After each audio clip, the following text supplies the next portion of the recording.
Our story begins in Zhongshan City, amidst devastation everywhere. Following a volcanic eruption and an earthquake, the city is in chaos. The government is urging people to evacuate peacefully. People are really frustrated and wondering. Just a few days ago, an underwater earthquake and the eruption of Mount Fuji resulted in the deaths of tens of thousands of people. Now, unexpectedly, they too must evacuate. One woman is particularly worried because she left in such a hurry that she didn't bring anything. She plans to buy supplies in Zhongnan City. However, a man next to her asks if she hasn't seen the news, explaining that the goods in the Walmart and Ali warehouses in Zhongnan City have all been moved. Another man, upon hearing this, replies that this is old news. Today, Dongming Lake in Xincheng dried up, and the Derundong warehouse was emptied too. Shocked by this revelation, the woman realizes the total value of these supplies is probably in the hundreds of billions.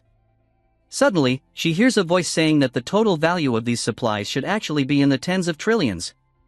He is our protagonist, who explains that the loss of supplies and various natural disasters are just the surface. He urges them to open their eyes and see that the end of the world is coming. Upon hearing this, the woman asks our protagonist if he is joking. The man sitting with him starts laughing at our protagonist, asking if he is kidding. If it's really the end of the world, I'm actually looking forward to it. That man said all living beings are equal. Our protagonist does not look happy. Because even at the end of the world, there is no equality for all living beings. He has personally experienced this. In his previous life, he was just an ordinary delivery man. Then, the apocalypse had descended due to the abnormal release of solar energy, causing atmospheric temperatures to rise sharply and frequent crustal movements. Monsters hidden underground also emerged. The whole world changed. A new world. A new order. In that world of extreme scarcity, even a packet of instant noodles or a slice of ham sausage was luxurious. To get a ham, you have to give up everything. Our protagonist was reborn a month before the apocalypse. A beautiful lady approached him, expressing her fear and asking for comfort. However, our protagonist, being a Sigma male, had more important things to do. In the apocalypse, what's most important? Supplies. In his last life, he wasted time searching for supplies. But this time, he must be prepared in advance. His boss was furious because he was 21 seconds late for work and deducted half a day's salary. Chen asked for forgiveness as he went into the warehouse. However, our protagonist didn't care. In his last life, when the apocalypse came, the boss ran away in advance and his annual salary went down the drain. So, he decided to take these supplies as compensation for himself. He opened his dimensional inventory to store all the supplies. Suddenly, a system notification popped up, detecting rice, cooking oil, meat, automatically storing. This is his power spatial ability. As long as he unfolds this ability, he can put everything around him into a super large cubic space with dimensions of 10,000 meters in length, width, and height, according to his will. This provides great convenience for obtaining supplies at no cost. Relying on this ability, he dried up 2 freshwater lakes and plundered several cities destined to be destroyed in the apocalypse. In these times, even a packet of instant noodles is a luxury, not to mention fresh food. And in his dimensional storage, time is frozen. Food remains fresh no matter how long it is kept. He started crying, overwhelmed by the thought, finally, he doesn't have to eat dirt in the apocalypse like he did in his previous life. After regaining composure, he opened his inventory to check the supplies he had harvested this time. Having collected so many resources, he could finally breathe a sigh of relief. However, his peace was short-lived as other people arrived at the warehouse to move the goods out, but were shocked to find it empty. They questioned Chen about where all the supplies were. Chen didn't give it a second thought, saying that he took everything. The manager was puzzled and wondered how Chen had managed this. However, catching Chen was not his top priority, so he ordered his team to apprehend him. Meanwhile, Chen opened his dimensional door and stepped inside, mocking his manager by saying he wouldn't be late anymore. Everyone was shocked and puzzled about where Chen had disappeared to. Outside the building, Chen utilized his second ability, Space Jump. With this power, he could teleport within a 3-meter radius. This ability was invaluable in the apocalypse, allowing him to enter abandoned buildings for supplies and escape safely, even when confronted by mutant beasts. Declaring his job done and his zero-cost shopping mission complete, Chen prepared for the apocalypse with these newfound resources.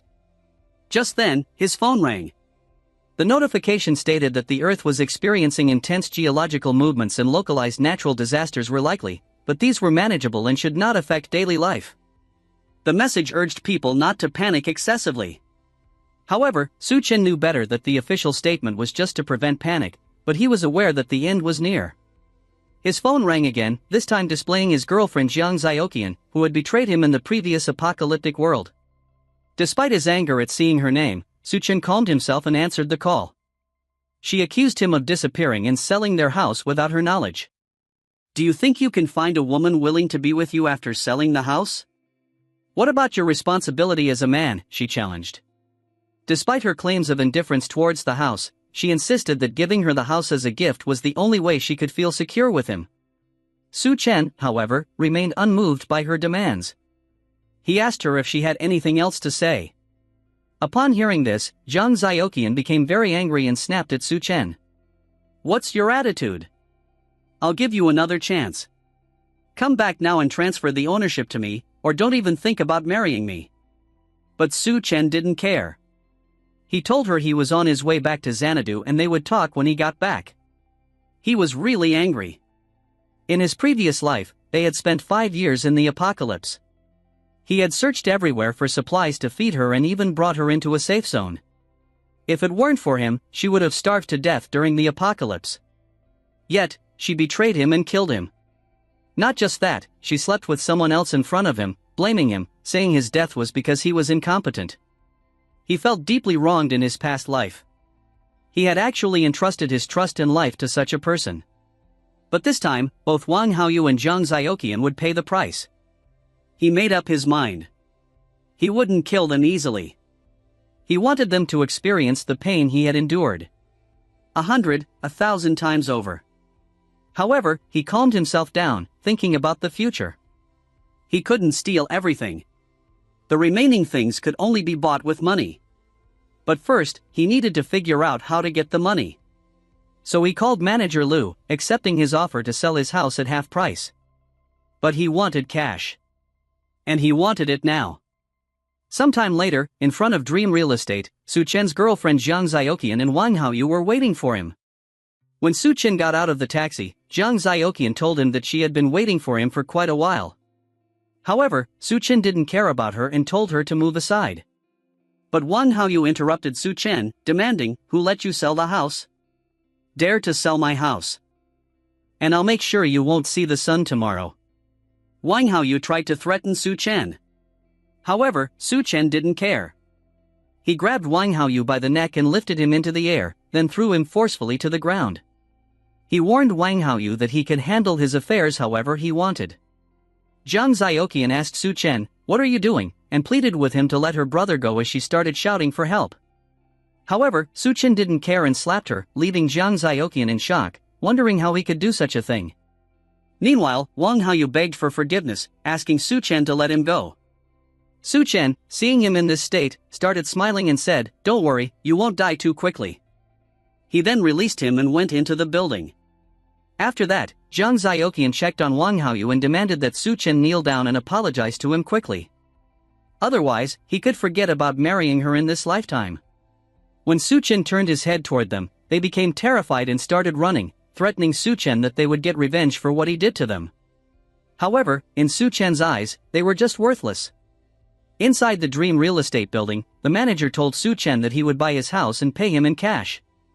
For the manager, it was the best deal, a house worth over $1 million, and this foolish guy was selling it for $700,000. He could make a profit of several $100,000 with a quick turnaround. Chen agreed, but on the condition that the manager made the full payment today. The manager agreed and suggested they sign the contract and transfer the money immediately, with the transfer of ownership to be completed the following Monday. Chen agreed, knowing that in the apocalypse, you could choose any house you liked, as long as you dared to live in it. After receiving his payment, he left Dream Real Estate. Although various disasters were occurring, life in Xanadu, located in the inland Central Plains, was still orderly due to its distance from earthquakes, tsunamis, and volcanic eruptions, plus the officials' efforts to debunk any chaos. But suddenly, he noticed an advertisement for a high-interest loan. So he called the number asking if this was the loan company and if he could mortgage his property with a property certificate. They agreed and asked him to come to Hanhai International. Later, Su Chen reached Great Sea Loans Limited Company to secure a quick loan. However, the value of Su Chen's house seemed not to be much. Su Chen then asked how much he could borrow. But upon seeing the representative, Su Chen remembered that this man was Wang Haoyu's older brother, Wang Dihai, who had died in the mouths of mutant beasts in the previous life. Wang Dihai stated that he could buy the house for at most 500,000, but he would need to keep the property certificate first. However, Su Chen didn't agree, demanding an additional 100,000 and he wanted it immediately. He reassured Wang Dihai that he didn't need to worry, as he would make a profit from this deal and pay him back immediately. Upon hearing this, Wang Dihai wondered if Su Chen was a gambler. Nonetheless, he didn't care. As long as he was involved, he was willing to do anything for a profit, even sell his own parents. He considered whether Su Chen was foolish, thinking he could turn things around in a single day. Wang Dihai replied that as long as he mortgaged the property certificate with the company, everything else was negotiable. He then transferred 600,000 yuan into Su Chen's account. Meanwhile, outside the building, Zhang Zioqian justified her actions, saying she was just taking back her own house and questioned what was wrong with that. She was outraged that Su Chen had laid hands on her and insisted he must pay the price. Wang Haoyu also expressed a desire to kill Su Chen and mentioned getting his big brother to do it. Suddenly noticing Su Chen, Zhang Zioqian pointed him out to Wang Haoyu, asking if that was him. Wang Haoyu confirmed it was, and expressed curiosity about what Su Chen was doing there. Zhang Zioqian suggested they follow him to see what he had been up to these days. Sometime later, Su Chen reached the Green City Hotel. In his memory, many commercial buildings had collapsed under the impact of seawater backflow and rapid freezing and severe cold. But the Green City Hotel had withstood various natural disasters until the end. He heard the presidential suite was well equipped, even featuring a swimming pool, and thought it might be a good idea to use this place as a base. Living here for a long time wouldn't be bad. Although many warehouses had been emptied before, there was no shortage of hot meals and ingredients. Suddenly, a beautiful woman approached Su Chen, introducing herself as the hotel restaurant manager, Lu Xinrui, and asked how she could assist him. Su Chen replied that he wanted to order 1,000 tables for a banquet and inquired if they could accommodate that. Manager Lu was shocked after hearing such a large number of orders but managed to control her expression and confirmed they could. She explained they had options for 5,000 per table, 10,000 per table, and even 30,000 to 100,000 per table, and asked Su Chen which option he wanted to order. Curious and impressed by his grand demeanor, she wondered if this young man might actually be a hidden second-generation rich. Su Chen responded, then let it be 10,000 per table, totaling 10 million. He agreed to pay a 50,000 deposit and asked for the delivery to the address he provided, with the balance to be settled a week later. However, he wondered if the Green City Hotel met such high standards. Manager Lu became nervous after hearing about the 50,000 deposit since just the cost of ingredients was estimated to be 50,000, but she knew connecting with wealthy clients was worthwhile. The most important thing in business is to learn to adapt, she thought. So she agreed and asked Su Chen to make the payment there.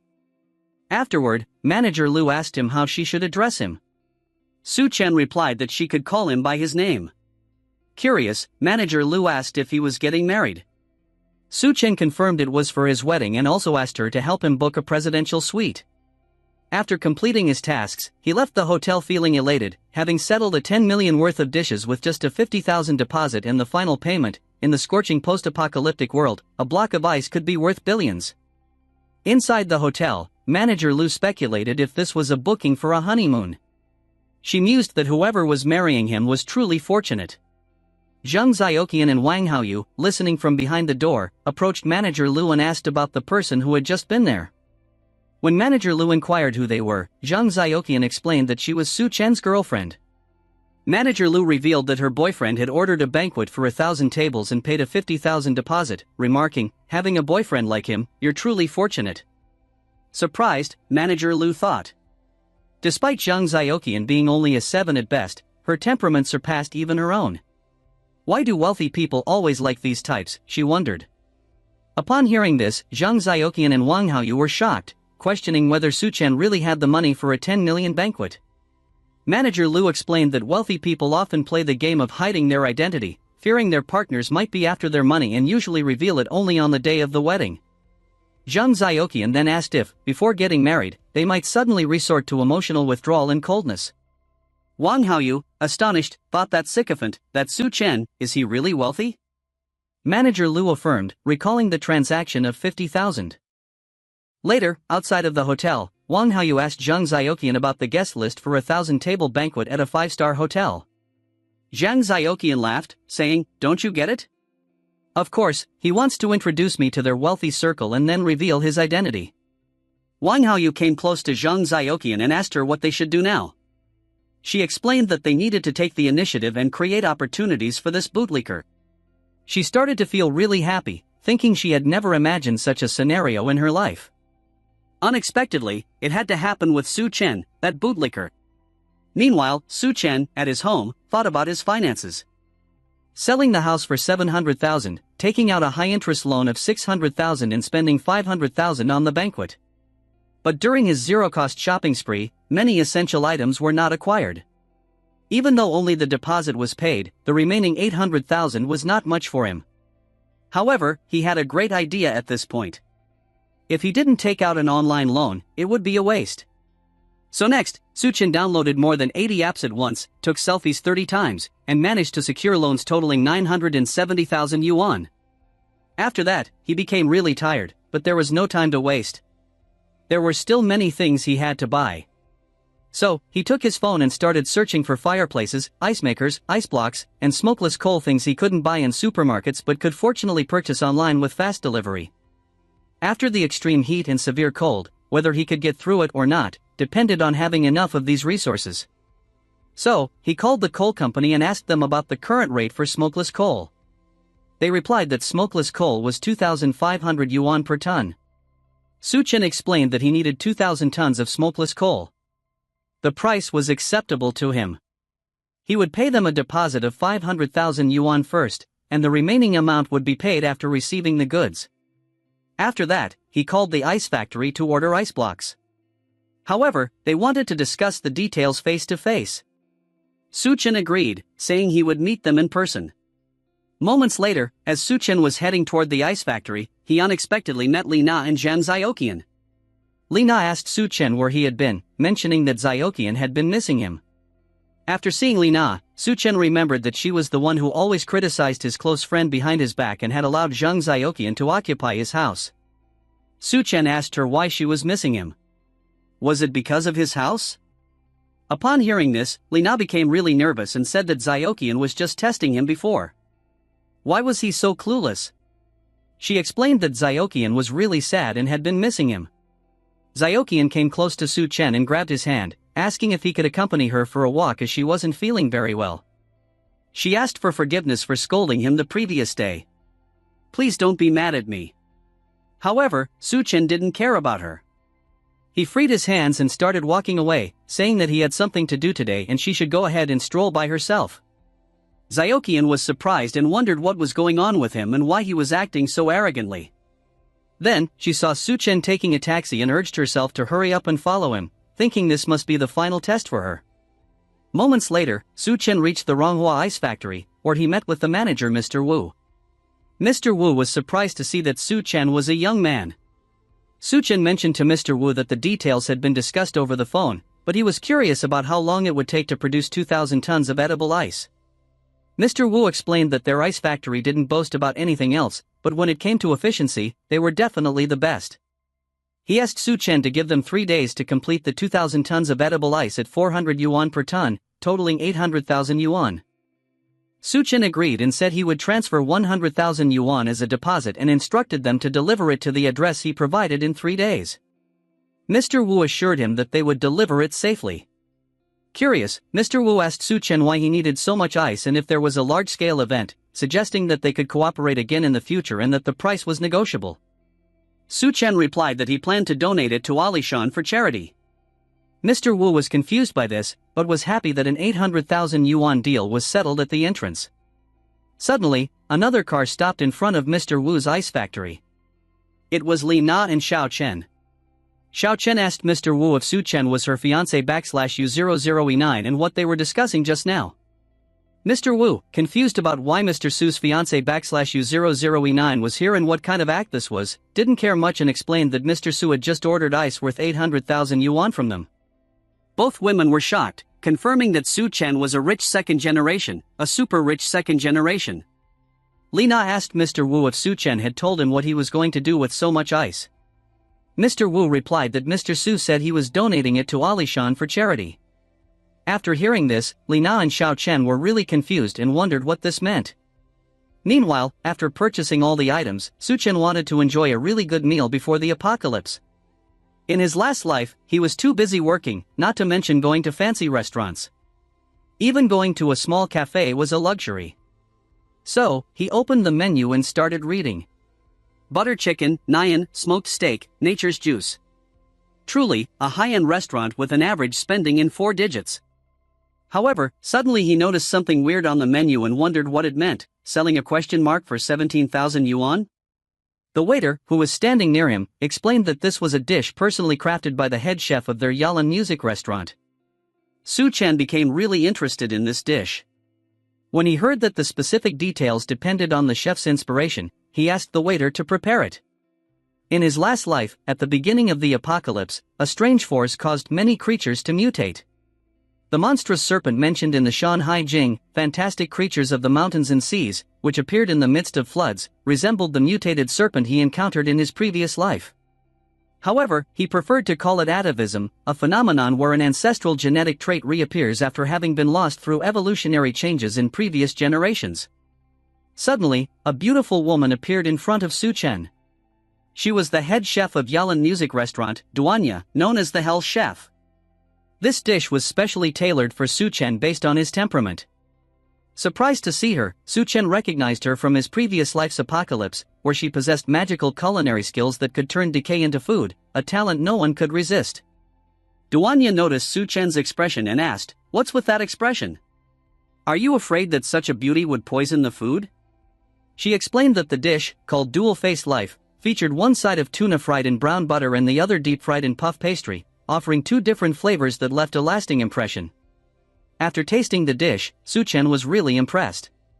The taste was excellent, and the 17,000 yuan he paid felt worth it. However, he wondered if only she could cook for him in the apocalypse, but then dismissed the thought, questioning if she might poison the food. Meanwhile, Xiao Chen and Li Na were secretly watching Su Chen. Li Na said to Xiao Chen, "I heard that each dish in this restaurant costs over 10,000. Your husband must be a second-generation rich kid. Once you become a rich wife, don't forget your sisters." "I'm almost bitten to death by mosquitoes." Xiao Qian replied confidently that she didn't have to worry. She would definitely become a rich wife and treat him really well. After finishing his dinner, Su Chen went to the golden sales vault of Xanadu. He remembered how some rich kid had spent 2 million here and hadn't even seen what abalone looked like. But in the apocalypse, there wouldn't be such places of extravagance. He regretted not entering such a place in his last life. Suddenly, a girl asked Su Chen why he wasn't drinking and if there was any problem. Su Chen said no and started drinking. However, he noticed the girl sitting next to him looked really sad and asked her what happened. The girl explained that her name was Yun Yun and it was her first time here. Her boyfriend cheated on her, so her friends brought her out to have some fun. Yun Yun explained that her boyfriend cheated with an older woman and commented on his lack of taste. She then asked Su Chen if all men are really just concerned with sleeping with women. Su Chen replied that a real man's nature is driven by reproductive desires. After hearing this, Yun Yun downed her drink in one gulp and asked Su Chen if he was single. She got closer to him, flirting and asking if he wanted to have some fun. Yun Yun's friends cheered her on, telling her, "That's the way to go, Yun Yun. That scumbag isn't even worthy of you. Be brave and go for it." Li Na and Xiao Chen followed Su Chen further into the club. However, they were shocked to see Su Chen with another girl, wondering if he was cheating. Su Chen suggested to Yun Yun, "Let's go outside," and held her hand, leading her upstairs. Xiao Chen called out to Su Chen to stop, but it was already too late. Su Chen had taken Yun Yun into a room and locked the door. Su Chen apologized for the interruption caused by the two. Yun Yun, not really listening, said it was her first time. Su Chen, trying to be responsible, tapped Yun Yun on the forehead and asked if she was drunk. He also advised her not to go out these days, to stock up on food at home, and mentioned that love-brained people shouldn't come to places like this in the future. Forget it. There is no future, he mused. But Su Chen knew that it was rare to have such an opportunity. Leaving like this felt like a waste. But with the two women around, his chances for the night were gone. The next day at Su Chen's place, the items he had ordered arrived. The delivery man asked Su Chen, where should these 20 large fireplaces be placed? Another one questioned him about the lack of a refrigerated room in the warehouse, expressing concern that the ice might melt. Su Chen directed them to move the fireplaces and ice makers to the innermost part of the warehouse, and instructed the workers not to block the entrance, as people started gathering around his warehouse. Suddenly, Wang Haoyu came to Xiao Chen and told her, Su Chen rented a large warehouse in the suburbs, and bought a lot of large machines. They are currently being moved into the warehouse. However, Xiao Chen was really confused, and didn't know exactly what Su Chen was up to. Meanwhile, Li Na noticed something and pointed out to Xiao Chen, look at this. Isn't this a banquet set up from the Green City Hotel? The red carpet is even laid out. Do you think he might suddenly propose to you, and then guests will come from all directions? After seeing this, Xiao Chen became really confident and said, even if Su Chen proposes, I might not accept. She asked Li Na to accompany her to see Su Chen's sincerity. When they approached Su Chen, Xiao Chen asked him, why are you buying so many things? What's going on? Su Chen responded, if you can help me move things, I'll tell you after we're done. Hearing this, Xiao Chen thought, don't joke around. I'm going to become a rich lady. How could I possibly do such rough work? Li Na came close to her and said, this must be a test for you, to see if you qualify to become a rich lady. After that, Xiao Chen agreed to help Su Chen, saying, I'm not that kind of delicate woman. To become a rich lady, one must be well-rounded. As long as I can withstand the test, Su Chen will definitely marry me today. Li Na also wanted to help Su Chen, thinking, which second-generation rich isn't lustful? As long as I show a little, even if I can't become a rich lady, I can at least have a sip of the soup. Su Chen, who was really happy, couldn't let the free labor go to waste. With 1,000 tables of food and 2,000 tons of ice, even if the hotel and suppliers sent people, it would still take a long time to move everything. After moving items from morning to evening, they finally finished.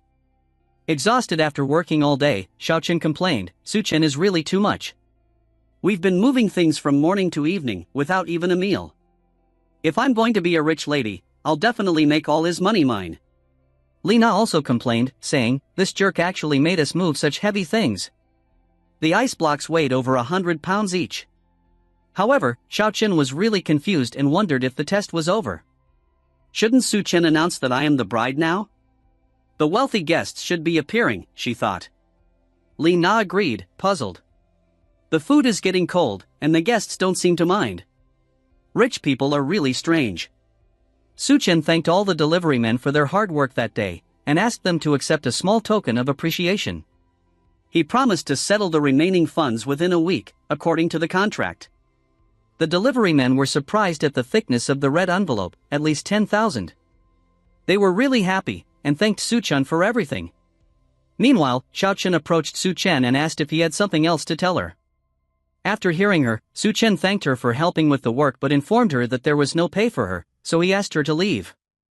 Hearing this, Xiao Chen urged Su Chen to stop joking around. You must have a surprise. The guests must be coming. Let's get married and live a good life, she said. Su Chen responded that he also wished to live a good life. But now, not only had he sold the house, but he also owed a ton of debt. He asked Xiao Chen if she would still be willing to be with him. Li Na was surprised, saying, impossible. With over 10 million on this banquet, tens of thousands in restaurant expenses, and all these things, how could he be broke? Su Chen explained that there was a big boss who wanted to do a good deed, so he helped out. They wanted to bring people to the Alakian Poverty Alleviation Project. After hearing this, Xiao Chen became furious and attacked Su Chen, accusing him, you jerk. You've been lying to me all along. However, Su Chen dodged that and asked Xiao Chen what he had lied to her about. Xiao Chen, lying on the floor and still very angry, retorted, if you're not a second-generation rich at all, you can forget about marrying me. But Su Chen didn't care about a gold digger like her. Xiao Chen was furious after hearing this, stood up and before leaving, warned Su Chen, "Just wait, I'll make you regret this." Li Na also warned that she would make him regret it. However, in Su Chen's eyes, they were a bunch of idiots. In the apocalypse, they would be the ones regretting. Su Chen then went inside the warehouse and locked the door from inside. He is relieved that, finally, all the supplies and resources are ready. Now, he just has to wait for the apocalypse to descend. So, he opens his infinite storage and stores all the supplies in his dimensional storage. Moments later, at the Greentown Wine Hotel, the one who gave Su Chen a high-interest loan asks Xiao Chen to follow Wang Haoyu in the future and promises her a good life in Xanadu, asserting that his words still carry some weight. Wang Haoyu tells Xiao Chen that Su Chen treated her poorly and that she should have dumped him a long time ago and instead, been with him. Xiao Chen blushes, saying she knows that and is looking forward to his performance. Wang Haoyu assures Xiao Chen that she doesn't have to worry, as he will ask his big brother to take care of that guy and also get revenge for her. Xiao Chen thinks to herself that Wang Haoyu isn't bad, and besides, his big brother is quite wealthy in Xanadu. Being with him is better than being with that bootlicker. But suddenly, Su Chen, overhearing comments from behind her, remarks, "This woman really isn't picky." Xiao Chen is shocked to see Su Chen and asks him what he is doing here. Upon seeing Su Chen, Wang Haoyu tells his big brother, "It was this guy earlier who hit me." Mr. Hai, recognizing Su Chen, had been planning to find him but didn't expect Su Chen would dare to touch his little brother, wondering if he had some nerve. Curious, Wang Haoyu asks his big brother if he knows Su Chen. Mr. Hai explains that Su Chen mortgaged his house to him before and borrowed 600,000 yuan, with tomorrow being the repayment day. Wang Haoyu excitedly says that he will settle old and new scores together. Xiao Chen tells Li Na, he even dared to borrow money from Brother Hai. "I'm afraid he won't be able to clear the debt in this lifetime.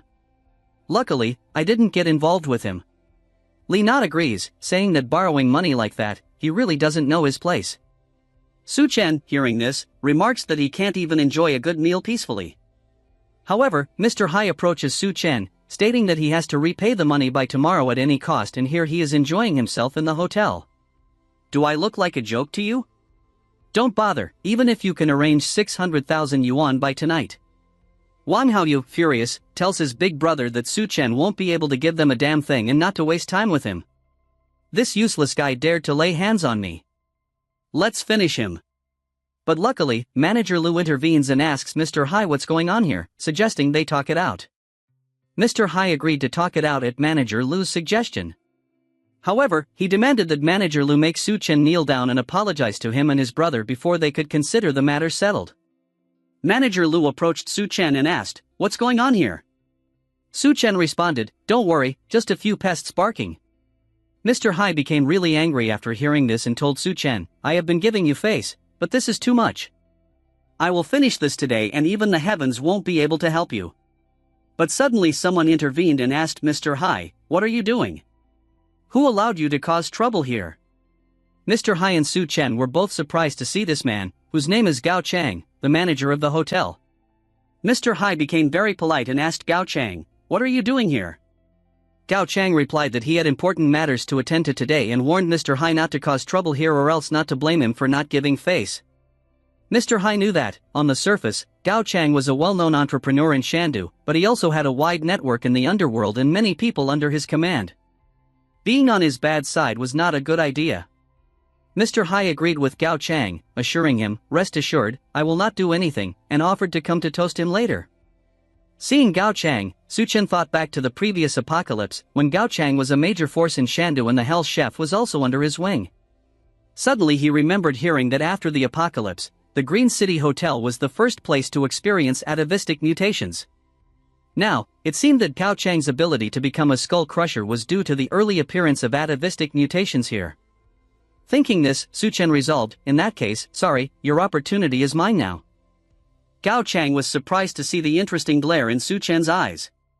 After that, he went to meet Mr. Sun and told him that he had brought Ms. Duanya as requested. Duanya wondered what Mr. Sun wanted to discuss with her.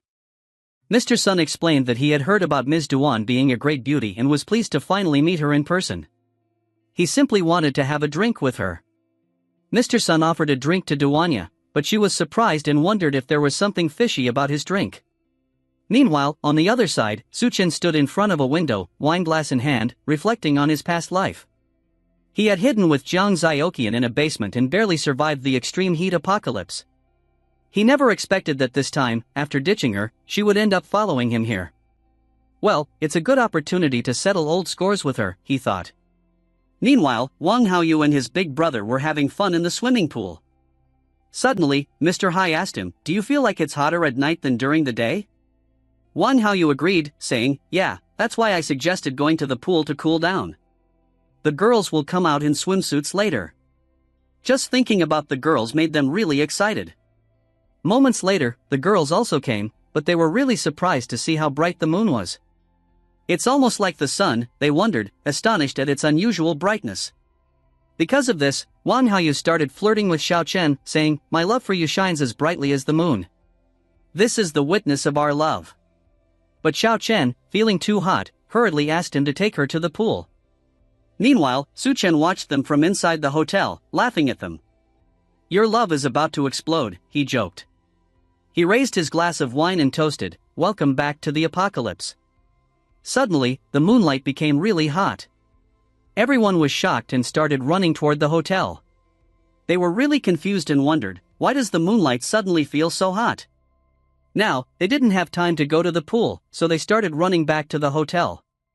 People inside the hotel were also really surprised and wondered why it had suddenly become so bright outside. After seeing this, another man asked, "Will Brother Hai and the others be okay?" The other man replied, "They are just flirting with the girls. You don't understand the boss's happiness," and asked him to relax. Everyone was surprised at how Wang Haoyu and the others were behaving and wondered, what are they doing? Why is their skin turning red? Wang Haoyu and the others are in great pain. Their entire bodies are burning. When Wang Haoyu spotted a fish tank filled with water, they started running toward it and finally found relief. However, Mr. Hai's men were really confused, wondering what they were doing. One of them asked Wang Haoyu where his big brother Hai was.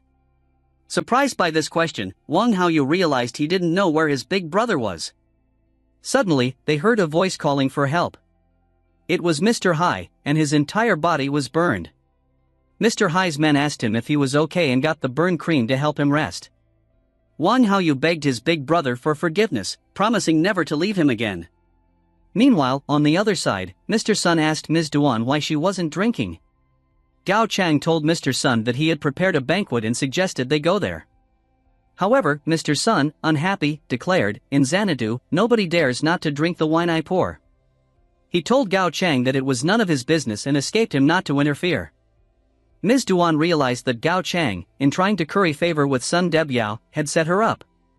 She knew Sun Debiao thought he was invincible in Xanadu, having harmed many women, and today, he had targeted her.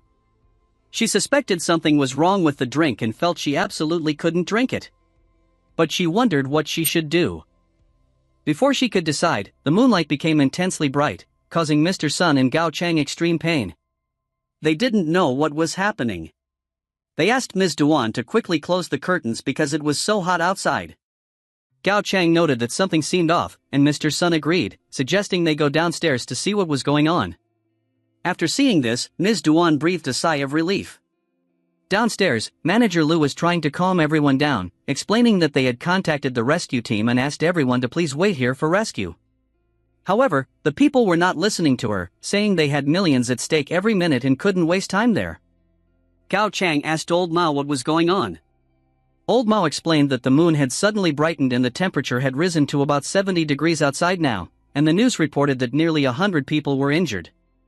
Seeing the situation, Mr. Sun called Minister Zhao, explaining that he was stuck in the Green City Hotel, and asking if he could send someone to pick him up.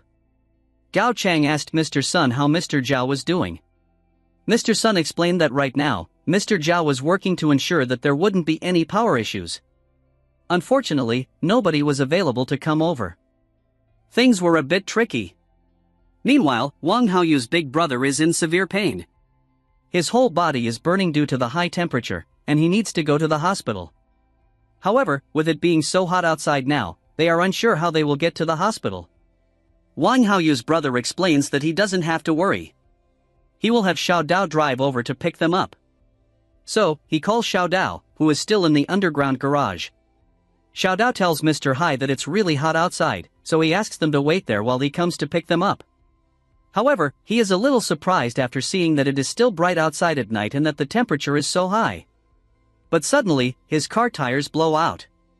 He is shocked, wondering if this is for real. Did the heat blow out all the tires? What kind of crazy weather is this?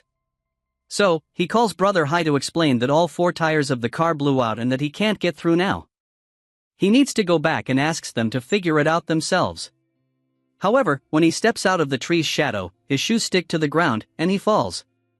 Another man is lying on the ground beside him. Xiao Dao gets really surprised, and when he tries to stand, his skin starts melting like glue. Mr. Hai and the others are shocked after hearing Xiao Dao scream, wondering what happened to him. Meanwhile, Chen is sleeping in his room peacefully, unaffected by the outside temperature. The government announces that, due to the sudden release of intense heat from the moon, outdoor temperatures have risen to 75 degrees, with ground temperatures reaching 100 degrees. This event has already resulted in nearly 100 casualties. They urge everyone to stay indoors and avoid going outside to prevent skin and respiratory burns. Suddenly, due to the intense heat, the city power center collapses. Meanwhile, Mr. Hai realizes that Xiao Dao is no more, and all other rooms in the hotel are fully booked. This is the last room available, so they have to share it. However, Chen is not happy with this arrangement, wondering what kind of joke this is and how she can share a room with a man. And Aina also agrees with her, saying they need a separate room. But suddenly, the electricity goes out too. Mr. Hai wonders what the heck is going on with this place. Why is there no electricity? Because of that, the air conditioning stopped, and the indoor temperature is rising rapidly, probably over 40 degrees now. They'll suffocate if they stay here. They need to figure something out quickly. Suddenly, Chen remembers that Chen's presidential suite has a pool, so she suggests to Mr. Hai that they go and take it over from him. Meanwhile, Chen is enjoying himself, playing in his pool. In his last life, the city's electricity had hidden dangers due to improper maintenance. No matter how much manpower was invested, the city's electricity still exploded. But all users connected to the city's electricity were affected. That's why he specifically chose a room with a pool. He also prepared vertical air conditioners and large backup batteries to ensure room temperature. Let's add some ice as well. After changing his clothes, Chen sits on the sofa, gets some wine, and enjoys his life without worrying about the outside temperature. Suddenly, he started feeling hungry. So, he used his resources and prepared some food, pondering that on the first day of the apocalypse, he might as well have a simple breakfast. He wondered when Chang's opportunity would show up. But suddenly, his meal was interrupted by someone knocking on his door, asking him to open it. When he opened the door, cool air started coming out from his room. Mr. Hai was really surprised, wondering how Chen's room was so cool and how his air conditioning was working without electricity. Chen asked them if they needed something from him. Suddenly, Wang Haoyu noticed that there was ice in Chen's room. This room not only had a pool, but also electricity and food. Seeing this, Nina said to Chen, "We're all about to roast outside, and here you are, enjoying luxury." Chen agreed with her, accusing him of being too selfish, and demanded that he leave his room now. Mr. Hai told Chen that since he had borrowed money from him, it was time to pay it back. He demanded that Chen give up the room to him, considering it as interest for these days, or else he would throw him out. But when Mr. Hai tried to enter Chen's room, Chen pulled a gun from his storage and shot Mr. Hai. Confused and in shock, Mr. Hai couldn't understand what had just happened. Chen warned everyone that if anyone took one more step forward, they would be dead. Everyone was really surprised, wondering how he had a gun and where he got it from. Mr. Hai, now really angry, conceded, "All right, you're tough, I give up." However, Chen didn't care. He shot Mr. Hai again in his leg. Mr. Hai started crying because of the pain. Chen told them to get lost, asking why they were wasting his time, and if they wanted to die. He declared that he would count to 3, and if they didn't disappear from his sight, he would shoot everyone. He started counting. Meanwhile, on the ground floor, Gao Chang asked Manager Lu why their hotel had no food. Manager Lu apologized, explaining that a few days ago, someone booked 1,000 tables for a banquet, and because of that, they had almost run out of ingredients. The deliveries were scheduled for today. However, Mr. Sun didn't care. He demanded that manager Lu bring all the food and water up to him. After hearing this, other people started complaining, saying, "You're hoarding the bottled water, and now you want to hoard all the food too. Damn it, this is not giving us a chance to survive. Just because you have money doesn't mean you can do whatever you want. If you have money, why don't you leave? The water and food should be shared among everyone. Why should it all go to you?" Mr. Sun's man asked if anyone had a problem with that, stating that they would personally throw him out right now. But in Mr. Sun's eyes, they were just a bunch of useless people. Wang Haoyu sought help from everyone, saying, "Su Chang has a gun, and he is killing people." Gao Chang, after hearing this, realized, "Isn't that a gunshot wound?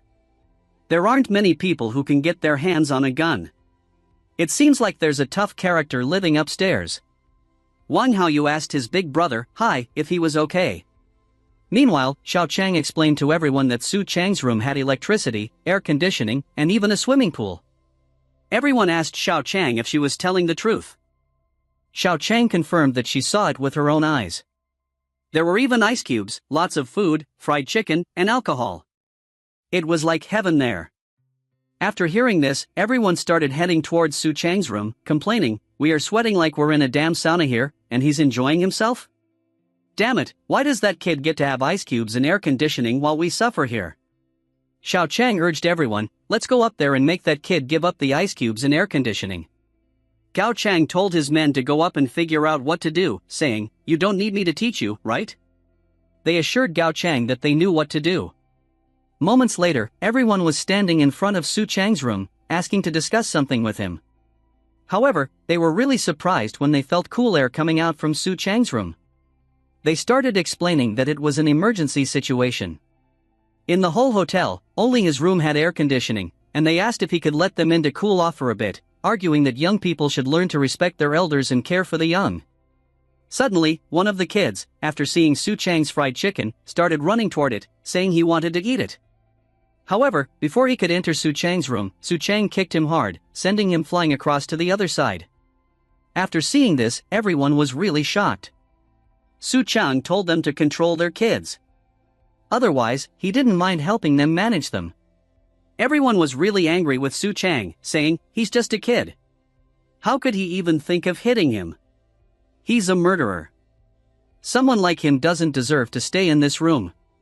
They started running toward Su Chang to kick him out of his room, saying he was alone, and they were many, and they asked everyone to charge. However, Su Chang got really angry, retrieved his gun from his storage, and shot one of Gao Chang's men. Everyone was really shocked after seeing this. Gao Chang's men became scared of Su Chang. Su Chang warned everyone, "I may be alone, but you only have one life." Meanwhile, Wang Haoyu was crying, asking everyone why they had left his big brother outside. Everyone tried to calm him down, explaining that Brother Hai had already died. His wound was already infected and rotting. With the high temperature and no medicine, Brother Hai couldn't hold on. After hearing this, Wang Haoyu became really angry, blaming everything on that Su Chang, and vowed to get revenge. On the other side, Xiao Chang and Anina tried to seduce Su Chang, saying, "Brother Chang, I know you couldn't bear to shoot us. You were just scaring Wang Da Hai." Xiao Chang asked him if he had forgotten how much she loved him, and pleaded with Su Chang to let them in, promising they would do anything he wanted, just to cool off a bit, and perhaps spend the night. After hearing this, Su Chang started smiling, saying, "Sisterly love sure runs deep," and invited them in. They were really happy, believing that Su Chang, being a good person, wouldn't abandon them. Suddenly, Wang Haoyu approached Su Chang, telling Xiao Chang and Anina to get out of the way because he was going to kill Su Chang. However, Su Chang warned them, saying, "Whoever walks through this door will die." After saying this, he grabbed a baseball bat from his storage and attacked Wang Haoyu, who fell on top of both women. After witnessing this horrible scene, both declared they were not going inside. Outside was just fine. Su Chang told them to get lost, warning that not leaving might just get them killed. Meanwhile, everyone saw a rescue team's vehicle arrive. The tires were modified into treads, and the windows were also insulated. It must be the rescue team's vehicle. Everyone got really excited, thinking they were definitely here to rescue them, and that they were saved now. A soldier came out from the car, asking everyone to step back and make way. They asked if academician Lu Zhengwei was there. One of the men came forward and identified himself as Academician Lu. The soldier told him that they were the rescue team, and asked him to hurry up and put on the insulated suits and leave with them. However, everyone was really confused, wondering why they were only rescuing Academician Lu. Aren't they here to rescue all of us?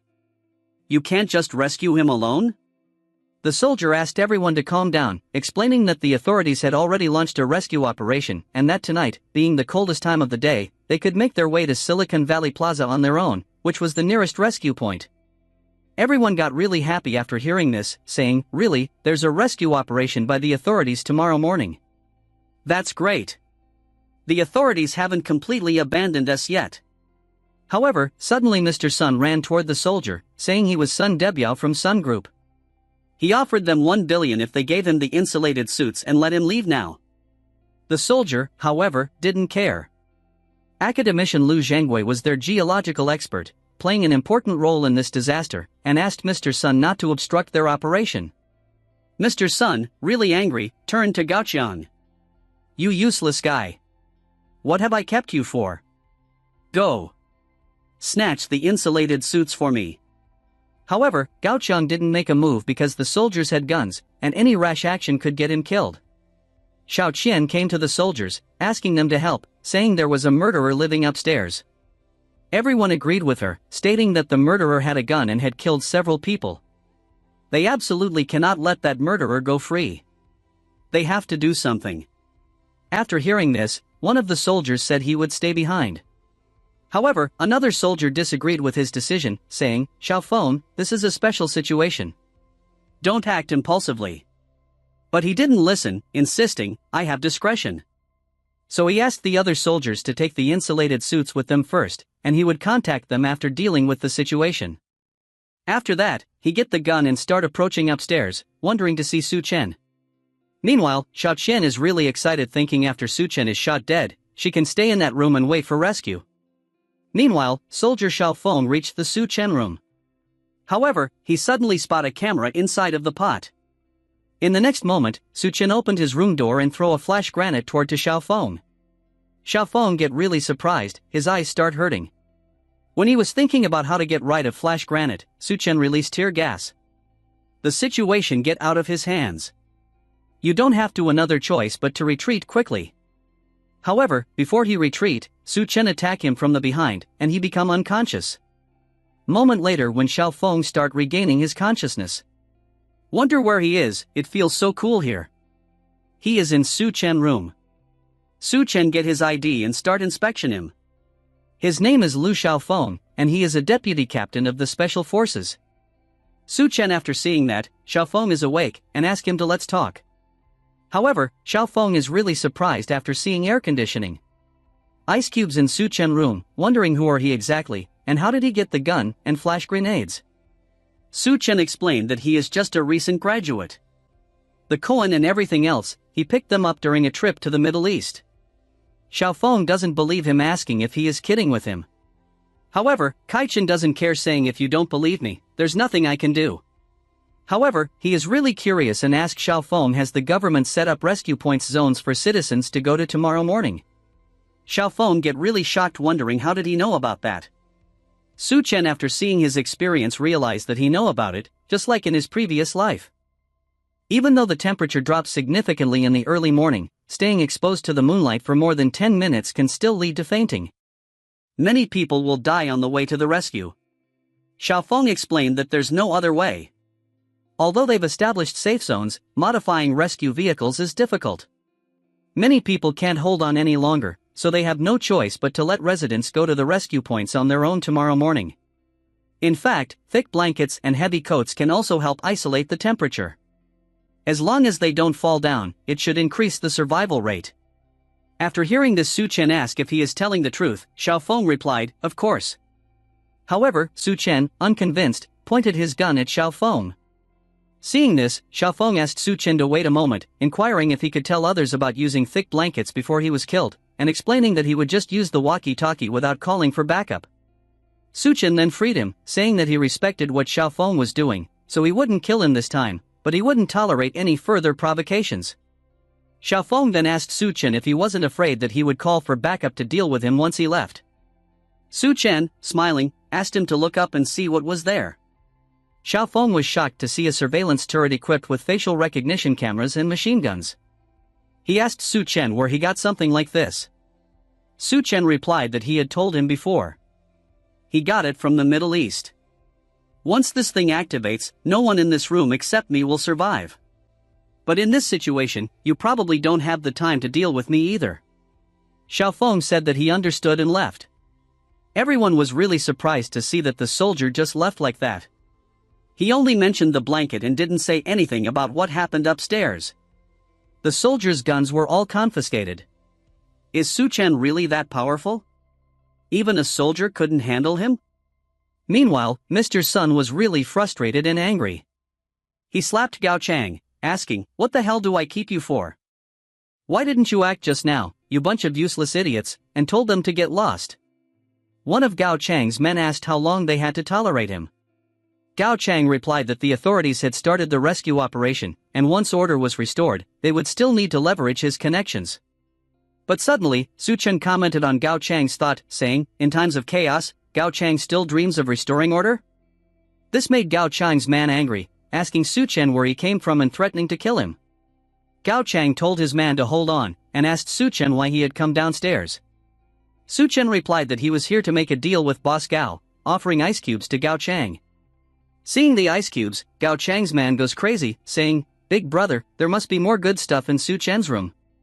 Let's deal with him and take all his stuff."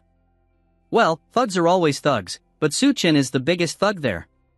He points the gun he got from Xiao Feng at Gao Chang's man, staring the hell out of him. Gao Chang, who has the same thought as his man, also gets scared after seeing the gun. He said, "Su Chen, my friend, don't bother with him. Let's talk about the deal." At the end of the deal, Gao Chang and his man get to enjoy the ice cubes that Su Chen gives them. While eating, the curly-haired underling of Gao Chang said that he has been stuck here for 3 days. And this is the first time he has felt so good. He can't even imagine what's in Su Chen's room. Gao Chang decides to agree to Su Chen's demands first, then find an opportunity to kill him. By then, the room will be theirs. Suddenly, Mr. Sun kicks Gao Chang, shouting, "How dare you hide ice cubes?" He continues kicking Gao Chang, saying that next time, if he doesn't voluntarily bring out the good stuff, he is dead. This humiliation makes Gao Chang very angry. But Mr. Sun doesn't care. He eats the ice cubes, saying, "This is so damn awesome. We've also run out of instant noodles. Without rescue, we'll starve to death for sure." While talking, he notices Duanya sitting in the corner. He said, "Despite the heat, Duanya, you still refuse to take off your clothes. Quite modest of you." But he forcefully grabs Duanya's hand, saying he likes playing with someone like her. And since he is in the mood now, he asks her to come with him. Angry, Duanya punches Mr. Sun, shouting, "Don't touch me." This makes Mr. Sun very angry. So he tries forcing Duanya, saying, he will have his way with her right here, and everyone can have a taste later. Duanya covers herself, and Mr. Sun starts laughing at her, saying, "You're all soaked. Aren't you feeling hot already? Enough is enough." Angry, Gao Chang said, "Mr. Sun de Biao, that's enough?" This makes Mr. Sun very angry. He turns around, shouting, "Shut your mouth, Gao Chang. I'm giving you face. Do you even know who you're talking to?"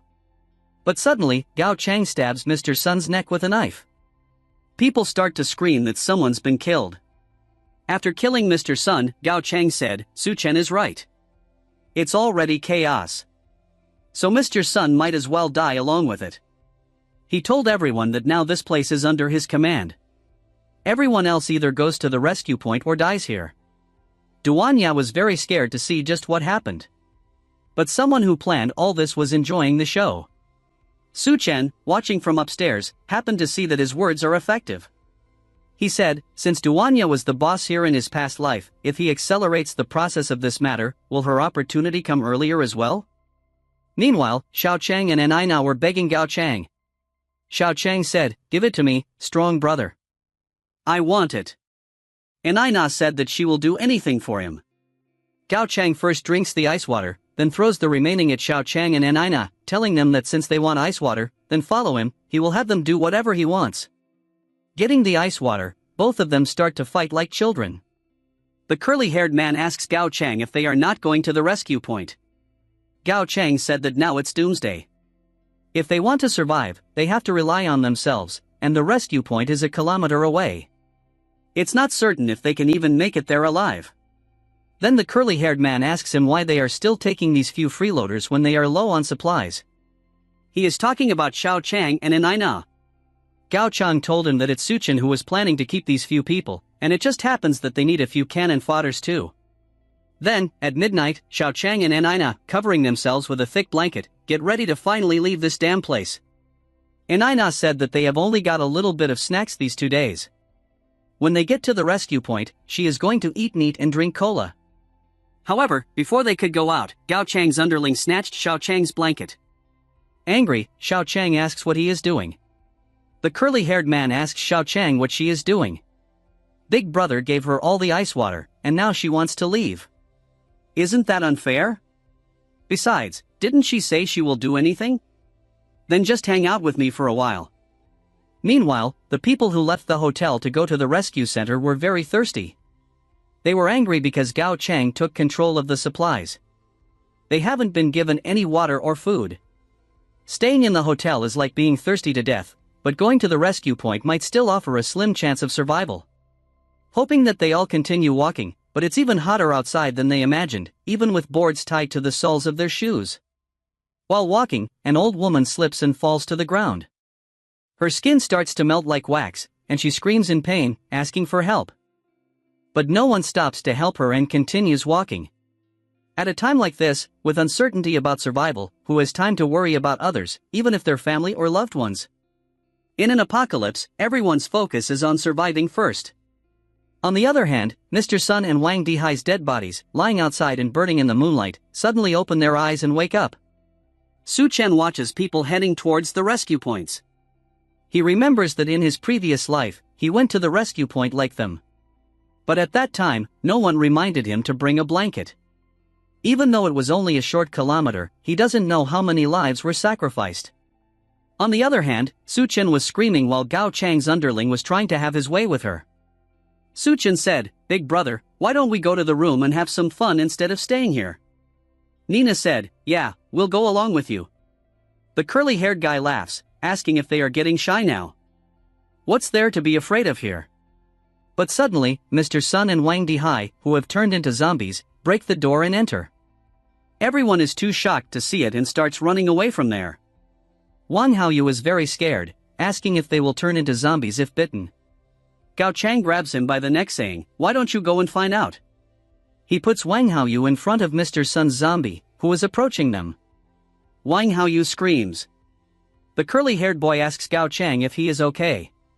Gao Chang responds that Mr. Sun's body temperature is very high. But suddenly, our protagonist arrives there, asking everyone to move aside. He holds a sword and deals with these fire zombies. The curly-haired underling is surprised, asking if Su Chang wants to deal with those things. Seeing this, Gao Chang gets happy, saying they will let Su Chang kill them, and then they will kill him. Su Chang knows that in the apocalypse, corpses exposed to sunlight will mutate. But they're not zombies and won't spread the virus. They are more like the drought demons described in the classic of Mountains and Seas, a Chinese mythological creatures book. So Su Chang also refers to them as drought demons. They start approaching Su Chen. However, Su Chen knows that these drought demons actually retain some memories or attachments from their previous lives. He wonders if, in his previous life, it's likely that Gao Chang killed Mr. Sun, which led him to hold on to the desire for revenge against Gao Chang and become the first drought demon. And Wang Dihai became another drought demon because he killed him. Wang Dihai tries to attack Su Chen. He dodges. Ignoring Wang Dihai, Su Chen starts running toward Mr. Sun so he can get Gao Chang's opportunity. He attacks Mr. Sun with his full power and kills him. After killing him, suddenly a purple stone comes out of his body. This is the crystal nucleus that can bring about superhuman physique. Su Chen grabs that purple stone, saying, "Now it belongs to me." However, suddenly, Wang Dihai tries to attack Su Chen from behind. Su Chen jumps into the air and dodges his attack. But Su Chen takes advantage of the opportunity and sends her towards Gao Chang and his men. After that, he goes towards his room, saying to them, "You guys have fun." Gao Chang gets really angry after seeing this. He is really frustrated. So he grabs Wang Haoyu by the neck, saying, "You useless trash. Get up." After that, he throws Wang Haoyu toward Wang Dihai so he can save himself. He asks his men to grab the weapon and kill him. Meanwhile, in Su Chen's room, he tries to eat that purple stone he got from Mr. Sun's body. He puts the purple stone in a glass and adds some wine on top. In the apocalypse occasionally, crystal nuclei like these appear in the skulls of drought demons and mutant beasts. These nuclei are extremely rare, perhaps not even 1 in 100. To eat this crystal, you have to clean the crystal nucleus thoroughly, then swallow it directly. Just by doing that, the body can absorb the energy from the crystal nucleus. After that, he swallows it directly. After swallowing this, his eyes start glowing red, his body starts burning like fire, and his clothes are torn into pieces. To control his body temperature, he gets the ice block from his storage and lays down on top of it. Meanwhile, on the ground floor, Gao Chang successfully kills Wang Dihai. However, because of this, the water bottle gets destroyed, and this is their last water source. But seeing this opportunity, Nina tries to escape. Gao Chang's men sees her and catches her, saying, "You damn woman, trying to run. If you move, I'll chop off your legs." Nina replies that without water, they will all die of thirst. She can tell them a way to deal with Su Qian if they let her go to the rescue point. Gao Chang's man asks her to speak quickly. He warns her that if she tries to trick them, she will be dead. Nina explains that Zhang Shaoqian is Su Qian's fiancé. If they attack her at Su Qian's doorstep, he'll definitely open the door, and then they can ambush him. Gao Chang's man starts laughing after hearing this, saying, "I can't believe there's such a thing. It's indeed a good plan." However, Shaoqian is really shocked to see that her best friend can do this. However, she doesn't care. She says that she can cooperate with them, but she is hungry, and they have to give her food first, and she wants to eat meat. Gao Chang's man gets really surprised after hearing this, saying, "Want meat? The meat in the electric fridge has already been spoiled, and you still want meat?" Gao Chang, after seeing this, asks Shaoqian if she really wants to eat meat.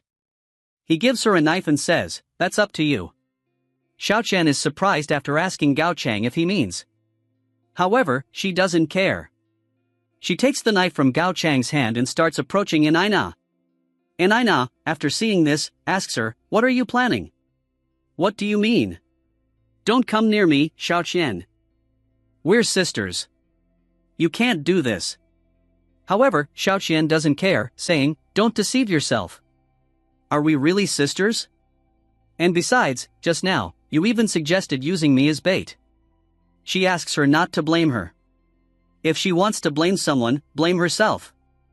After that, she steps on her stomach multiple times with the knife and kills her. Gao Chang and his men are really surprised after seeing this. After killing Nina, Shaoqian starts laughing, saying, "Shaoqian, once I'm full, I'll come up and drink your blood."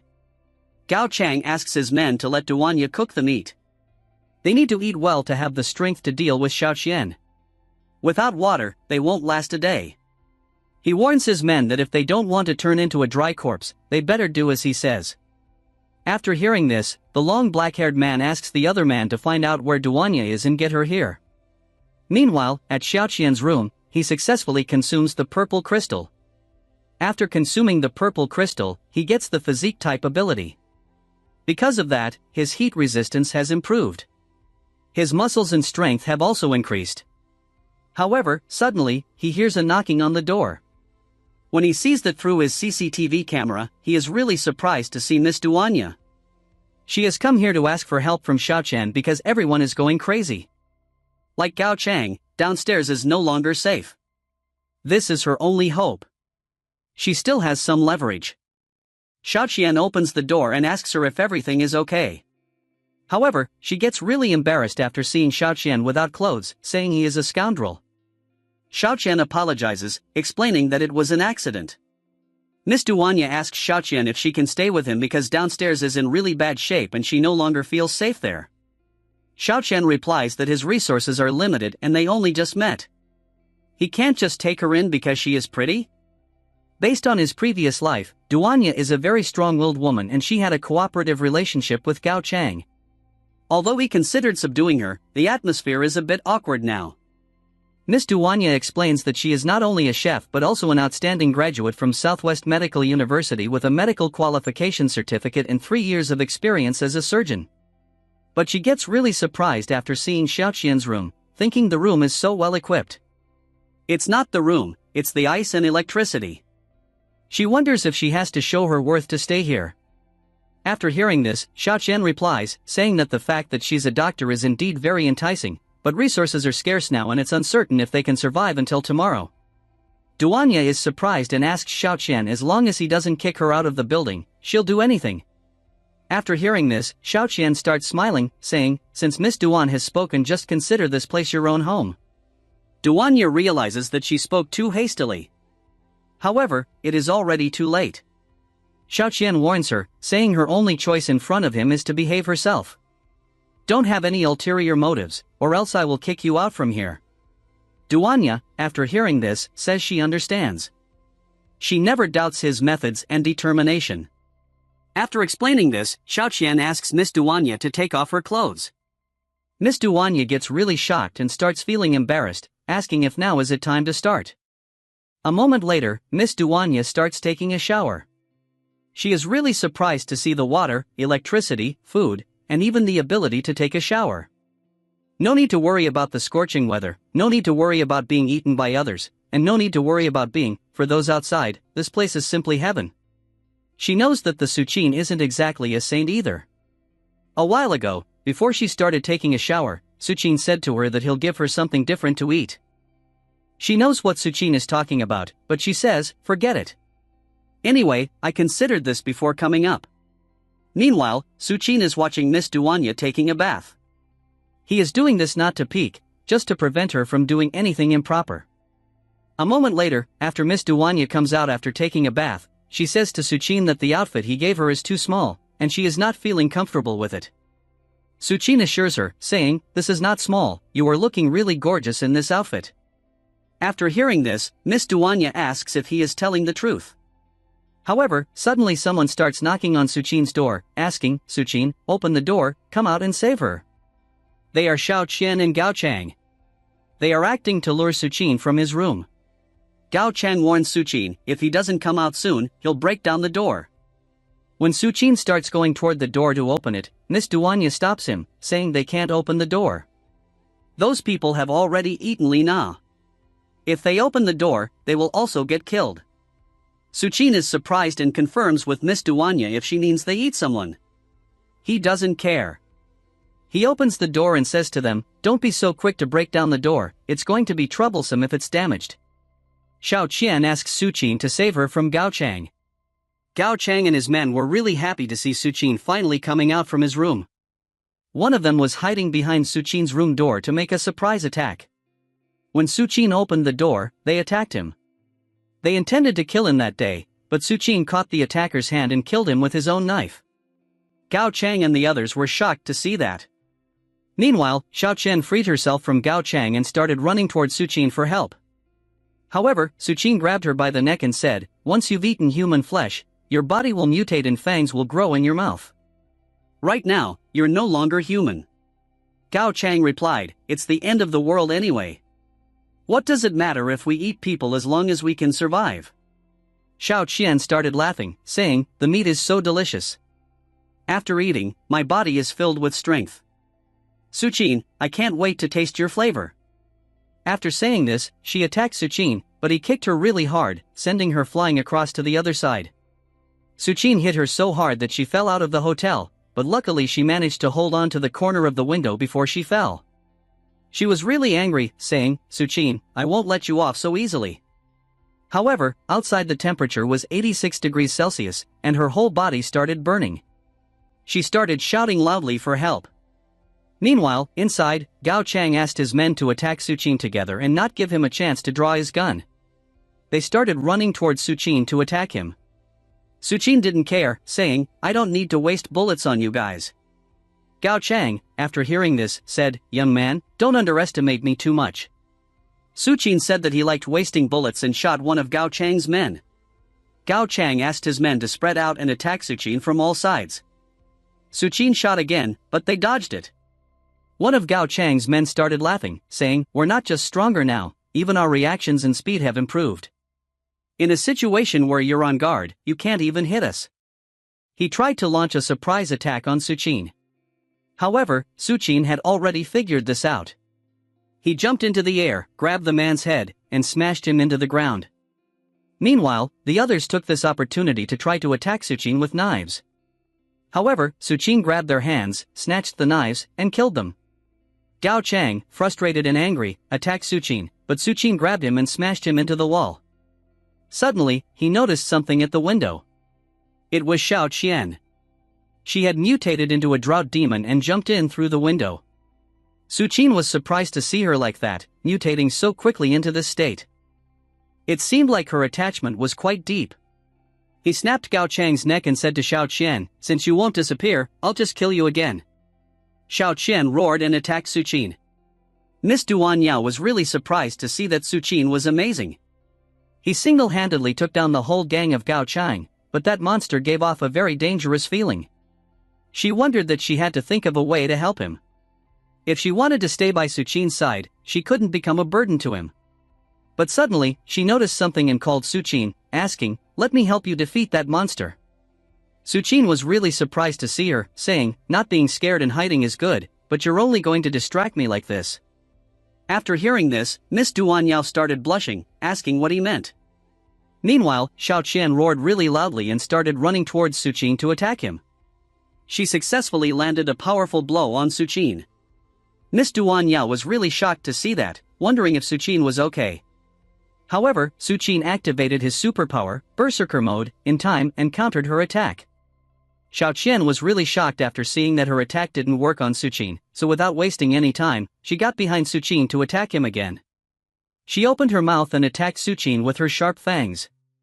However, she was really shocked after seeing that her sharp fangs couldn't tear Suchin's skin. Suchin asked her, "Can't bite? Are those fangs just for show? It's my turn now." So he grabbed Xiao Qian's hands, jumped back, then placed his leg on Xiao Qian's waist and asked her if she was ready. After that, he broke her hands and smashed her into the ground. Xiao Qian starts crying because of the pain. Suchin says that he had planned to let her suffer more in the apocalypse, slowly tortured to death, but now he has to kill her earlier.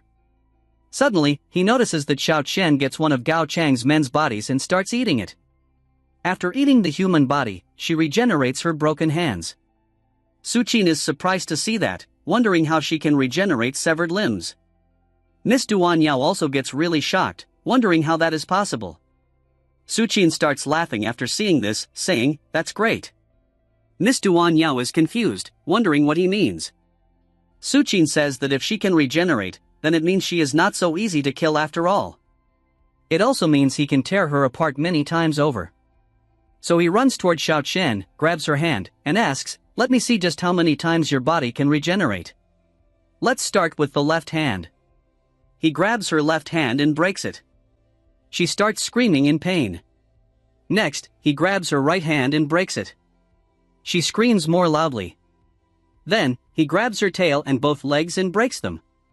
After seeing her, he starts smiling, saying, "Just now was the first round." Xiao Qian regenerates all her broken parts. Suchin smiles and asks, "Are you ready? The second round is starting soon." He starts breaking all her limbs again. Miss Duan Yao is really surprised to see that. However, Suchin doesn't stop there.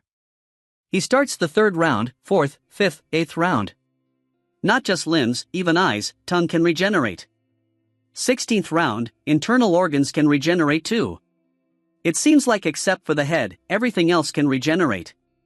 But why couldn't it regenerate after 21 times?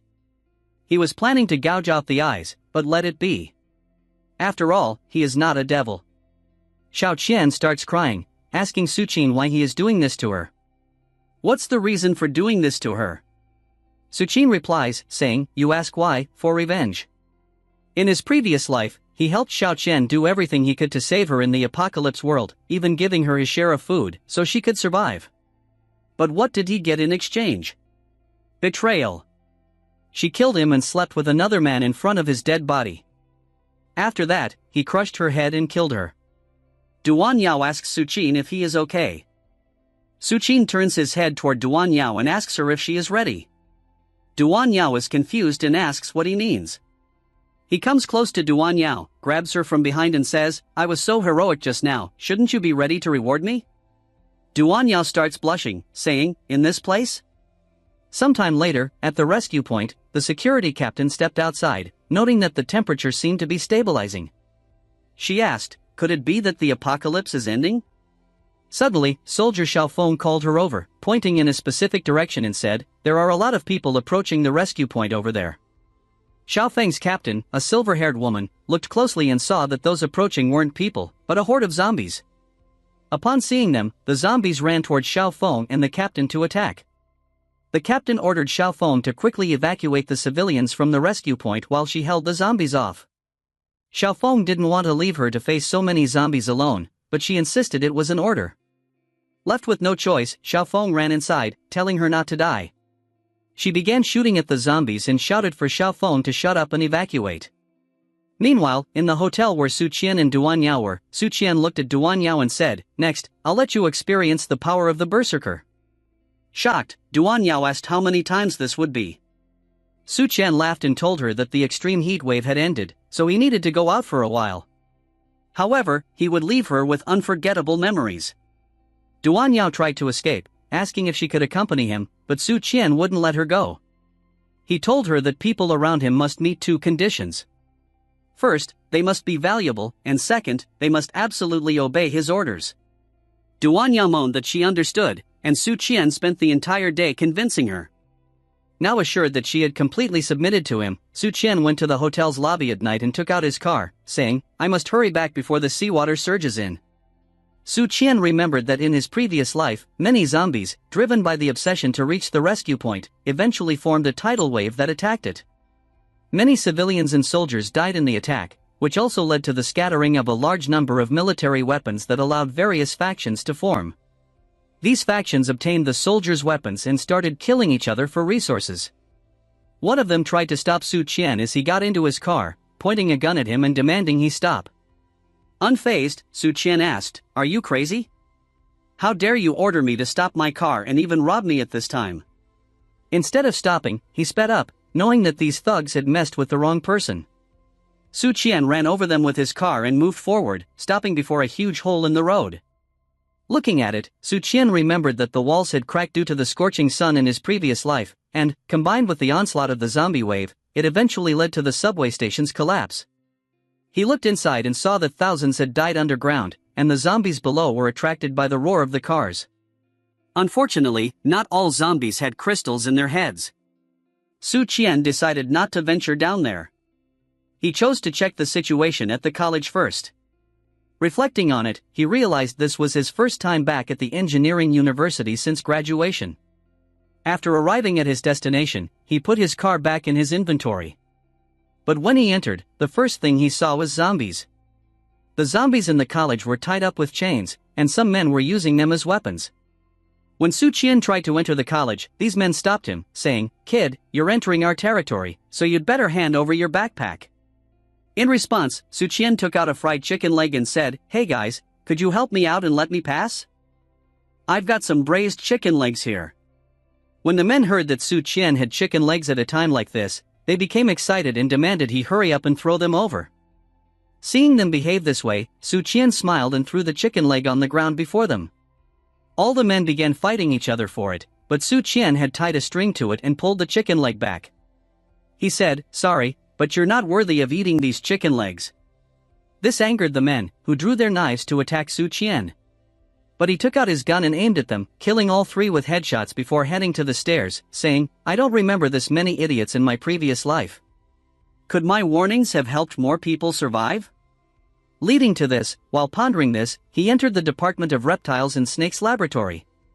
The room was locked, and seeing that, Su Qian confirmed that no one had entered the lab for a while. He grabbed the lock and broke it with his bare hands. Inside, he found many dead snakes, and the air was thick with decay. While walking around, he finally found what he was searching for, the leader of the snake army in his past life, King Jinshi. At that moment, it was just a black snake eating other snakes, which explained how it had survived. In his last life, this snake was the first to start mutating and devoured many people. Even Su Qian had nearly died in its jaws. He knew that when the flood arrived in a week, it would start mutating, and if it couldn't be defeated by then, it would cause serious trouble. Observing how the snake was staring at him, Su Qian felt it had gained some intelligence and realized he needed to be cautious. But suddenly, Su Qian heard footsteps and realized someone was on the other side of the wall. 3 men are standing on the other side of the door, telling Su Qian that they know he is hiding there. They ask Su Qian to come out. Angrily, Su Qian replies, "It's a critical time now. I can't afford to be disturbed by you guys." He warns them to leave if they don't want to die. Suddenly, he notices a silver-haired girl appear out of nowhere and start attacking them. Everyone is surprised to see that she has been hiding here. Before they can react, she leaps into the air, grabs 2 men with her legs and hands, and kills them. Without wasting any time, she runs toward the man with a gun, grabs his neck, and kills him. Su Qian points his gun at the silver-haired girl, surprised by her moves. But she reacts swiftly, snatches Su Qian's gun, and wraps her legs around him in an attempt to kill him. She is shocked to find that she can't twist Su Qian's neck. Eventually, Su Qian catches her and ties her to a chair. He asks the silver-haired girl who she is and what's going on. The silver-haired girl introduces herself as Bai Kong, the captain of the Azure Tiger Special Operations Team. She warns Su Qian to behave himself and let her go. Hearing about the special forces, Su Qian asks if she knows someone named Lu Xiaofeng from the team. Bai Chang, upon hearing the name Xiaofeng, asks Su Qian if he knows Xiaofeng. Su Qian explains that Xiaofeng once saved his life. After that, Su Qian starts cooking meat in front of Bai Chang. Bai Chang explains that a group of fugitives took over the school, used students as hostages, and stole their weapons. That's right, when the zombie horde attacked the rescue point, Xiaofeng led the civilians to leave first. But he didn't expect that some escaped prisoners had infiltrated among the normal civilians, Su Qian says. In that case, it's not entirely their fault. He starts eating meat in front of Bai Chang, who, after seeing Su Qian's frustration says, as long as they have weapons in hand, these people are nothing to fear. But she asks Su Qian how long he is going to tie her up, and urges him to let her go quickly. Su Qian agrees, saying, "That's fine, as long as you promise not to clamp my head with your legs like you did just now." Bai Chang agrees but demands that she wants to eat steak too. Su Qian, after hearing this says, "It seems like I can't untie it." However, after untying her and giving her a gun, he says, "I have my own things to deal with, so I can't help you too much. I can only provide you with some firepower support." He tells her to hurry up and leave, and don't bother him. Bai Chang explains that she plans to sneak attack their stronghold. Only by retrieving the looted goods can the people trapped in the college survive. So, this might be the only time we meet. Upon hearing about the supplies, Su Qian asks Bai Chang to wait a moment. He then starts pulling a sniper rifle from his bag and says, "Xiaofeng is my brother, so let me help you." A moment later, at the administrative block, the gang boss who stole weapons from Bai Chang asks one of his men about the situation with the students. The man explains that the guys are all waiting outside. "This time, we're definitely going to take down those students in the dorm," he states. After hearing this, the gang boss smiles and says, "Let those who weren't so cooperative earlier go to the front. If anyone's going to die, let it be them." However, suddenly the gate is broken, and Su Qian enters. "Sorry for interrupting your meeting," he says, as everyone gets really angry upon seeing him. They ask who he is and how he broke in despite more than 20 people guarding outside. Su Qian smiles and teasingly asks, "Do you want to know how I got in?" He points his finger toward one of the gang members and says, "Just like this." As Su Qian says bang, the man's head explodes. Everyone is shocked, wondering how it happened, exclaiming, "He just pointed at him, and then he died. How is this possible?" Su Qian warns everyone, if anyone moves, they will die. The gang boss is really scared and says, "Su Qian, you punk, quit fooling around." Meanwhile, outside the building, the man whom Su Qian pointed at was killed by Bai Kong. She informs Su Qian that the target has been eliminated, but there are still many thugs in the room. "You're in a very dangerous situation right now," she says, clearly nervous about Su Qian's plan to lure the enemy alone, which she finds too risky. A while ago, when Su Qian told Bai Chang about his plan to take back all the supplies, he explained that Bai Chang should take the sniper rifle to the roof of the opposite building. He'll lure the enemy, and then shoot whoever he points out, she recalls, unable to believe she agreed to his absurd plan. However, suddenly, the building windows get covered by clothes. Bai Kong is surprised and asks, why did the curtain suddenly close? She asks Su Qian how it's going on his end, but suddenly she hears a laughing voice, you little brat, don't think you can do whatever you want just by setting up a sniper outside. Bai Chang realizes that she has been spotted. She starts running towards Su Qian, saying, Su Qian, find a way to stall the time, I'll be there to rescue you right away. But then she suddenly hears a voice ordering Su Qian's execution. Furious, Bai Chang runs towards Su Qian as fast as she can, opens the door and exclaims, Su Qian, I'm here to avenge you. But she is shocked to find that Su Qian has already killed everyone. Su Qian, seeing Bai Chang, says, you are late, there are no supplies here. Just seconds before Bai Chang arrived, Su Qian had single-handedly defeated all the thugs. He also gathered all the supplies and placed them in his inventory. The boss of the thugs was alive but caught in Su Qian's grip.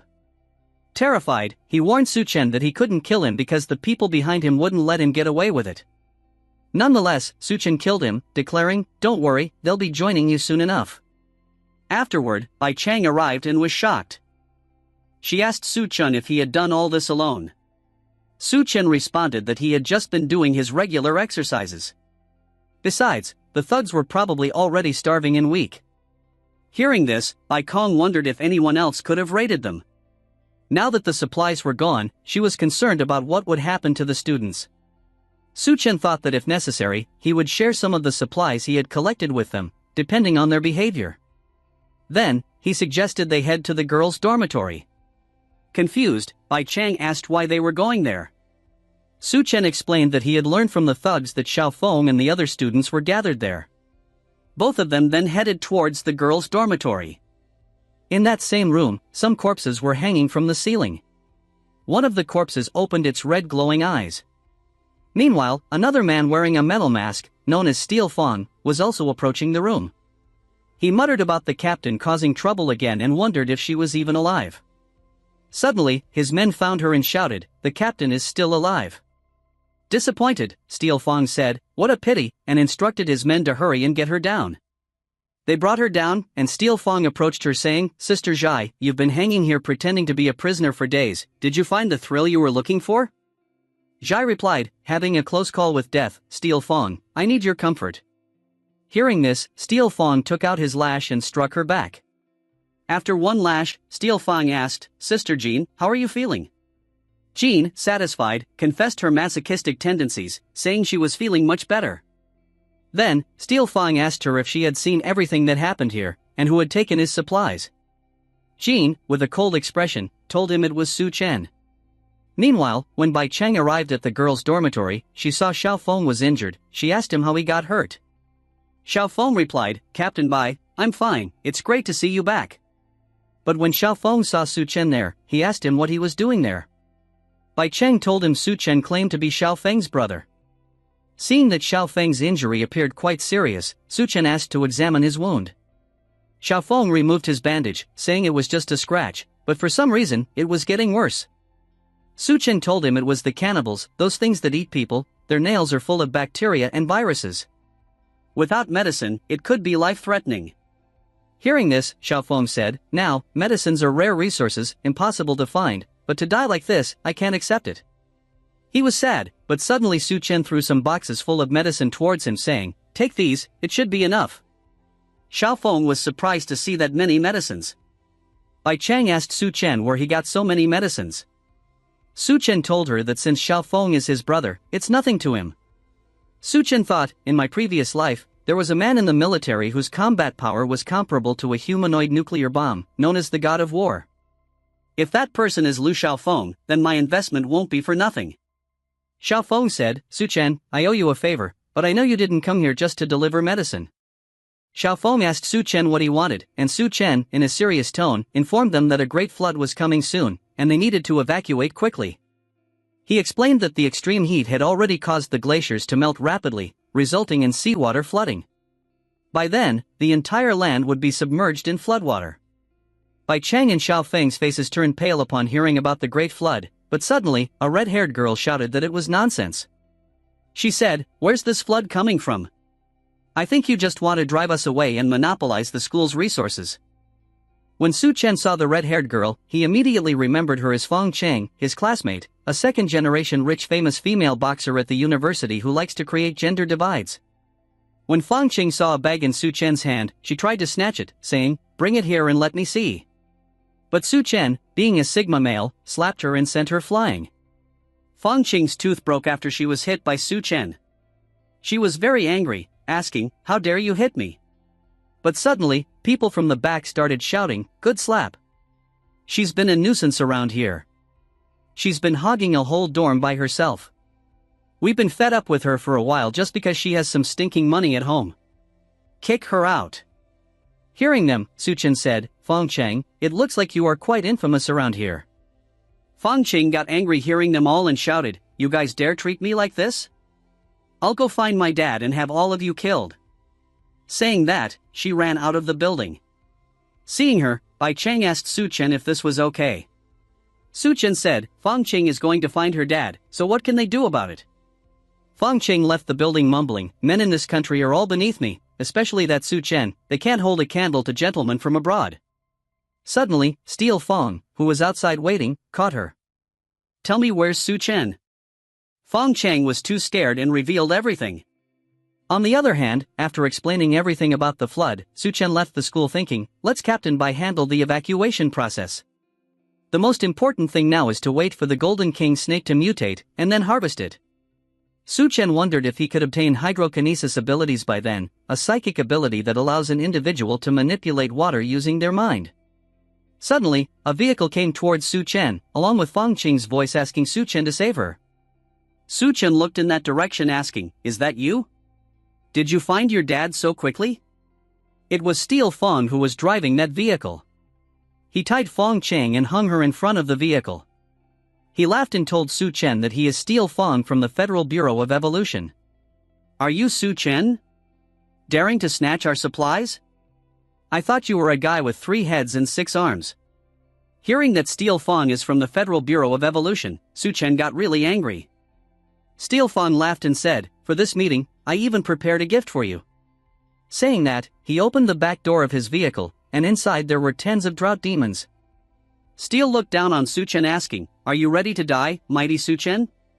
Bai Chang was treating Xiao Feng, but suddenly she heard a really loud sound coming from the direction where Su Chen had left. She said she would go check it out first, and asked Xiao Feng to stay here and guard. However, Xiao Feng disagreed with her decision, saying, "I'm coming with you." Outside, Steel Fong said to him, "Su Chen, this girl is your classmate, right? How about I give you a chance to be a hero and save the beauty? If you kneel and beg me, I'll let her go."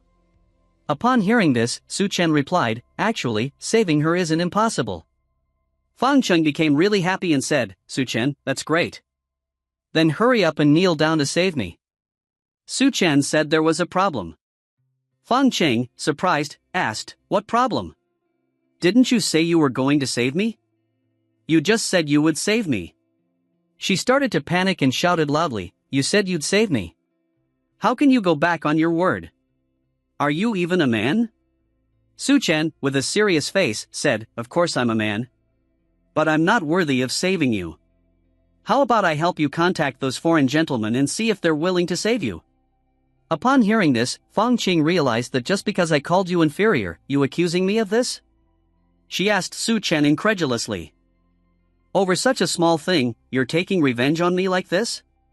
He grew angry and retorted, "You think I'll apologize and beg you to save me, don't you?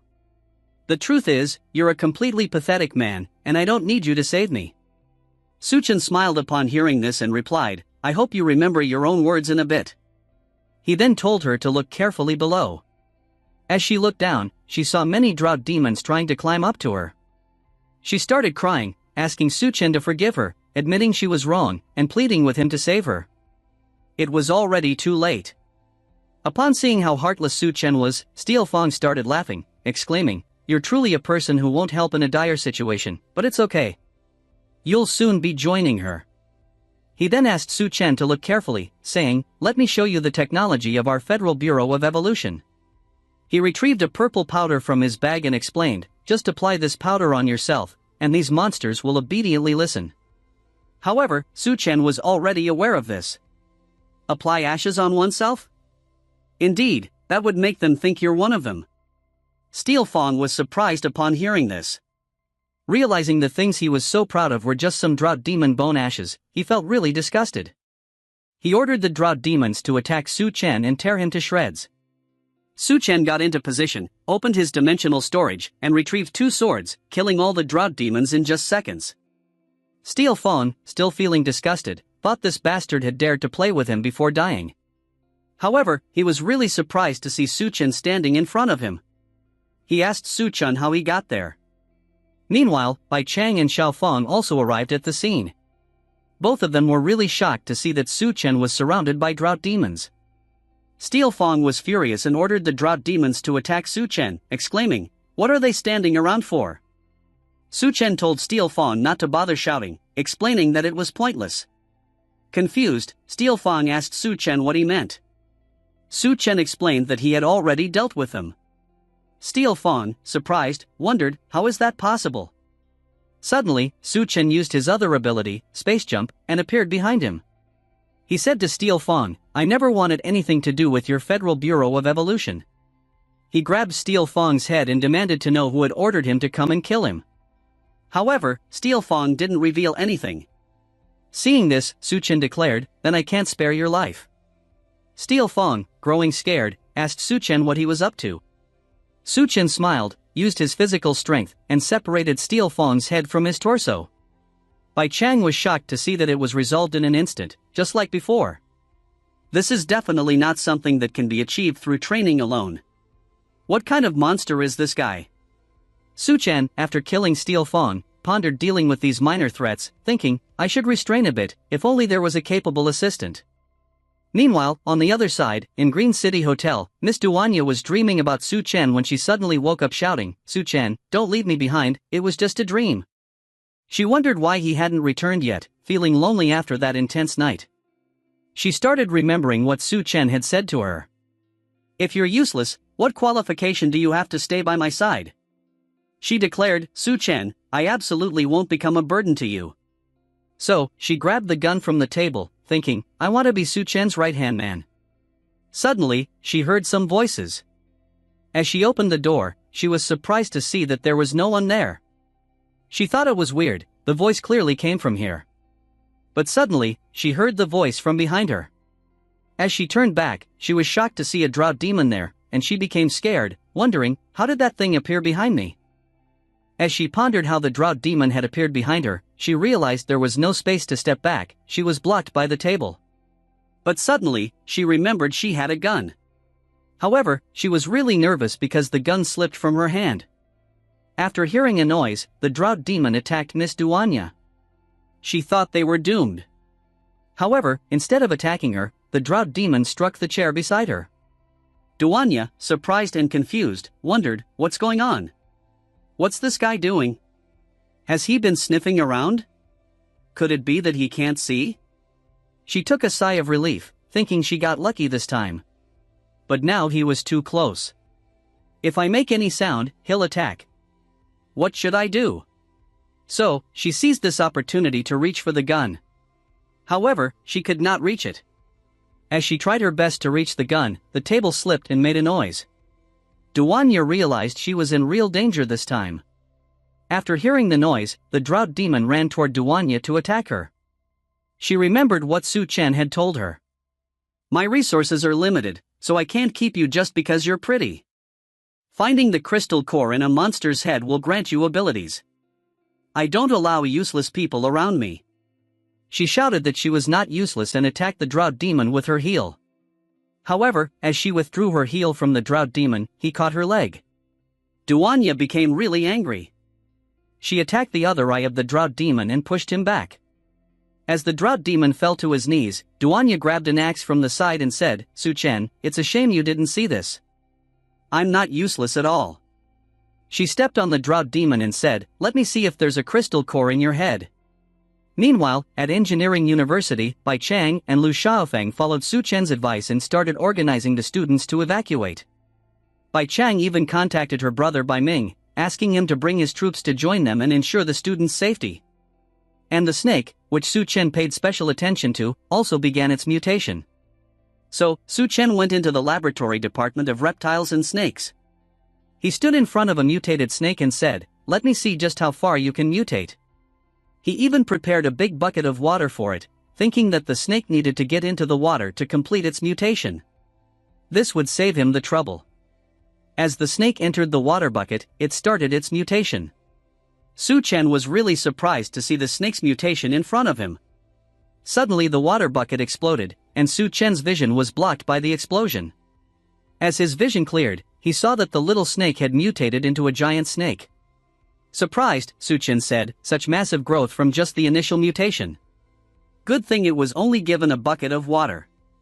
It would have been a disaster if it had waited for the flood to come."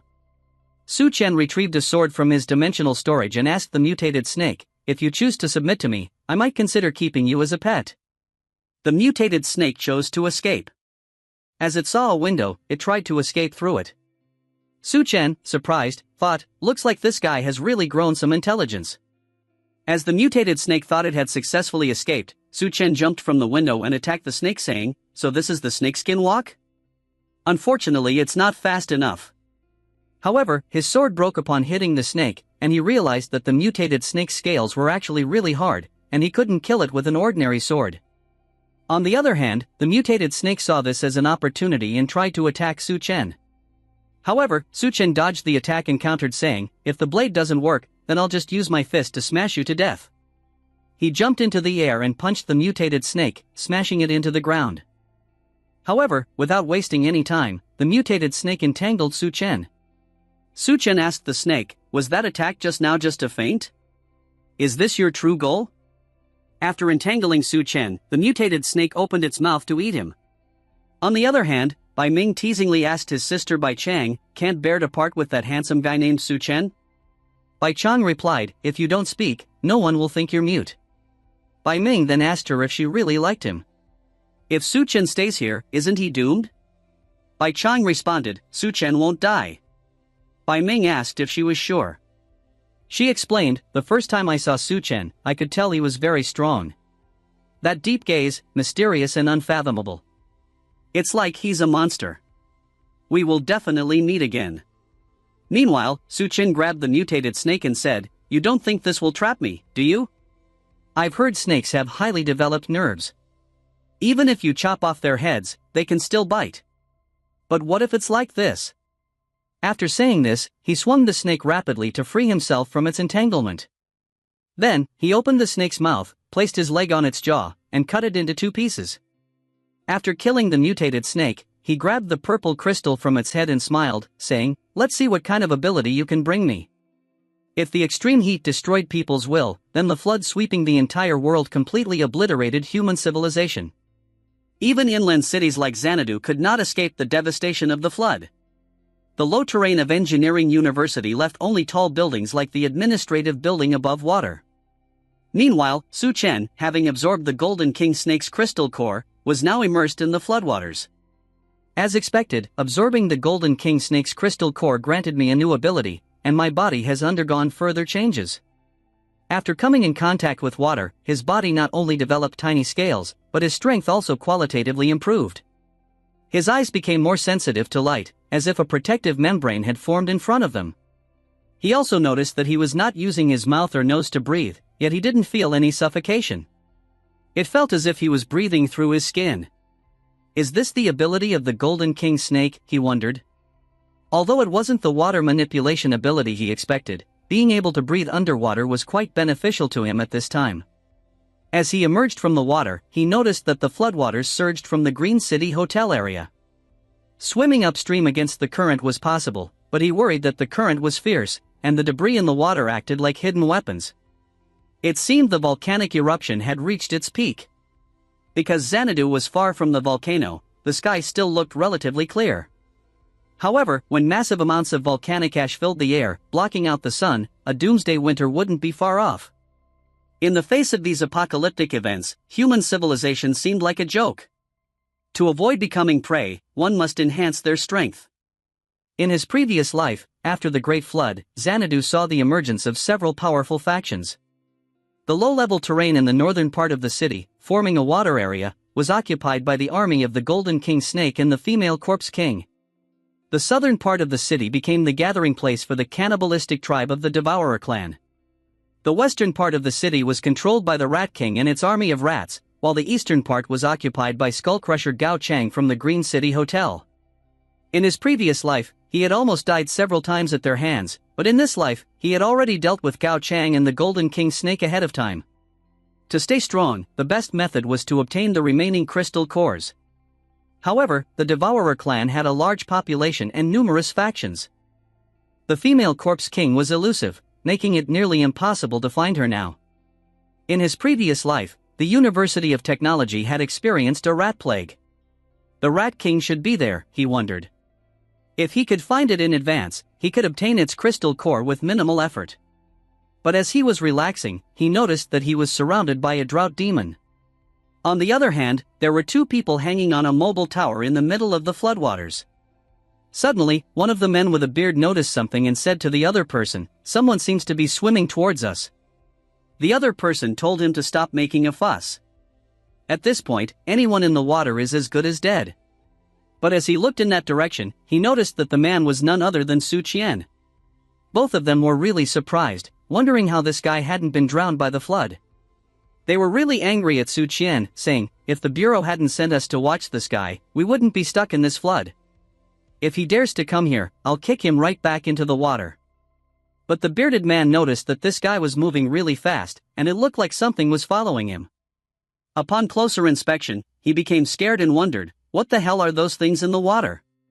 However, he was even more surprised to see Su Qian, wondering how he could swim so fast against the current.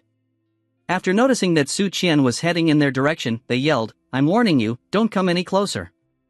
Upon hearing the name Federal Bureau of Evolution, Su Qian thought to himself, in this lifetime, their influence has already spread this far, I can get some information on the situation. So, he jumped towards them, placed his foot on it, and climbed to the top of the tower. The other man caught his hand in time and told him to hold on to the pillar, but the bearded man couldn't reach it. The other man assured him, "Don't be afraid, I'll definitely pull you up." The bearded man asked him to let go, explaining, "I'm too heavy, if this goes on, we'll both die." However, the other man disagreed, saying, "I'll never let go, if we die together."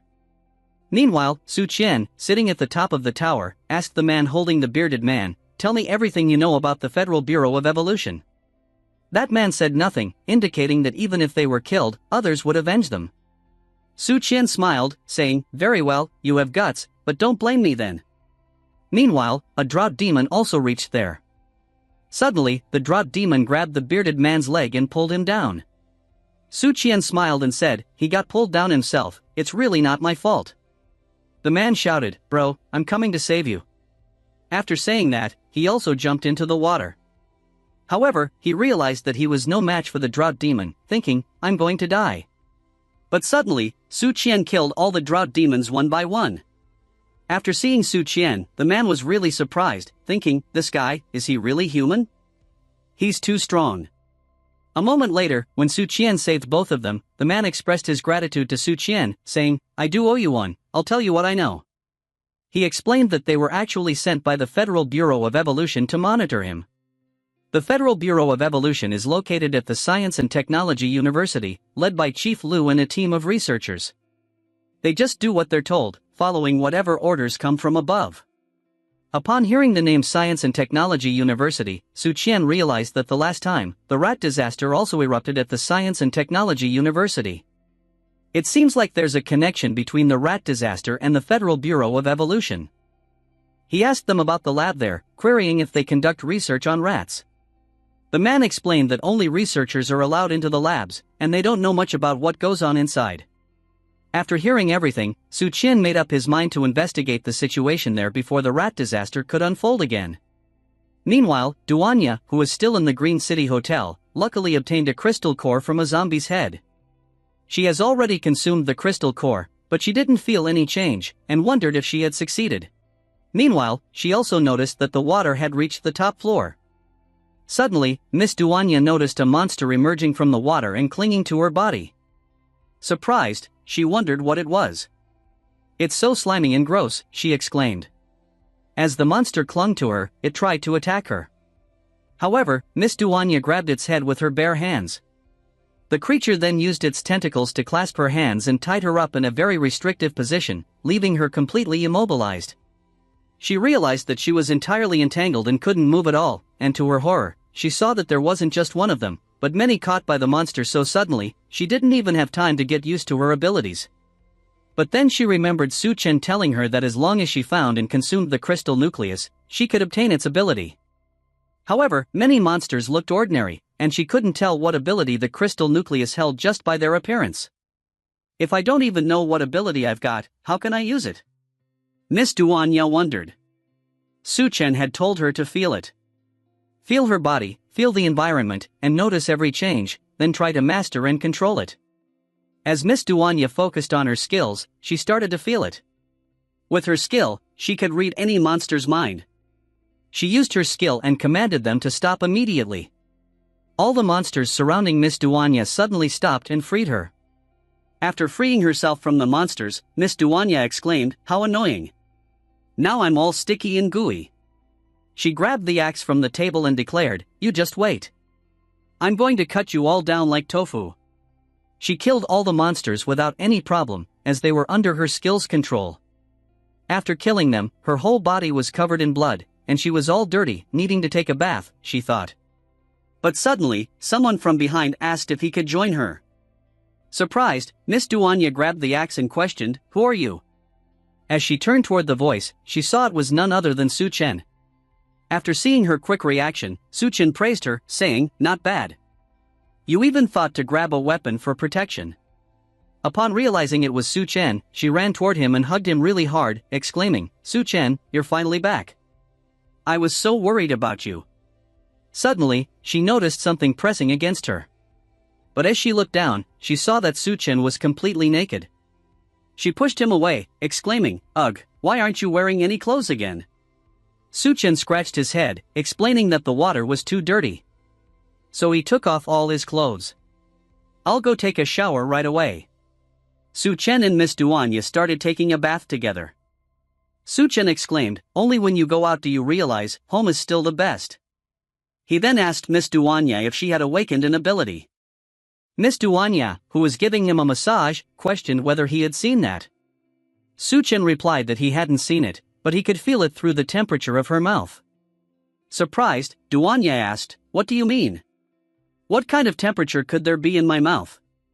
However, Chen ignored her question and asked what her ability was. Miss Duanya explained that her ability seemed to be a type of mind control. Chen asked if this mind control ability could be used on food. Duanya replied that she didn't know, and questioned whether she should practice on him first. Chen smiled and asked how she was going to do it. But as he looked into Miss Duanya's eyes, he got hypnotized and started seeing Duanya in a sexy outfit. Miss Duanya asked, "How about this kind of practice?"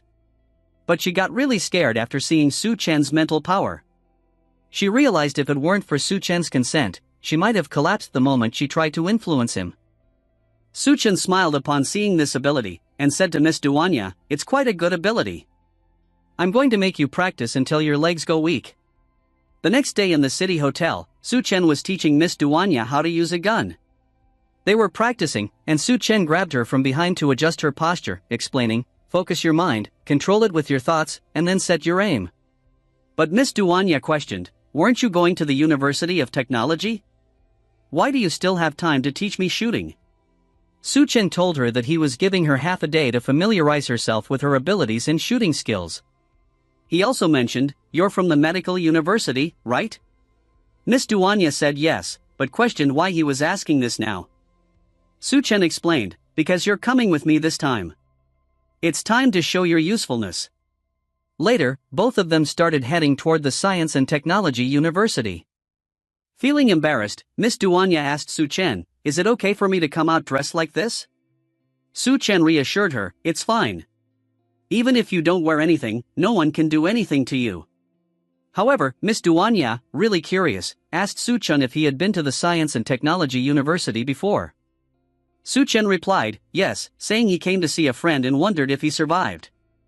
Miss Duanya, who was wearing a sexy bunny outfit, assured Chen, "Don't worry, good people have good fortune." A moment later, Miss Duanya told Su Chen that they had arrived at their destination. Surprised, Duanya wondered if this was really the Science and Technology University. But suddenly, Su Chen sensed danger when a man standing in front of the Science and Technology University door started firing at Su Chen and Miss Duanya.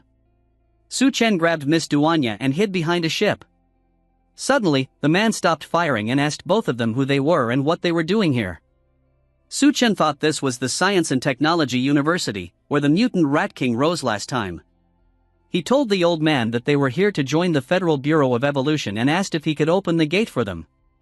Suddenly, the old man noticed Miss Duanya and demanded, "If this sweetie spends the night with me, I'll let her in." As for Su Chen, he told him to go back to where he came from. However, Miss Duanya used her ability and hypnotized him, saying, "Brother, for the sake of this braised pork, could you open the gate for us?" Upon seeing the braised pork in this kind of world, the old man was really surprised. He ordered his man, Lu Tao, to open the gate quickly, saying, "I haven't seen meat in ages." As the gate opened, Su Chen drove his boat in.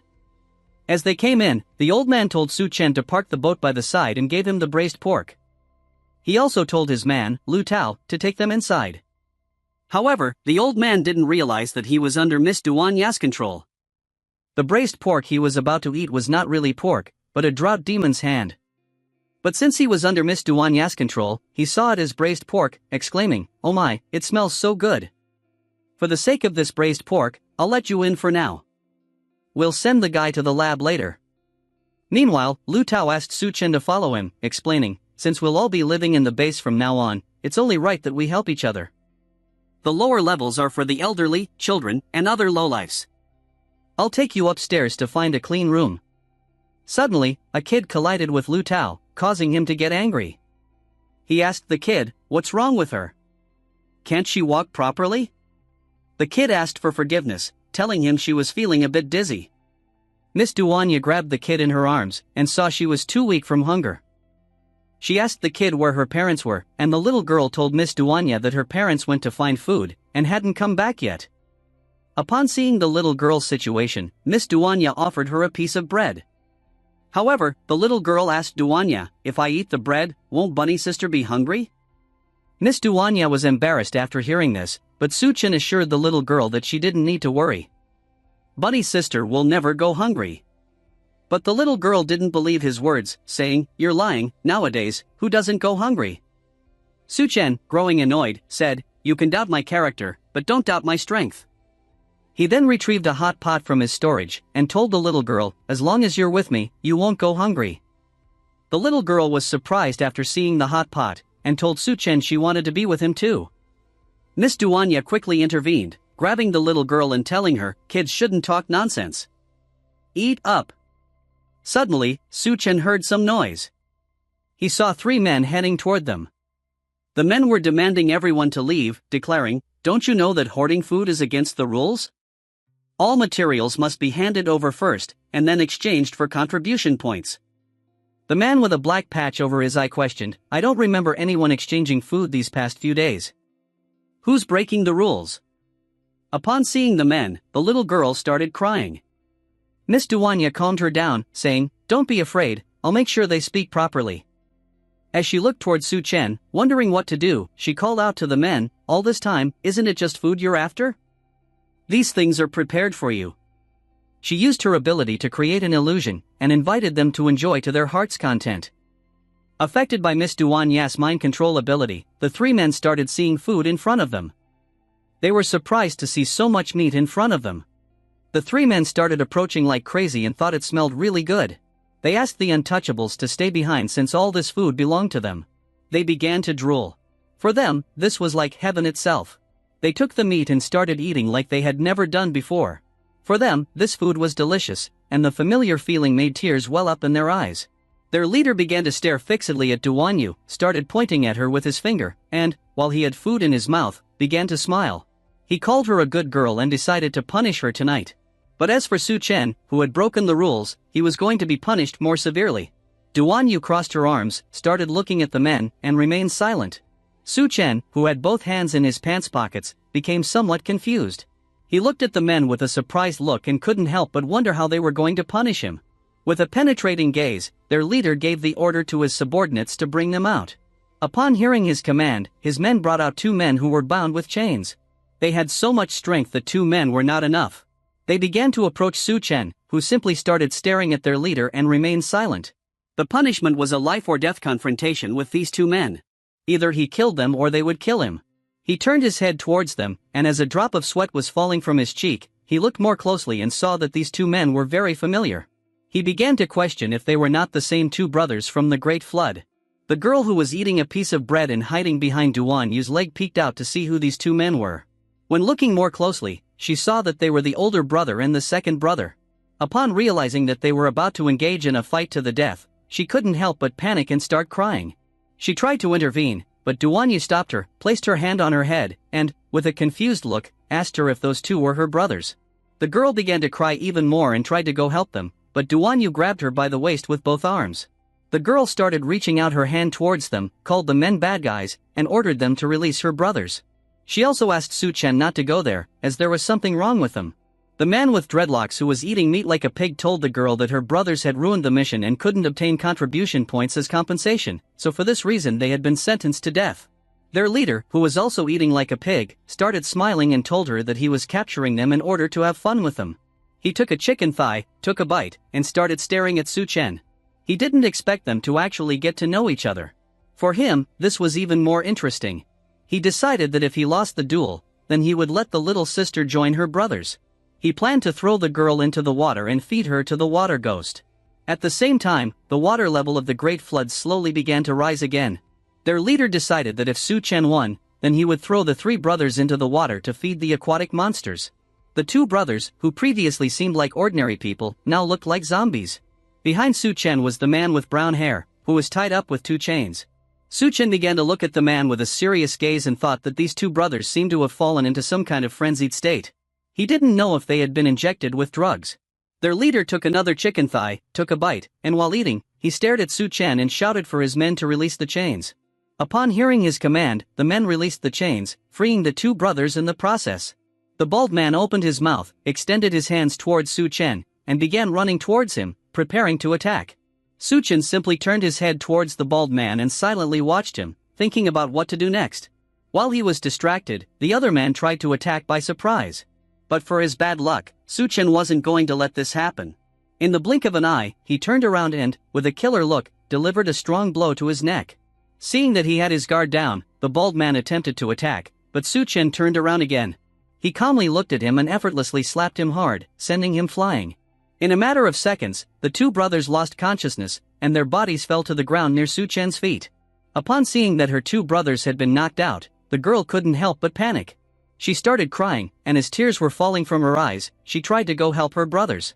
But Duan Yu held the girl with both arms to prevent her from intervening.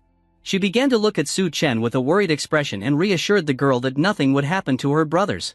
While the bodies of the 2 brothers lay on the ground, Chen simply started looking at them and remained silent. Their leader, who was eating like a pig, couldn't help but be amazed to see that Chen had finished off the brothers so quickly. While a drop of sweat was falling from his forehead, he began to look at him with a surprised look and initially thought that he had wasted 2 men, but then thought it didn't matter since both of them were useless anyway. He started wiping his mouth with his hand, stared at Chen, and, with an arrogant smile, explained to them that today he was in a good mood. He ordered them to obediently hand over all the supplies they had on them, and in return, he would pretend this never happened.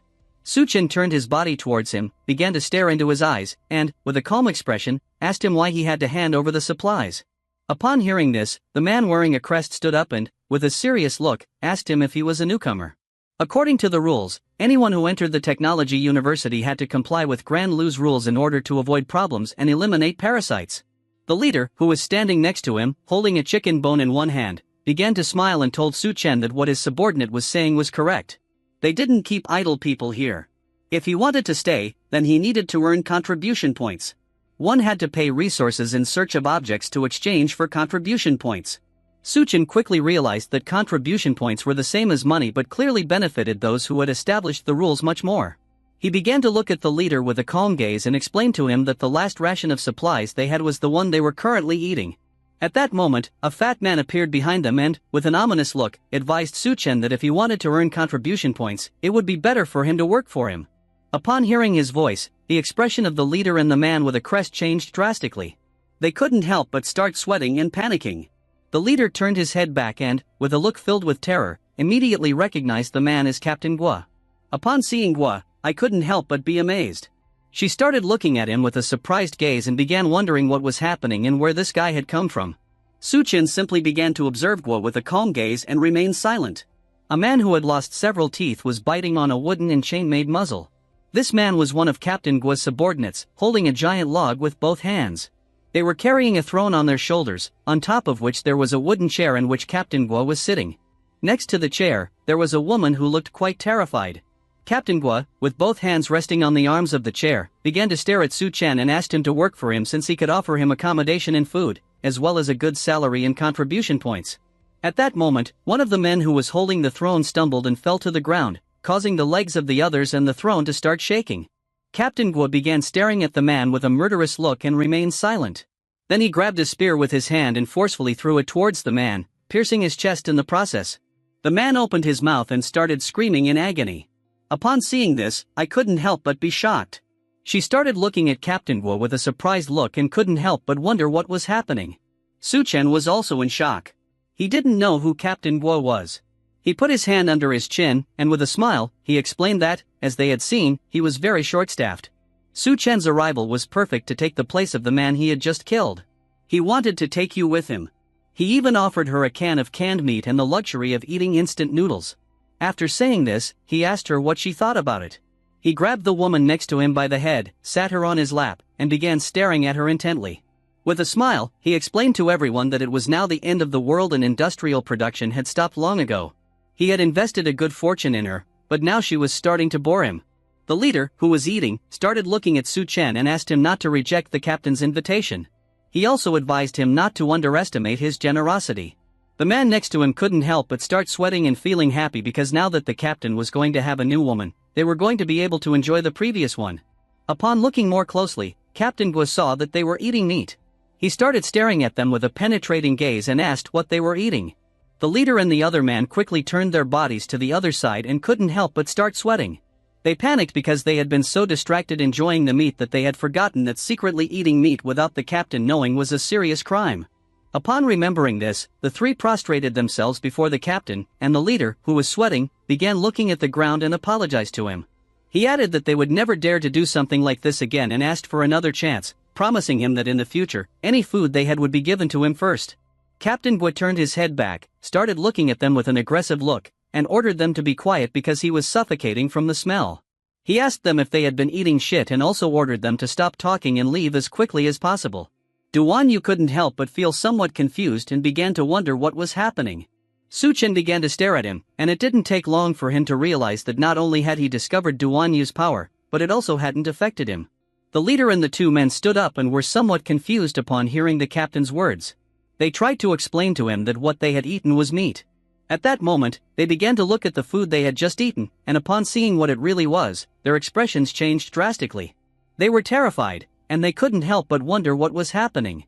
The leader opened his mouth and tried to vomit because he felt a lot of pain in his stomach. The three quickly put their hands on their stomachs, turned their backs to them, and started running towards the bathrooms. They couldn't hold it anymore, and they didn't know why suddenly their stomachs hurt so much. As they were moving away, Captain Gua began to look at them and couldn't help but wonder how he ended up with such stupid subordinates. He was very tired, and one day he would kill them once and for all. Chen began to stare at Captain Gua and thought that this was very strange. He didn't feel any supernatural power in this guy.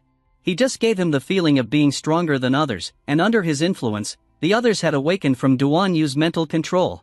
He didn't know what kind of person Lu Leata was, but seeing his subordinates, he came to the conclusion that he wasn't going to be someone easy to deal with. Captain Gua approached him, started looking at him seriously, caught his attention, and asked him what he thought about his previous proposal. Upon hearing his voice, Chen snapped out of his trance, turned his head towards him, and, with a calm gaze, thought that killing him now would only cause problems in the mission. He decided it was better to first find the mutant mouse and then figure out what to do with this guy. He began looking at Captain Gua with a dismissive look and told him that he wasn't interested.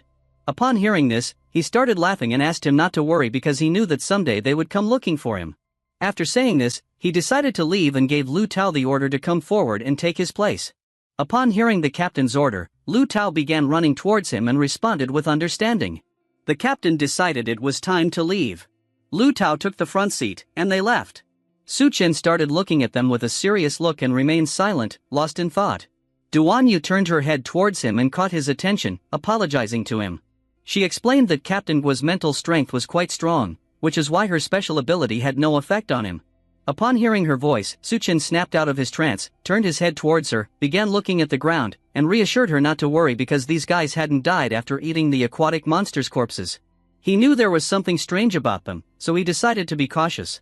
Someone started approaching them from behind and explained that now that they had offended the members of the royal guard, they wouldn't forgive them. Upon hearing this, Su Chen slightly turned his head back and saw a man approaching from behind. A gray-haired man with a bandaged head approached them. He took off his hood using both hands, started looking at Su Chen with a serious gaze, and asked him to come with him immediately. Upon seeing that the man knew him, Su Chen couldn't help but be somewhat surprised. He began to look at the man with a calm gaze and asked why he was helping them. The man started pointing at himself with his finger and, with a confused look, introduced himself as Miao Paiyuan, Tian Yu's roommate. They had last seen each other when he had come to school. At the same time, Captain Guo returned to his lair while he had both hands resting on the chair's armrests. With a murderous look, he ordered Lu Tao to keep an eye on Duan Yu and not allow them to escape. Lu Tao, who was very exhausted, approached him and, while gasping for breath, asked the captain what he had in mind. Captain Guo stuck out his tongue and couldn't help but start smiling as he thought of Duan Yu. He began imagining her and explained to Lu Tao that in the apocalypse, it was very difficult to come across women as sexy as her. Several hours later, Miao Paiyuan took them to another part of the university. They went to the central building, which was connected with wooden bridges. In one of the rooms, there was a drip. Although they did not have many reserve medicines, they had enough. They took the girl's brothers to this room, laid him on the floor on top of a blanket, and connected the drip to him. The man closed his eyes, clenched his teeth tightly, and began to sweat. Duan Yu sat on the floor next to him while she had one hand resting on her knee. She placed the other hand on his chest, turned her head to the other side, and, with a serious look, explained to the girl that they were no longer in mortal danger for now. The girl who was nearby couldn't help but feel happy and relieved. She thanked Duan Yu, saying that she was the best. In the room where they were, there were also several other people. Some were sitting, and others were sleeping. Su Chen, who had both hands in his pants pockets, began to approach Miao Paiyuan and asked if all the students lived here now. Miao Paiyuan, who was standing next to her brothers, responded to him with a yes and also added that regardless of whether they were men or women, everyone who was alive took refuge here. Miao Paiyuan started to stare at Su Chen and, with a serious look, explained that because Brother Tian Yu used to help everyone, this place was also considered their territory from the field department. Su Chen started to look at him with a calm gaze and asked which field department he was talking about. At that moment, someone who had a rifle resting on their shoulder appeared and explained to him that their field department was very strong. Even if they encountered the toady, they could face them. With a serious look, Su Chen began to wonder who this guy was. Several seconds later, he approached them. He had the rifle resting on his shoulder, carried several knives on his back, wore a diving mask, and had good armor. He asked Su Chen if he was interested in joining them. Miao Paiyuan did not take long to recognize this man as Tian Yu. He approached Su Chen, extended both hands towards him, and, with a surprised look, asked him to guess who he had brought back. Su Chen, who had one hand in his pocket, started to look at Tian Yu and couldn't help but feel somewhat confused. Tian Yu didn't take long to recognize Su Chen. He quickly took off the diving mask and couldn't help but be open-mouthed and surprised at the same time. He couldn't believe that it was really Su Chen. Tian Yu jumped towards Su Chen, gave him a hug, closed his eyes, and couldn't help but feel relieved. He thought that Su Chen had died, but he didn't expect that he was still alive. Su Chen also became happy since it had been a while since he had seen Tian Yu. For him, it was rare for the two of them to see each other again. He decided to have some drinks because he had just returned to the field department and could spend a few days with him. While sweat was falling from his forehead, he turned his head back and, with a surprised look, couldn't help but wonder what was happening. Behind them was Duan Yu. Upon seeing her, Tian Yu couldn't help but be dumbfounded and start sweating even more. He had seen her before. She was the legend of their University of Science and Technology, known as the Cold Goddess Duan Yu. She started walking towards them, put her hands behind her back, adopted a seductive pose, and explained to him that these were things of the past that had no use in the present. Tian Yu panicked, and while he was open-mouthed, he began pointing at her with his finger and, with a confused look, asked Miao Paiyuan how it was possible that the legendary goddess had appeared here in front of them dressed as a bunny. Niu Piyuan covered his ears with both fingers, and while he was sweating, he started to look at her and asked him if she really was the older sister of Duan Yu from the Faculty of Medicine. It didn't surprise him that she was so beautiful. Duan Yu approached Su Chen, put her hand on his chest, started looking into his eyes with a loving gaze, began to blush, and explained that she wanted to change clothes. Dressing like this in front of the students was too embarrassing for her. Su Chen put his hand on her waist, started looking at her, and, with a smile, thought it was time for her to change clothes. Niu Piyuan and Tian Yu couldn't help but feel jealous. Niu Piyuan clenched both fists tightly and, with an angry look, asked him why Su Chen was hugging the goddess. Tian Yu started bleeding from his nose. He was very furious, as he couldn't believe that the goddess Duan Yu was with Su Chen. Tian Yu took them to the door of another room. He left his backpack on the floor, extended his hands towards the door, and apologized to her since it was a bit messy here. He told them they could sit wherever they wanted, and he also told her that she could change clothes in this room. She started approaching the room and thanked him. Seeing that this room was luxurious, Su Chen couldn't help but be somewhat surprised.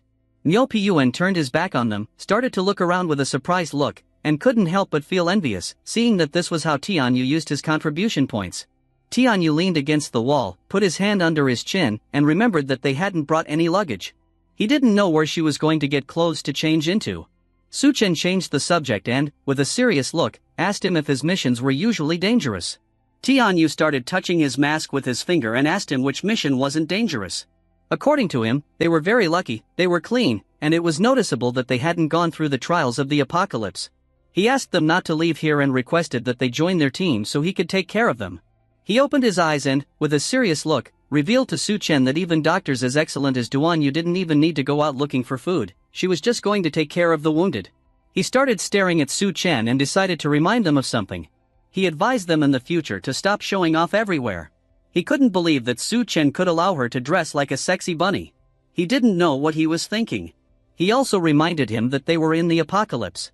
Su Chen slightly turned his head back and, with a calm look, asked him not to worry, as he was going to take good care of her.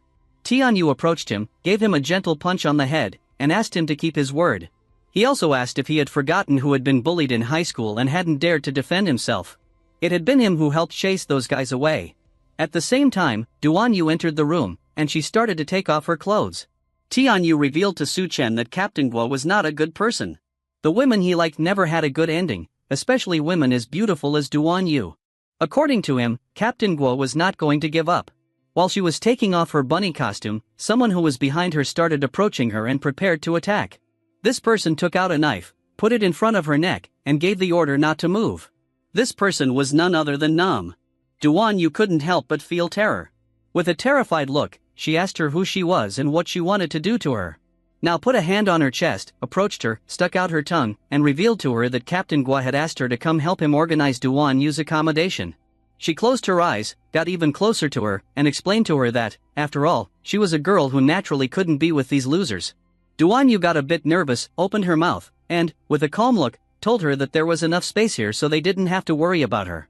While Duan Yu was touching her chest, now put her hand on her abdomen and explained that this couldn't be possible since the captain especially wanted her to come.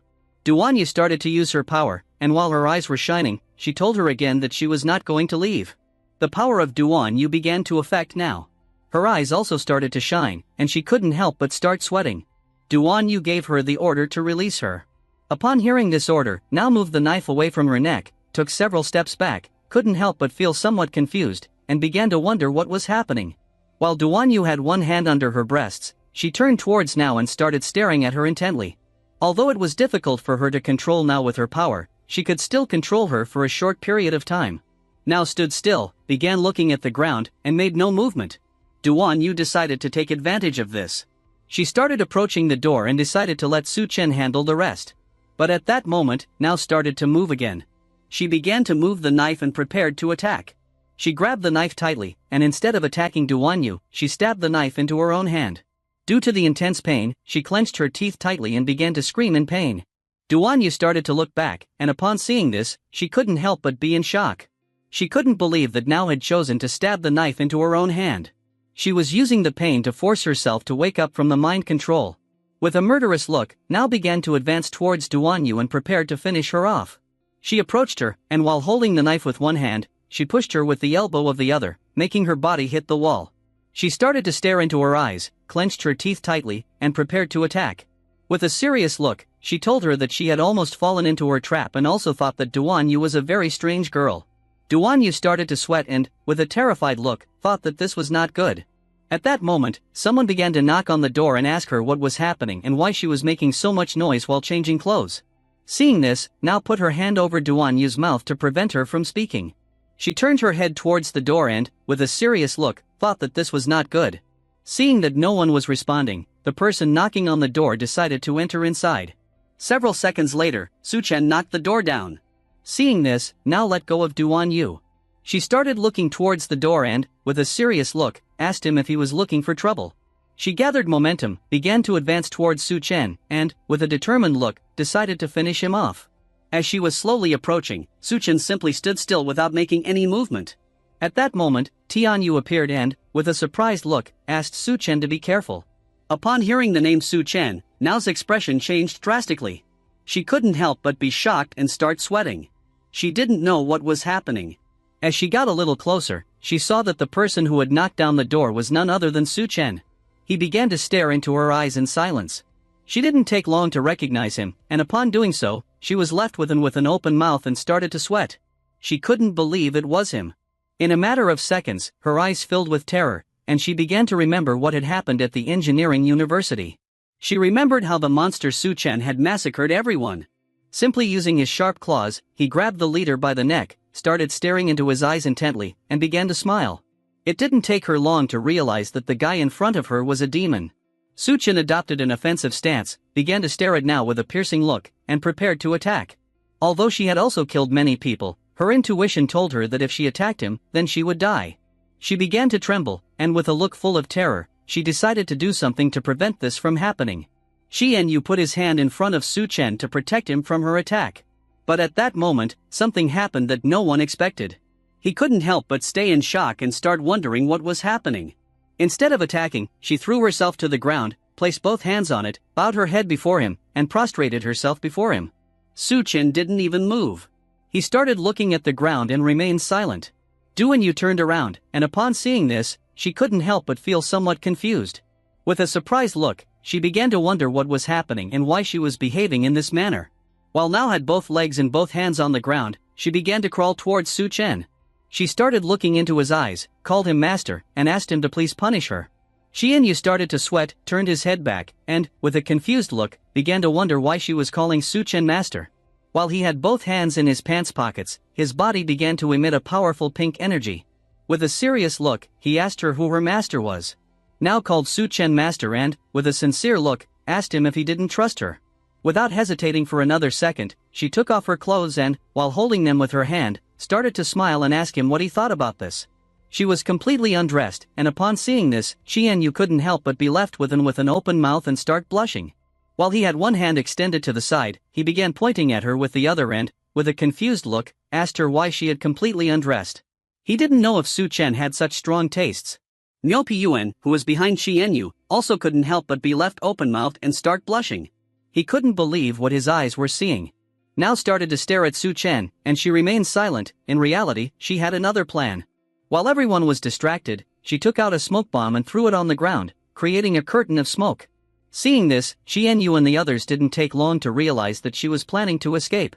While the smoke screen was getting bigger and bigger, she decided to take advantage of this opportunity and started running towards the exit. She put a hand on the ground, and seeing that they knew she was planning to escape, she couldn't help but panic. She clenched her teeth tightly and, with a terrified look, thought that this wasn't good. Just before she could escape, someone's hand appeared and grabbed her by the mouth. She started sweating, looked at the hand, and couldn't help but wonder what was happening. The person who had caught her was none other than Chen. While he had one hand in his pants pocket, he grabbed Now by the neck with the other. He began strangling her and, with a serious look, asked if she thought she could escape so easily. She opened her eyes and asked him to wait a moment and not kill her. She asked them if they remembered the girl they had rescued a few days ago. She revealed to everyone that the girl and her two brothers had already been taken to the Colosseum. If Chen killed Now, then they would never know what was really happening. Just before she could finish speaking, Chen stopped strangling her. He started staring into her eyes and told her that he didn't care about any of this. Using all his strength, he threw Now out of the building. The apartment glass broke, and her body fell into the water from the great flood, which was full of monsters. Xianyu turned his head towards Niu Piyuan, and while a drop of sweat was falling from his forehead, he asked him who the girl she was talking about was. Upon learning that the girl had been kidnapped, Niu Piyuan became somewhat terrified. He explained to him that the girl's name was Sun Xiaomai. She had 2 older brothers. He was sure that Captain Guo's men had taken the girl just as they left. With a calm look, Su Chen started looking at them and remained silently thinking. Xianyu started to look at the ground, clenched his teeth tightly, and thought that this was not good. Niu Piyuan approached him and, with a serious look, asked him what he was going to do now, since if they did not rescue the girl and her brothers in time, the big mutant rats were going to kill them by biting. While Su Chen's body was surrounded by powerful energy, he began to look at them with a calm gaze, and despite knowing that this university was the origin of the mutant rats, he asked them which rats they were talking about. He turned his back on the others, started walking, and decided to take a look. Duan Yu also appeared. She hadn't changed out of her rabbit costume. She began to follow Su Chen because she didn't want to stay here alone for fear that Captain Guo's men might come. Seeing that Su Chen was planning to go to the Colosseum, Tian Yu thought this wasn't good. He started approaching him from behind and asked him to calm down, since they should try not to get into conflict. Not far from the area was a laboratory, and next to the laboratory was a large metal cage. Inside the cage, there was a platform on which the girl's 2 brothers were tied up. The girl was next to the platform. In front of her sat Captain Guo, with several men beside him. While he was looking at the girl, he started to laugh and explained to her that if she was willing to enter the arena, then he would consider releasing her brothers. He turned his head to one side. The girl's 2 brothers had their arms tied and were hanging from ropes. The man in gray clenched his teeth tightly, asked his sister not to believe Captain Guo, and also advised her to leave quickly.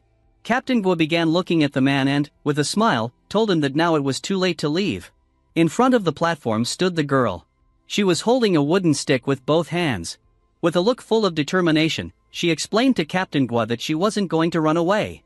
She also asked him if he really intended to release her brothers.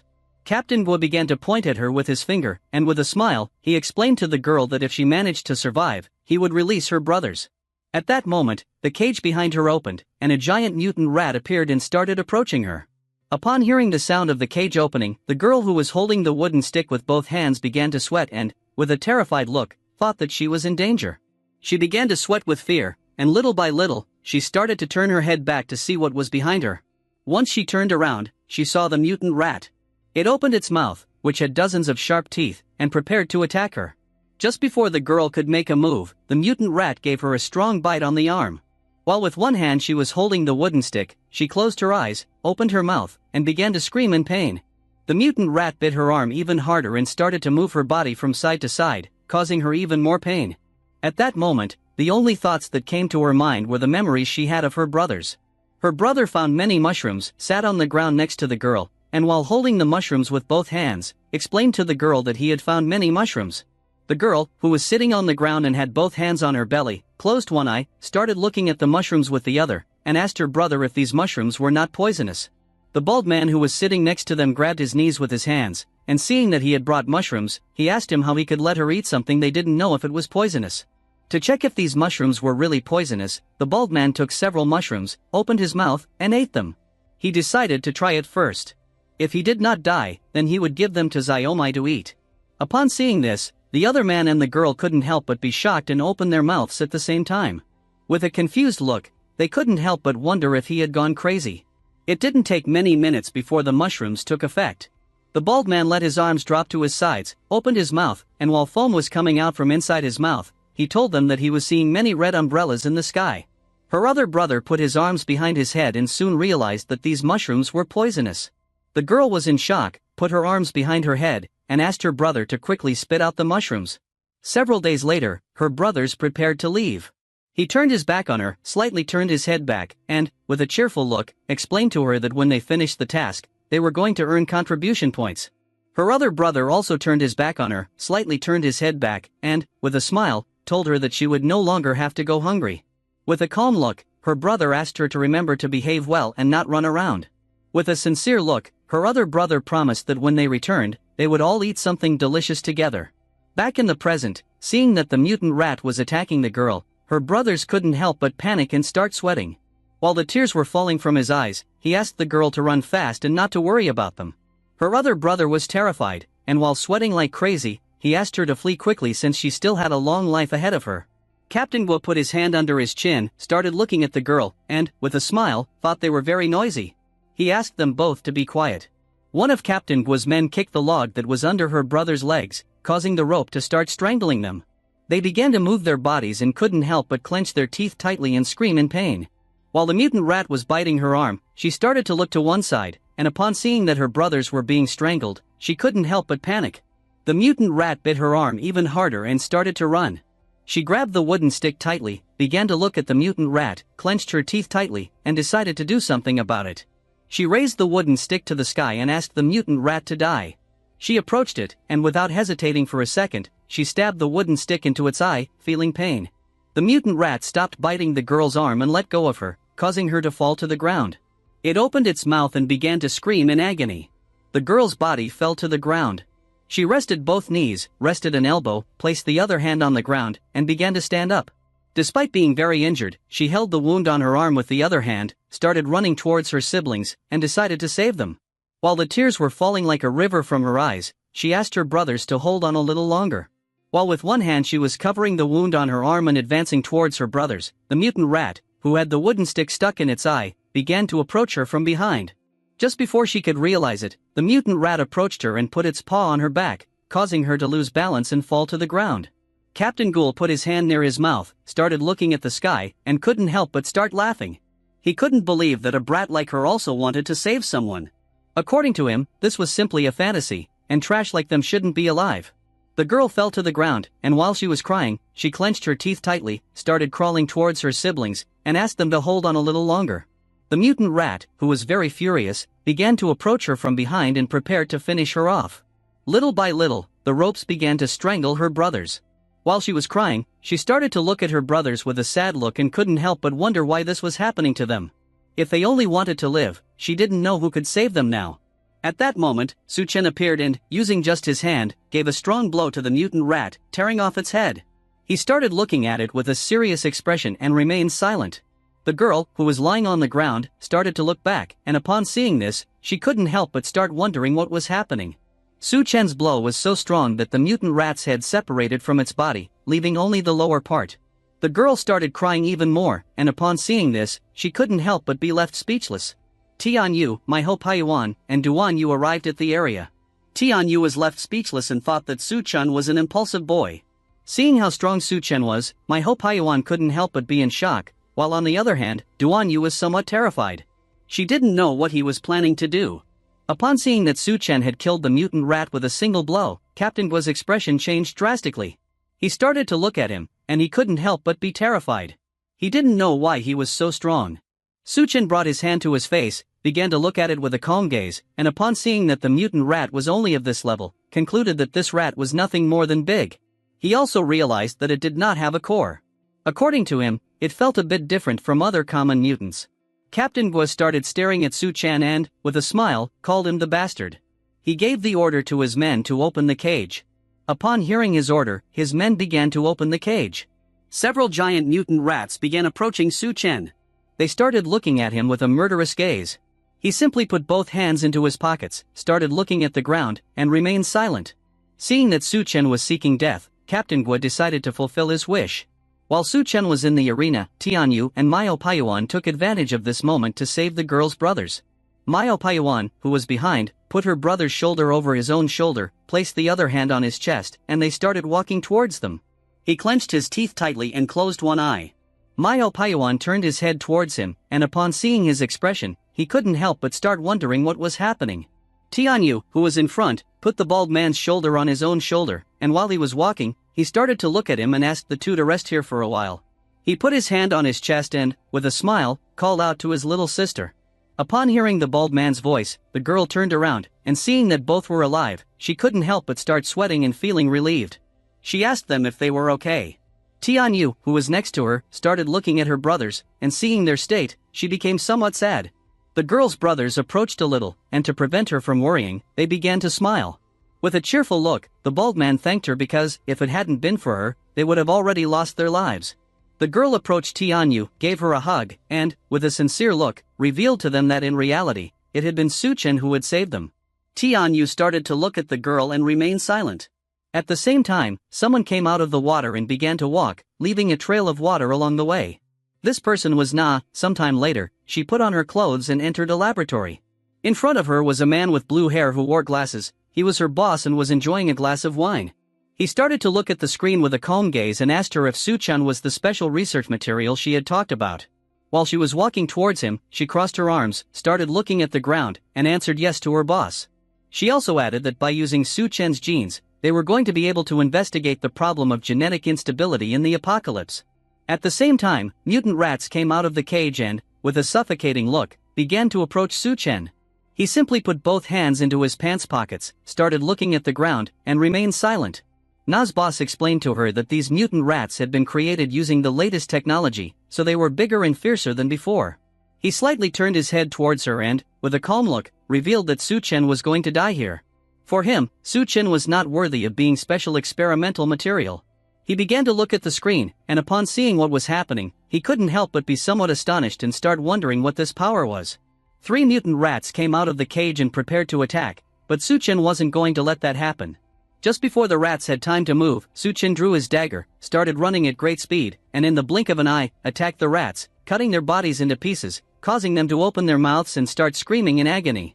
Upon witnessing this, the bald man was in shock. He began to look at Su-chan with a surprised look. He couldn't believe that he had eliminated the rats in an instant. Tianyu, who was next to him, was left speechless. With a look full of fear, he began to question if this was still the same Su-chan they knew. Captain Guo did not expect Su-chan to be able to face 3 mutant rats.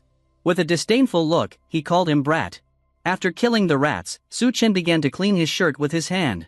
With a calm look, he started to carefully observe the corpses of the rats and soon realized that these rats also did not have crystal cores. At the same time, the loudspeaker started to sound, and someone began to cough and ask everyone to pay attention. The corpses of the rats fell to the ground, causing mist to appear. Su-chan let his arms drop to his sides, started looking at the ground, and remained silent. In front of him was a platform, and on top of it sat Captain Guo on his throne. Next to him was a woman who was chained. The person who had activated the loudspeaker was none other than Na's boss. He approached the microphone, and while observing everything, he began to smile and informed Captain Guo that Su-chan was the test subject he needed.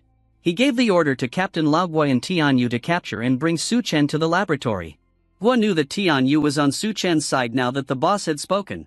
He couldn't help but start smiling because Tianyu was finished. Tianyu panicked and, while sweating, thought that this was not good.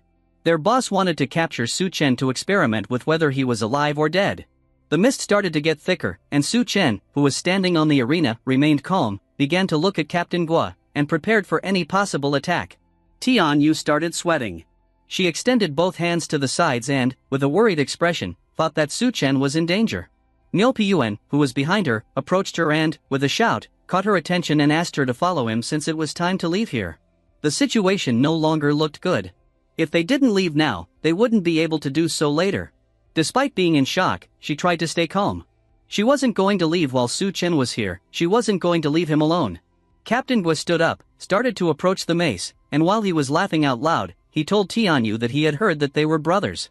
Everyone who was in the university had survived thanks to the boss, so he asked him which side he was going to choose. Tianyu started to look at the ground with a lost gaze and began to think about what to do now. Su-chan started to look at Tianyu and asked him what was happening. He raised his head and, with a calm voice, explained that their boss was named Lu Haiyan, who, at the beginning of the apocalypse, had developed a potion that could make people stronger, therefore, he was the person who controlled the university. With a serious look, he began to stare at the ground, and it was revealed to him that the potion Lu Haiyan had created drained one's life force in exchange for power. So once they no longer had the potion, they would become weaker than anyone else. Su-chan understood how Tianyu felt, so with a cheerful look, he asked if he was willing to come with him if he told him that he had a solution to this problem. Tianyu didn't even lift his gaze and apologized to Su-chan because he had no other choice.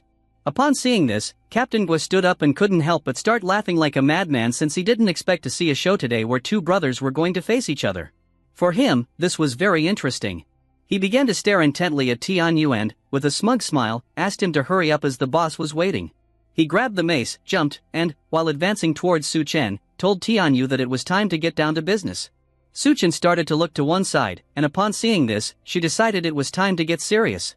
At that moment, someone made a great leap, and just before Captain Guo could approach Su-chan and attack, Tianyu appeared, gave him a strong kick in the face, and told him that today he did not want to choose. His kick was so strong that Captain Gua's heavy body shot towards the ground. Gua, who was holding two maces with his hands, crashed into the ground, causing him intense pain. Several seconds later, Tianyu landed on the ground, and while he had one hand clenched into a fist, he removed his armor with the other. He began staring at him aggressively and prepared to strike again. Captain Gua, who was lying on the ground, couldn't help but start to get angry. He stood up, lost his composure, started shouting, and asked if he was challenging the boss. Tianyu's body began to emit a powerful aura. He remained calm and, with a serious look, told him that their boss was a rat who was only using the potion to control everyone. He turned his back on Su Chen and decided to fight since his life no longer mattered. Su Chen, who was standing behind him, was somewhat confused, as he didn't know what was happening or why he was behaving this way. Duan Yu and Mio Paiyuan were somewhat surprised. Su Chen began to look at him with a cheerful gaze and, with a smile, thought that he hadn't changed at all. With a serious look, Tianyu told Gua that if anyone dared to touch his brothers, then they would have to deal with him. Su Chen saw in him the same Tianyu he had known in school. He gathered momentum, started advancing towards Gua, and prepared to attack. While he was holding the two maces, he stood up, and seeing that he was courting death, he decided to crush them both together. Tianyu approached him, clenched both fists tightly, adopted an offensive stance, and told him that he still had a long way to go before he could defeat him. He clenched his teeth tightly, and just before Gua could do anything, he launched a chain of punches towards him, which began to impact his body. Despite receiving a lot of blows, Gua continued as if nothing had happened. He started looking at him and, with a smile, revealed that the boss already knew that he was going to betray him and, for this reason, had been giving him level 1 potions while he had been using level 2 ones. Upon knowing this, Tianyu's expression changed drastically. He couldn't help but start sweating and remain in shock. Gua took advantage of this distraction, grabbed the two maces with both hands, raised them to the sky, prepared to attack, and while his eyes were shining, revealed to him that his fat was the best defense and no one could hurt him. Using all his strength, Gua attacked him using the maces, but luckily Tianyu reacted in time and caught both maces, avoiding death. However, due to the great difference in strength between them, he was injured. He opened his mouth and started spitting blood. The strength that Gua had was so enormous that the ground began to break into pieces, but despite this, Tianyu grabbed the maces even harder, clenched his teeth tightly, and decided not to give up. His veins became larger. Seeing this, Gua couldn't help but start smiling. He started staring at him and told him to go to hell. The mace had a button, he pressed the button, causing an electric charge to appear around the mace. Tianyu, who was bleeding, soon realized that there was also electricity in the meteor mace. The electric charge began to approach Tianyu, and seeing this, he couldn't help but panic and think he was finished. At that moment, someone appeared and gave a strong kick to the mace, causing Gua to let go of it. As a result, the handle started moving towards his face, he began to sweat, and with a look full of fear, he started wondering what was happening. This person was none other than Su Chen. He placed both feet on top of the two maces and pushed hard, causing one to pierce Gua's eye and the other his chest. He mocked him by asking if no one could hurt him. Tianyu was dumbfounded. He couldn't believe that Su Chen had actually managed to injure Captain Gua. Duyun Yu and Mio Paiyun were in shock and dumbfounded at the same time. They couldn't believe what their eyes had just seen. Lu Heian, who was observing all this from the laboratory, simply remained silent, marveling at the extraordinary turn of events.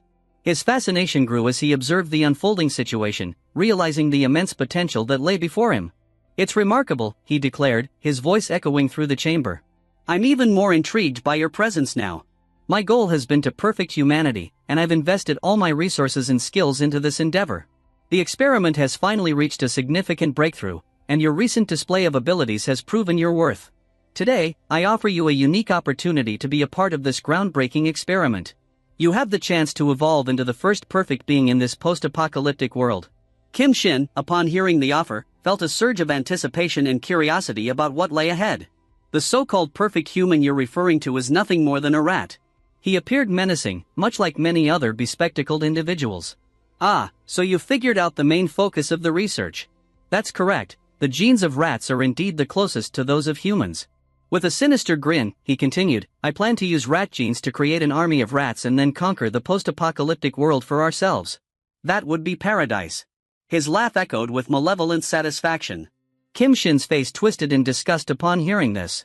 "Indeed," he said, "that idea is utterly foolish." Just then, a startling sound was heard nearby, and a woman emerged from the shadows. The assassin, his weapon in hand, aimed carefully. "It seems you still don't grasp the magnitude of evolution," he declared. Let me broaden your perspective a bit. A gunshot rang out, but Kim Shin swiftly evaded the bullet with his keen reflexes. He understood the gravity of the situation, realizing the bullet wasn't intended for him but for the old man. Emerging from the realm of death, the old goo had transformed into a grotesque and horrifying creature.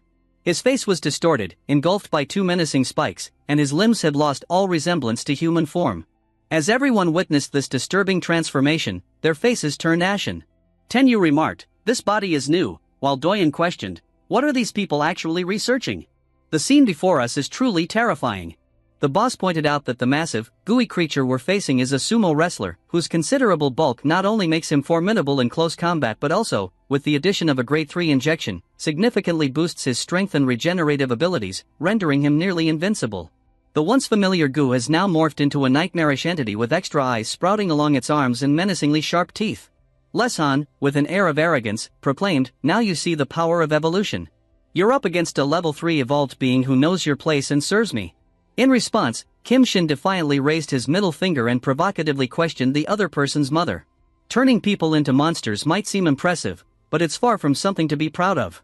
When the order was given, the transformed individual let out a fierce roar and charged at Kim Shin, morphing into a Sonic-like figure and rolling towards him with the intent to attack. The scene was so startling that everyone around was immediately filled with concern for Kim Shin. Two New York shouted, "Kim Shin, be careful." Yet, Kim Shin stayed composed as he faced the terrifying, electrified monster. With both hands, he fought back and said, "Stop." The monster paused, and Kim Shin continued, "Do you really think that adding 2 batteries to a weapon will electrocute someone?" To demonstrate, he forcefully shoved the power source into Gua's mouth. Gua, misunderstanding and thinking he was being fed, bit down hard, resulting in a deafening explosion. After defeating him, Kim Shin turned around with a sense of confidence, only to find Tanu and Duan watching him with anxious expressions. They questioned, "Did you actually defeat him?" Lucan, astonished, remarked on the unexpected use of explosive pins to inflict damage. However, as he had previously mentioned, the class beat medicine had potent healing capabilities. In the midst of this, Lao's face rapidly healed, shifting from a somewhat human-like appearance into a true monstrosity. As Lao morphed into a more terrifying form, Lian chuckled and taunted. "It looks like you're powerless against the might of evolution, huh? Ha ha." Without missing a beat, Kim Shin ascended into the air and launched a powerful punch at the monster.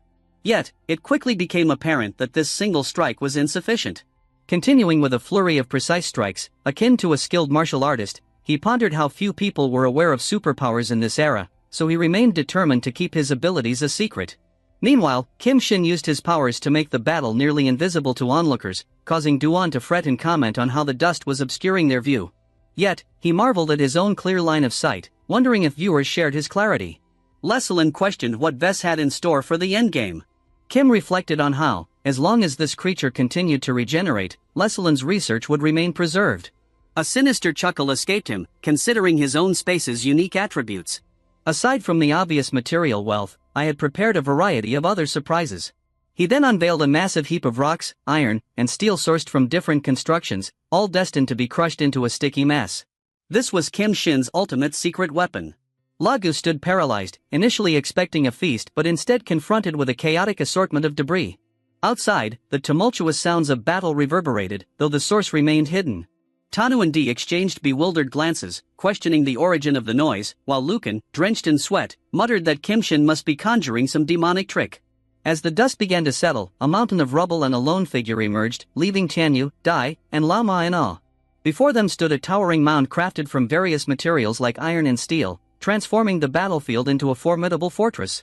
Kim Shin sat unscathed and composed, like an indomitable ruler, while the futile efforts of his adversaries lay buried beneath the rubble. Luke Xing, now stripped of his menacing demeanor and overtaken by panic, shouted in desperation, "I don't care who you are or how you managed to bring this debris here, but if you dare strike me like you did a dog, I will ensure you meet a death without a burial."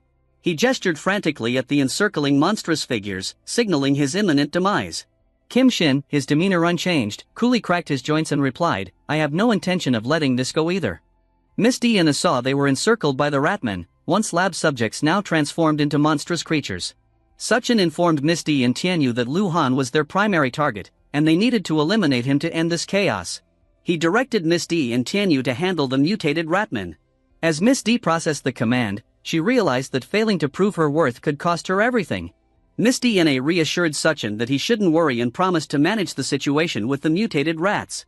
Before he left for the research lab, Sachin instructed Miss DNA to call out loudly if she needed any help. As soon as he departed, Miss DNA rallied the team, informing them that she would handle controlling the rats while they focused on eliminating them. Despite her determination, she was facing a challenge, as she had never controlled so many rats at once before. Her resolve to stay close to Sachin motivated her to persevere. Meanwhile, Lu Han, observing from the research lab, noted the unfolding events with concern. The traitors would soon become food for the ratmen. But just then, a report came in. Sachin had incapacitated the building's security personnel and breached Miss Young's room. Furious, Loon seethed at the audacity of the intrusion and commanded his men to inject the Doomsday gene into Sachin's body immediately. His men hesitated, warning that the gene fusion was still unstable and extremely risky. But Loon dismissed their concerns and insisted they follow through with his orders. He resolved to handle Sachin himself. Meanwhile, Sachin, having broken into the research lab, encountered a multitude of grotesque demons that Loon had been experimenting with. Sachin was taken aback when he suddenly spotted Yun inside an experimental containment unit, surrounded by strange appendages. He was puzzled by how she had ended up there. This was the same girl he had met before the apocalypse. After their encounter at the bar, he never anticipated running into her again under these circumstances. Acting quickly, he smashed the container to free Yun. As soon as she was out, she regained consciousness and was overjoyed to see Sachin. He comforted her, promising to get her out of the situation, but Yun mentioned she was hungry. Sachin reassured her that he would find something to eat once they were safely away. Just then, a voice interrupted the moment. Behind the command for Sachin to release her, an ice arrow flew toward him. Fortunately, Sachin intercepted it with his bare hand. Infuriated, Lu Haiyan demanded that Sachin remove his filthy hands from her, asserting that she was the woman he had chosen. Sachin was taken aback by Lu Haiyan's ice abilities and retorted. Questioning whether he thought he was merely shopping for merchandise, Lu Haiyan replied that in the apocalypse, ordinary people are nothing but ants, and someone with the power of evolution, like himself, is destined to rule the world. He claimed it was an honor for her to be with him. Sachin realized that Lu Haiyan was indeed the lunatic the rumors had painted him to be. At that moment, Yun appeared. Sachin embraced Yun tightly, reassuring her that he would never leave her again. As Sachin comforted her, Luan's anger flared. Unable to contain his fury, he charged at Sachin, shouting, "Let go of her. She's my woman, you bastard." Sachin tried to fend him off with a kick, but Luan dodged it effortlessly. Suddenly, Yun kissed Sachin passionately, saying, "Who told you to leave me last time? This is what you owe me." After her words, she fell unconscious once more. Sachin desperately attempted to revive her, but her weakened state prevented any response. Luan's rage intensified as he watched the girl he claimed to be his own. When Shouzen saw someone else kissing in front of him, his rage boiled over. He turned to Sachin with a fierce glare and demanded, "How dare you do this? If that's how it's going to be, then you can all go to hell together." With a surge of intense energy, Shouzen transformed into a grotesque, mutated rat. Fully transformed, he declared, "Now, let me show you the power of a god." Sachin, seething with anger, responded with a single word, "Come and show me what you've got." With a swift movement, Sachin destroyed the monster's upper body. The mutated rat's remains flew across the room, its blood and guts splattering everywhere. It was a fitting end for such a repulsive creature. As the blood sprayed around, Sachin expressed his disappointment, wondering if that was all the monster had to offer. The creature's pathetic look suggested it had underestimated him, not realizing how overpowering his plot armor could be. On the other hand, Yun was munching vigorously on his large chocolate and asked if the people downstairs were his friends while glancing at them from the corner of her eye. Her expression was one of disappointment, likely because she hadn't expected his chocolate to be so unimpressive. Sachin, looking down at her, confirmed that the people downstairs were indeed his friends. She grabbed a chair and declared that she intended to repay him for the chocolate he had shoved into her mouth. It seemed only fair, considering he had also saved her life. Yun, with her striking physique, hurled the chair through the window, shattering it and revealing her volatile nature. She then announced her plan to handle the situation downstairs. As she stood by the window, strong gusts of wind threatened to dislodge the remaining bandages covering her important areas. She gave Sachin one last look and warned him that Lu Haiyan wasn't so easy to kill and that he needed to be cautious. After that, she leapt out of the window and plummeted swiftly due to the weight of her mountains. Her bandages were bound to come off, but I suppose the artists didn't want to cater to degenerates like you. As she neared the ground, a horde of filthy rat monsters was running through the area, indicating a fierce battle. Despite the dangers below, Yun dove into the fray, hoping to assist Suchan's friends already caught in the conflict. As she descended through the sky, her size and the milk jugs grew larger. By the time she collided with the structure below, she was enormous enough to supply the planet with an endless stream of her liquids. The destruction she caused made Suchan's friends, who were on the ground, terrified as their hearts pounded in fear and thunderous crashes reverberated through their bodies. One of them was an attractive girl dressed in a bunny suit with curves that could rival Yun's. It was clear this character's primary role was to captivate those who lacked excitement in their lives. The person next to her was an unattractive fool, still grappling with what had just occurred as cold sweat dripped down his face. Yun screamed in pain due to her sore butt from the crash landing. The unattractive man and the bunny girl turned to see the source of the commotion, and they could hardly believe their eyes. The bunny girl questioned whether she was hallucinating, unable to believe the sheer size of the mountains right before her, while the man stared in astonishment. With the destroyed buildings and structures in front of them, they couldn't believe they were seeing a giant woman. While they were still trying to comprehend the situation, many of the rat army lay dead behind them. Yun gritted her teeth, still recovering from the pain of the fall. She eventually got up and began walking through the battlefield. The others were still bewildered by the sudden appearance of the giant woman. As Yun moved around, the ugly fool begged not to be crushed as he gazed at her private chambers, likely wishing he could disappear. He even noted the color of Yun's bandages, which were barely holding up. One of the filthy rats got crushed beneath her foot, and you might have wished it were you experiencing that instead. As the filthy creature's ribcage was reduced to sawdust, Yun didn't realize what she was stepping on and asked what they were. She lifted her foot for a closer look, while the other rats stared at their unfortunate companion, slain by the mother of milk. The rats looked terrified by the ominous aura that Yun exuded. Before she fully realized they were rats, the vicious creatures began pouring out of the buildings and charging towards her. Eager to avenge their fallen comrade, they were merely a horde of foolish beasts.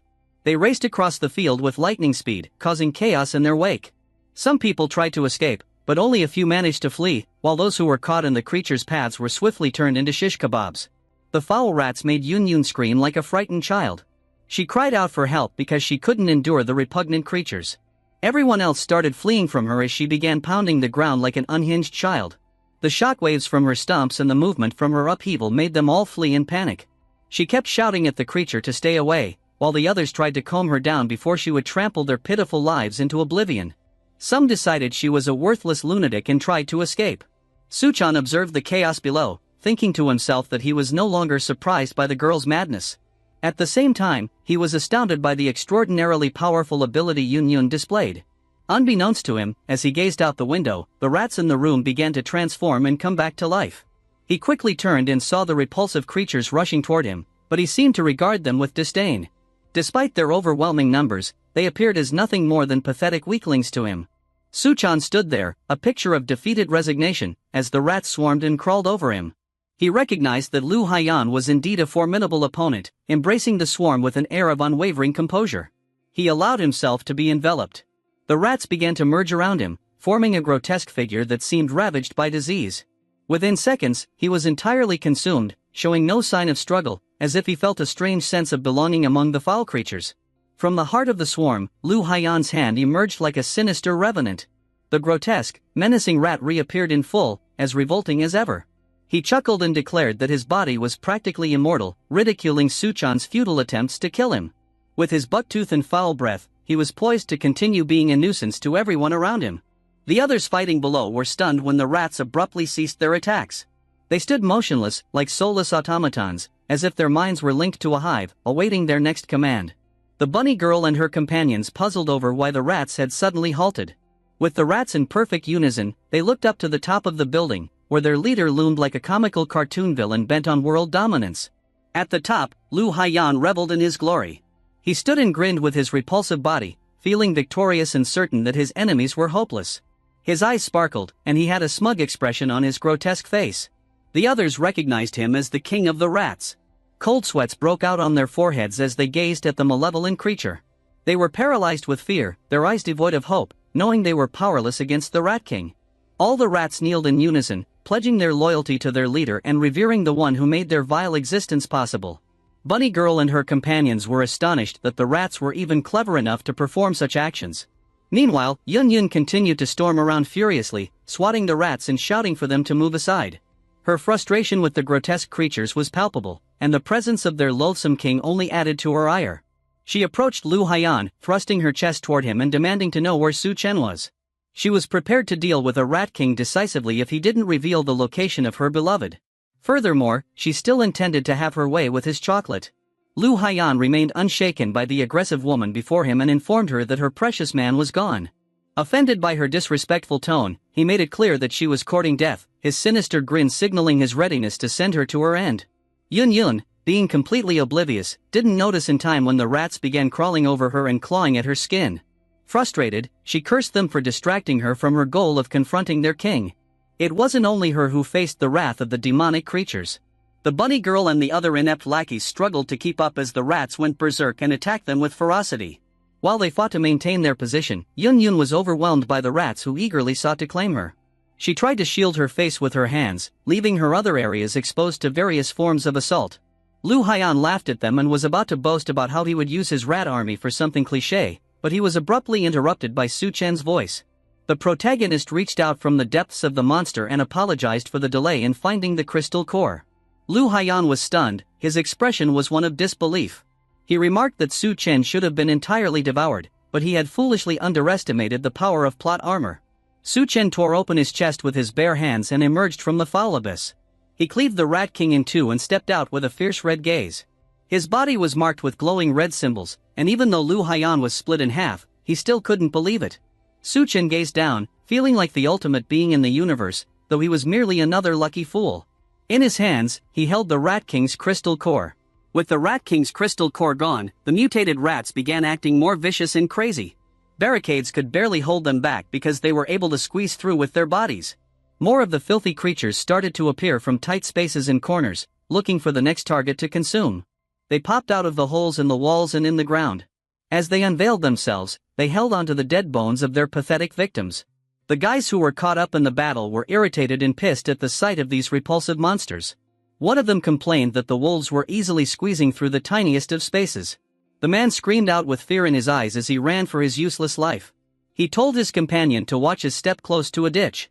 The bald meathead stopped in his tracks immediately when he saw a rat emerging from the sewers. He gritted his teeth and stood still as the monster sniffed around for the next person to be turned into a shish kebab.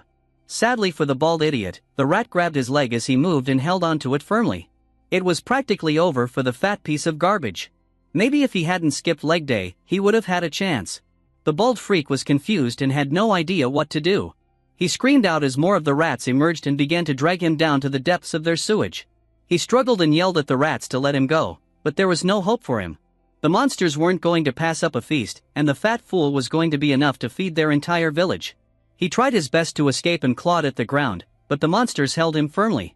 The incompetent fool, who stood there doing nothing, called out to his big brother, while a little girl held onto his shoulders. Tears ran through their eyes while they watched the horrid events before them. There was nothing they could do, not because they couldn't have done something, but because they were too inept to try. As the bald freak was dragged, he told them not to worry about him, trying to display some honor as he met his end. With a wretched look on his face, he told the little brother to take care of the little girl. His voice gradually faded out as the rats feasted on his meat. The rats retreated to their depths to continue their meal, but the foolish man kept calling for his big brother. Despite the fact that the ditch had closed up, he kept shouting at the rats not to do it. He could have tried to help instead of just standing and screaming like a deranged idiot.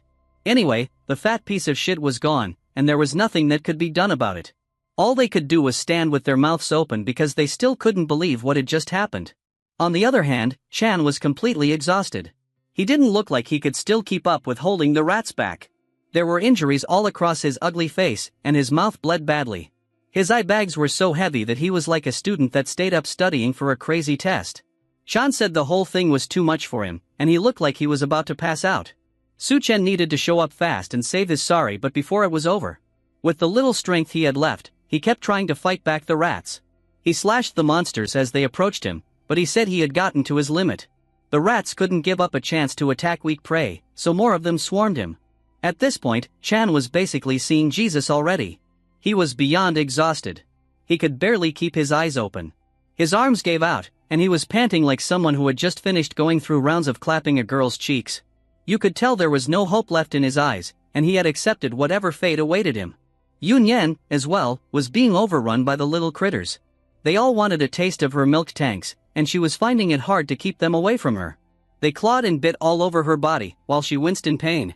The buildings all around her kept taking damage as well due to her humongous size. The bunny girl was also about to kiss her liquids goodbye and get sucked dry. The rat monsters ran towards her, and she said that it was impossible to block out all of them. They ran frantically towards her, and there was nothing she could do. Chen, looking utterly defeated, said it was only Suchen who could rescue them from their misery. He looked up to the roof of the building, hoping for his savior to come to help his unfortunate life because they were barely surviving. He noticed a black shadow at the top of the building, and he wondered what it was. Cold sweats began running down through his face as the strange figure leaped from the roof and suddenly landed like your friendly neighborhood Spider-Man. As it landed, it killed some of the filthy rats and sent them packing. The shadow's aura was immensely powerful, and Tian was frozen on the spot out of fear. He exclaimed that it was the Rat King and thought it was the end for him. It was as if the universe was trying to make sure he died in the most despicable way possible. Besides, Lihian couldn't have possibly survived being ripped into like your girlfriend's cakes, right? Anyway, it was looking really bleak for everyone. Tears welled up in the bunny girl's eyes because she thought the love of her life, Suchen, had failed to defeat the Rat King. She couldn't believe a hunk like him could have failed the mission, and it made her short of words. The monster then spoke to them and told them not to be afraid. But with those piercing eyes and ugly aura, he wasn't making it quite easy for them not to shit on themselves. The girl recognized the voice as Suchen's own, and she was able to calm down for a bit. His voice brought her comfort, and as her liquids dripped from her eyes, the shadow began to dissipate and reveal Suchen's face. He told them that the remaining consciousness in the crystal core wanted to devour him. But thanks to his amazing plot armor, he was holding it back. Fortunately, he had the mental fortitude of Professor Xavier. He wasn't going to lose a battle of mental strength. He had a wicked smile on his face as the shadow slowly faded away from his body. Jan was glad to finally see Suchen. It was really his friend underneath that menacing aura and some disgusting monster. He couldn't believe it, but at the same time, he was happy that he wasn't going to be sent to an early grave. If Suchen hadn't revealed himself, Jan would have most likely died a pathetic virgin. Suchen thanked his useless friend for all the hard work he had done, although he looked unimpressed by Jan's sorry state. His face gave the expression that he was disappointed in himself for teaming up with such a weakling, and an ugly one at that. Just as the shadow faded from his body, the mutated rats all fixed their eyes on him. They wanted to get revenge for their fallen master, and they didn't look happy about him being turned into a shish kebab. In unison, they all rushed towards him from behind, hoping to catch him off guard and make a meal out of him. Sadly for them, the only one he'd be feeding his chocolate to is Yun Yun and no one else. Jan shouted and told him to be careful as he saw the monsters rushing towards him. Nevertheless, Suchen was unfazed.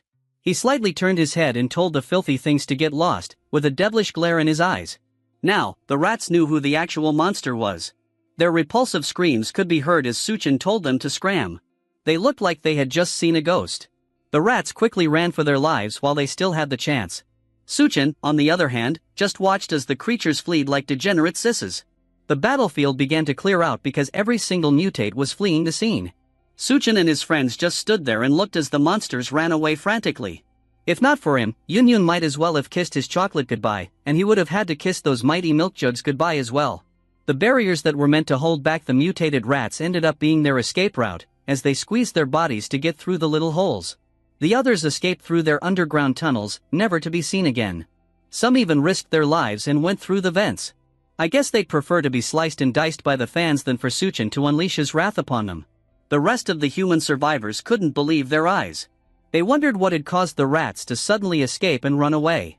Instead of being thankful that they weren't sent 6 feet under, they were more bothered about why their enemies decided to let them live. Bunch of stupid fools. Even Tian was completely dumbfounded. Most of that was due to his dumb brain either way. He said that Suchen just told the rats to get lost, and he scared them away. He was still finding it very hard to understand how that happened, and he couldn't make sense of it. One of the dumbest ones among the group still stupidly asked if they had survived the chaos. Suchen told them that the remaining power of the Rat King, which he absorbed, was enough to drive away the rat people. Once again, the ultimate Giga Chad had saved the day and rescued his incompetent companions. Despite all his feats, he didn't even look happy. He just had this blank expression on his face and made it look like it was just an average Tuesday for him. Tian suddenly started coughing up a lot of blood, and he looked to be in serious pain. Suchen rushed to his side and asked what happened. Tian had been injected with poison, and it was slowly sending him to the pearly gates. Chen wanted to help his friend badly, but he was clueless about how to do it. Yun explained that the poison could make someone very powerful, but the more they used their abilities, the more poison they became. Even after all the struggles Tian went through to hold the monsters at bay, he was still going to kick the bucket like the waste he was. Chen asked her how he could save his friend with an overly worried look on his face. Yun told him there was a special substance in Lai Haiyan's body. In order to cure Tian, they needed to take Lai Haiyan's blood and make the serum to get rid of the poison. The air around Chen was freezing as he asked Yun if this was the lab that she had mentioned earlier. There, he stood shirtless in front of a huge metal door, giving his fans a good look at his back muscles. There was a strong, oppressing aura oozing from behind the door, and he wondered what it was. He slowly opened the door, allowing more of the frozen air that was in the lab outside. He said it was like entering a black hole. When he walked in, he seemed to have passed through a thin barrier that was at the entrance of the lab. He broke through it, but couldn't believe the feeling that it gave him. To him, it felt like he had broken through a wall of pure mental power. He analyzed his body to see if anything had changed, but there was none. He glanced ahead and became confused about who he was staring at. According to the information he got, there were supposed to be only corpses inside the lab. But sitting in front of him was a lady with some nice cakes, working on the computer in front of her. He then asked her why she was there. The lady turned and referred to him as her classmate Lu. Chen was confused as to why this milk mountain was calling him Lu. He asked if she got the wrong person. He welcomed her and called her Zao. Looking closer at his reflection, he saw that he looked exactly like Lu Haiyan and wondered if he was suffering from an illusion. He figured that he had to find a way to wake up quickly before it was too late for him. Zao, with her beautiful emerald eyes, urged him to take a seat, and he quickly obliged. Chen assumed that he had entered Lu Haiyan's memories as well. Zao then took off her jacket, giving him a better view of her assets, and he asked her what she was doing. She tried to explain that the lab was really stuffy and she needed to cool off. On the table beside them was a crab that was being experimented on. Lu then explained to her that a common parasite was found in these crabs. She confirmed it and said that it was a strange creature that used its host to protect itself while coexisting with it at the same time. As they looked closer, Zao asked if he found the creature interesting as she rested her melons on his back and started feeling his chest. Lu was trying his best to keep his cool composure. She wasn't making it easy for him at all, considering how revealing her clothes were. She continued to rub his chest, making him more nervous as well. The moment got more heated when she leaned in on him and said that she didn't expect him to be so knowledgeable and also have a good physique as well. Lu gave a sly smile and looked like he was ready to make the best out of his current situation. He turned his seat around, and Zao sat on his lap, caressing his head against her melons so desperately. He told her that she must have dressed like this because she didn't plan to do the experiment properly. At the moment, she just wanted to have his kids. Zao said that she preferred to practice with him rather than work on the experiment. The chair Lu was sitting on was making squeaking noises as the two of them were having their fun. As they proceeded to have some plot, Lu said that he needed to study hard. Zao was breathing hard as her face was pinned to the glass. She looked outside and noticed that the moon was looking a little strange. Suddenly, they were surrounded by a blazing hot fire. She screamed and asked for the curtains to be closed quickly. The heat was too much for them to bear, and they wondered when it would all end. After some time, Zao told Lu that they were running low on food, but she was going to take the last remaining one. There was a small bag of snacks and junk food that would only be able to last for one person. Lu got furious as she took it and called her a smelly witch for stealing his things. He looked like something had possessed him, and you could see the furious rage in his eyes. He asked Zao if she knew that the supplies were more important than her life. Zao was shaking in fear and apologized for taking the food, also saying that she was too hungry. She couldn't believe her eyes when he picked up a dagger and told her to hurry up since there was still time. Lu held her down and said maybe the food hadn't been digested yet. He planned to cut her open and salvage whatever meal he could find inside her. With a firm swipe of the dagger, her blood was sprayed everywhere in the room. Zao's dead body lay on the floor, while Lu was glad that he had found some food. Despite the fact that it was all in her stomach. Later on, he also said that the rats from earlier had evolved after eating her flesh, although their crazy evolution was far from perfect. He continued with his experiments, and while using her blood, he was able to make a serum and found out that it could detoxify the poison. But what surprised him the most was that her body was still alive and still changing. He saw her as the perfect research specimen that he had ever laid his eyes on.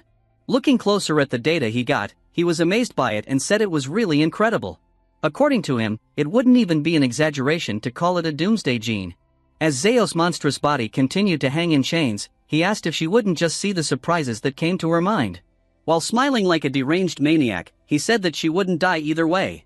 He brought a chainsaw while laughing crazily and proceeded to cut her up some more.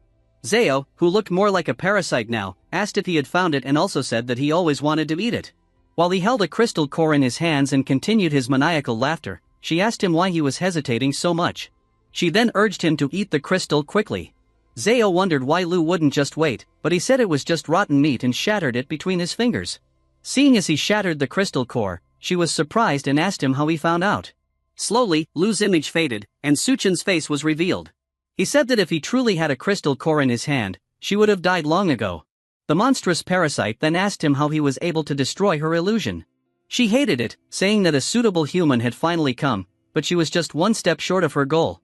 Suchen, with his insane pecs, slowly reached for her head and said that he was going to open up her brain, but she told him to wait.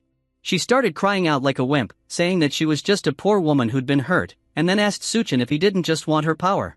She was willing to give it to him as long as he would let her go. Suchen looked at her in a pitiful manner and said that once the crab parasites the host's body, it would take away the host's consciousness. After that, he grabbed her head, but she was scared because she was about to lose her life. As Suchen squashed her head, her blood splattered everywhere, and he asked if she thought that he would give her a chance. Her body started to fade away slowly, and he wondered if it was due to the absence of the crystal core. With the crystal core finally in his possession, he was glad that there was no problem this time. Seconds later, his brain clocked the fact that Zao had turned to ash, and he wondered what would happen to the antidote he was searching for. He thought more and said that there had to be an antidote in the bottles of medicine that were in the lab. While Zao's body was still fading away, it was said that once the crab parasite took hold of its host, it would form root-like branches in the host, connecting various parts of the host's body and controlling their behavior.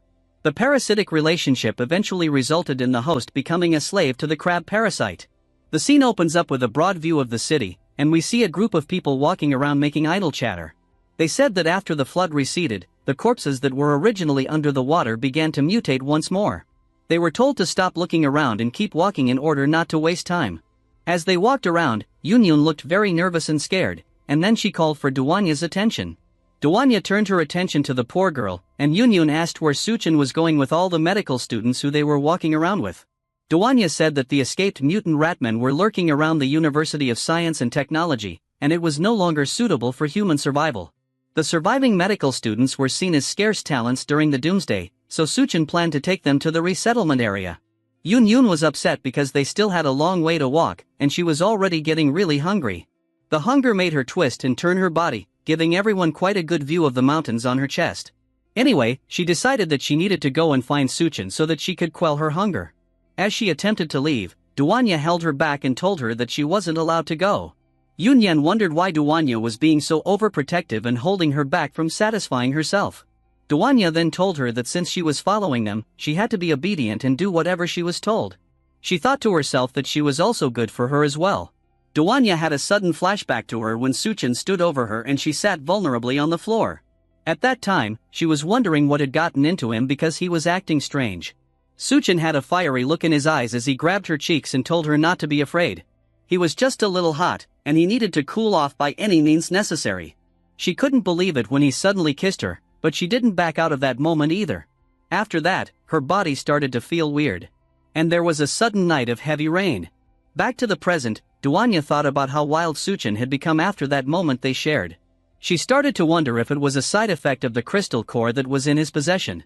As the group continued moving through the city, Suchen said that after the flood recedes, bacteria, viruses, and even plants would start to undergo major mutations.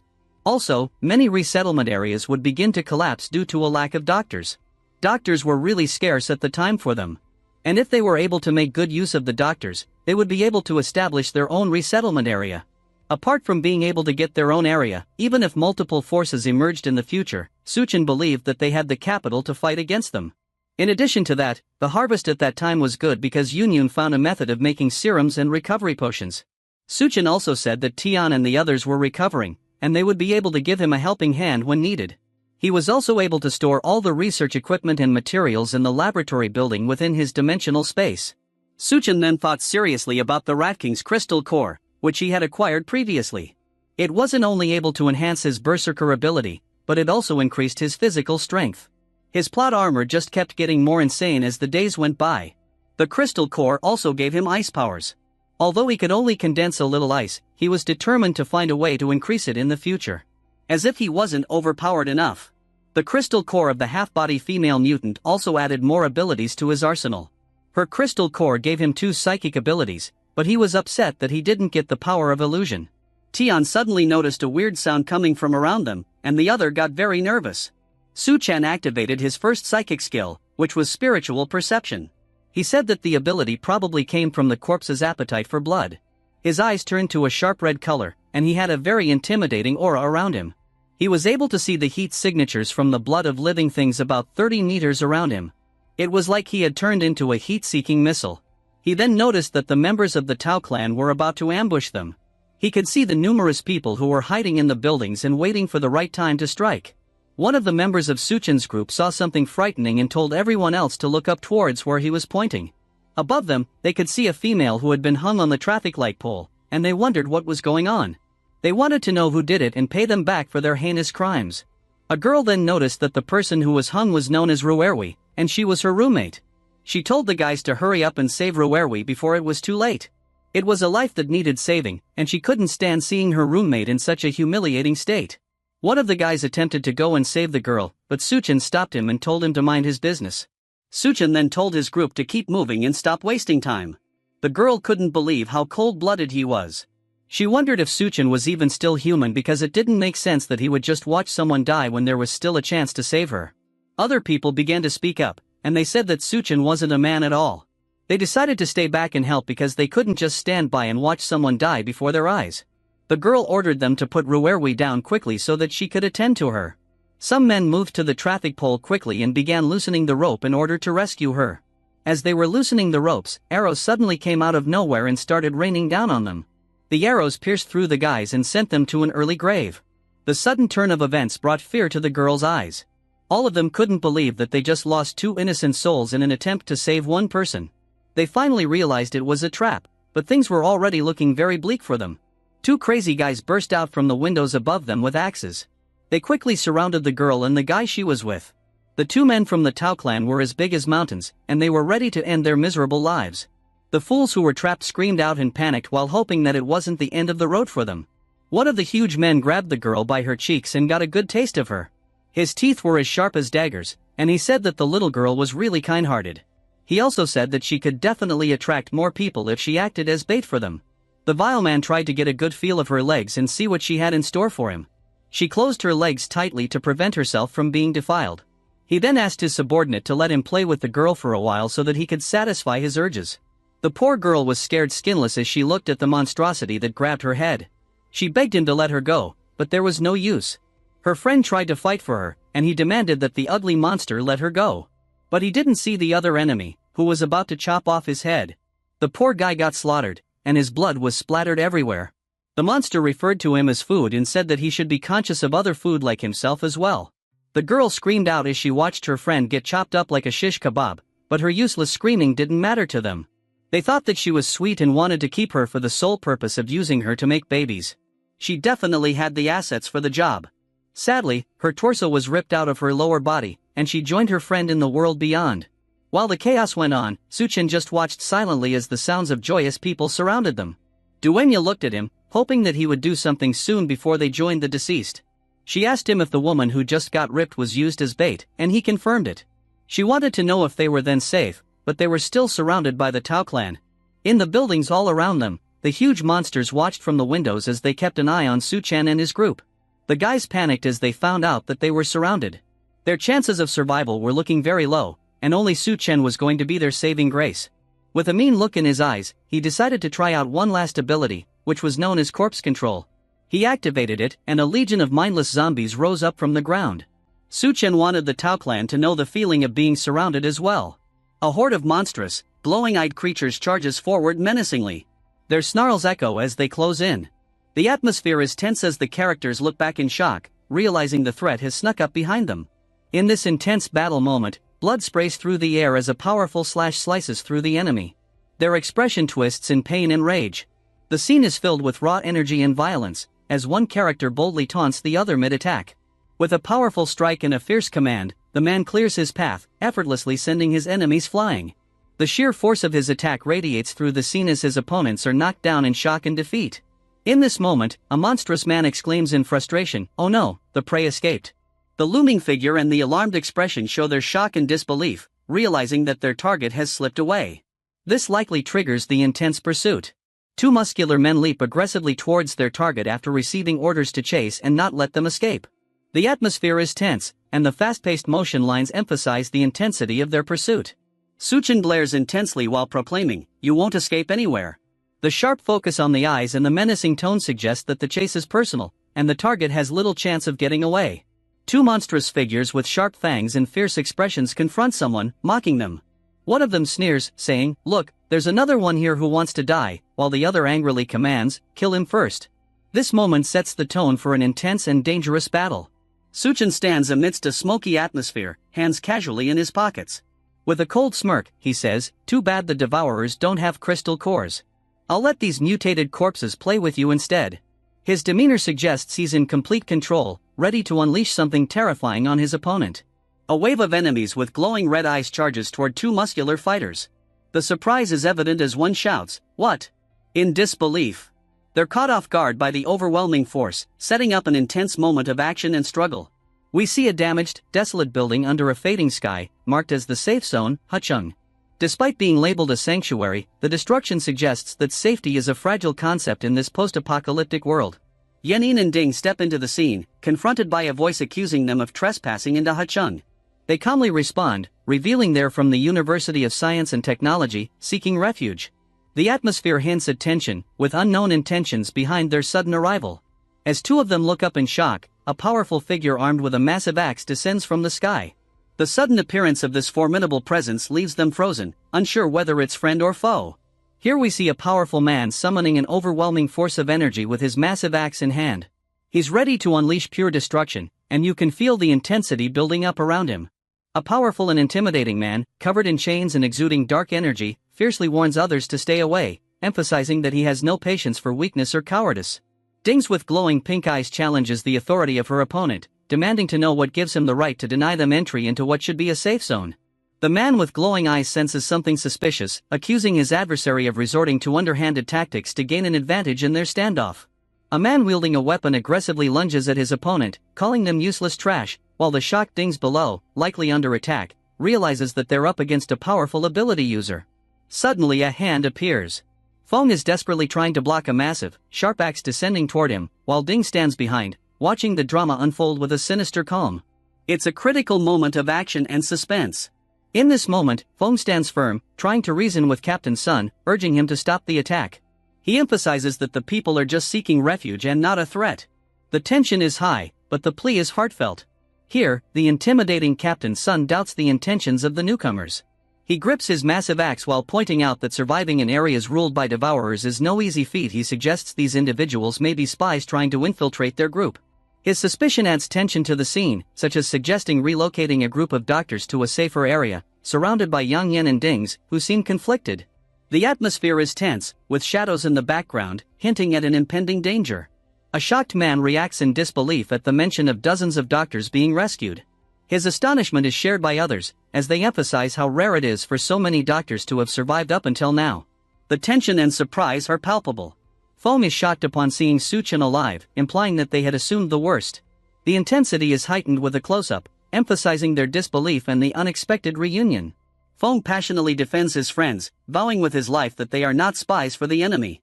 The imposing figure with an axe backs up the claim by confidently trusting Chen's words about having doctors. It's a moment of tension mixed with trust and loyalty. The group tries to persuade their captain to let the newcomers in, as Xiaofeng has vouched for them. One of the men points out that having doctors could prevent the grim practice of keeping patients alive, hinting at the dire conditions they face. The captain reluctantly agrees to let the newcomers in but holds Xiaofeng accountable if they fail to cure the patients. The others excitedly announce the captain's approval, welcoming the group inside with relief. Where Chen is being reassured not to take Captain Sun's behavior personally, as someone comments that there are always annoying people everywhere, it's a moment of camaraderie and understanding, even in challenging situations. Feng expresses relief, saying, "But you all came at just the right time." This suggests a moment of tension or danger that was resolved with the timely arrival of others, highlighting the importance of teamwork and support in critical situations. In this scene, someone mentions that there are strange patients who urgently need a doctor's help. The statement hints at an unusual and possibly urgent medical situation, creating a sense of mystery. A mysterious figure reveals a woman covered in luminescent circular seals or symbols. She appears unconscious, possibly in a deep state of magic or transformation, suggesting an intense ritual or mystical event is unfolding. Yen Yen and Ding X observe something unusual on the ground. With Yen Yen asking if they are looking at mushrooms, their expressions reflect curiosity and confusion, indicating that something strange or unexpected is happening. Feng appears, and they discuss a troubling situation where mysterious growths keep reappearing despite their efforts to remove them. The urgency is heightened by the fact that the affected person is getting weaker, suggesting a worsening condition tied to these strange phenomena. Chen warns about a new danger: mutated plants spreading fungi.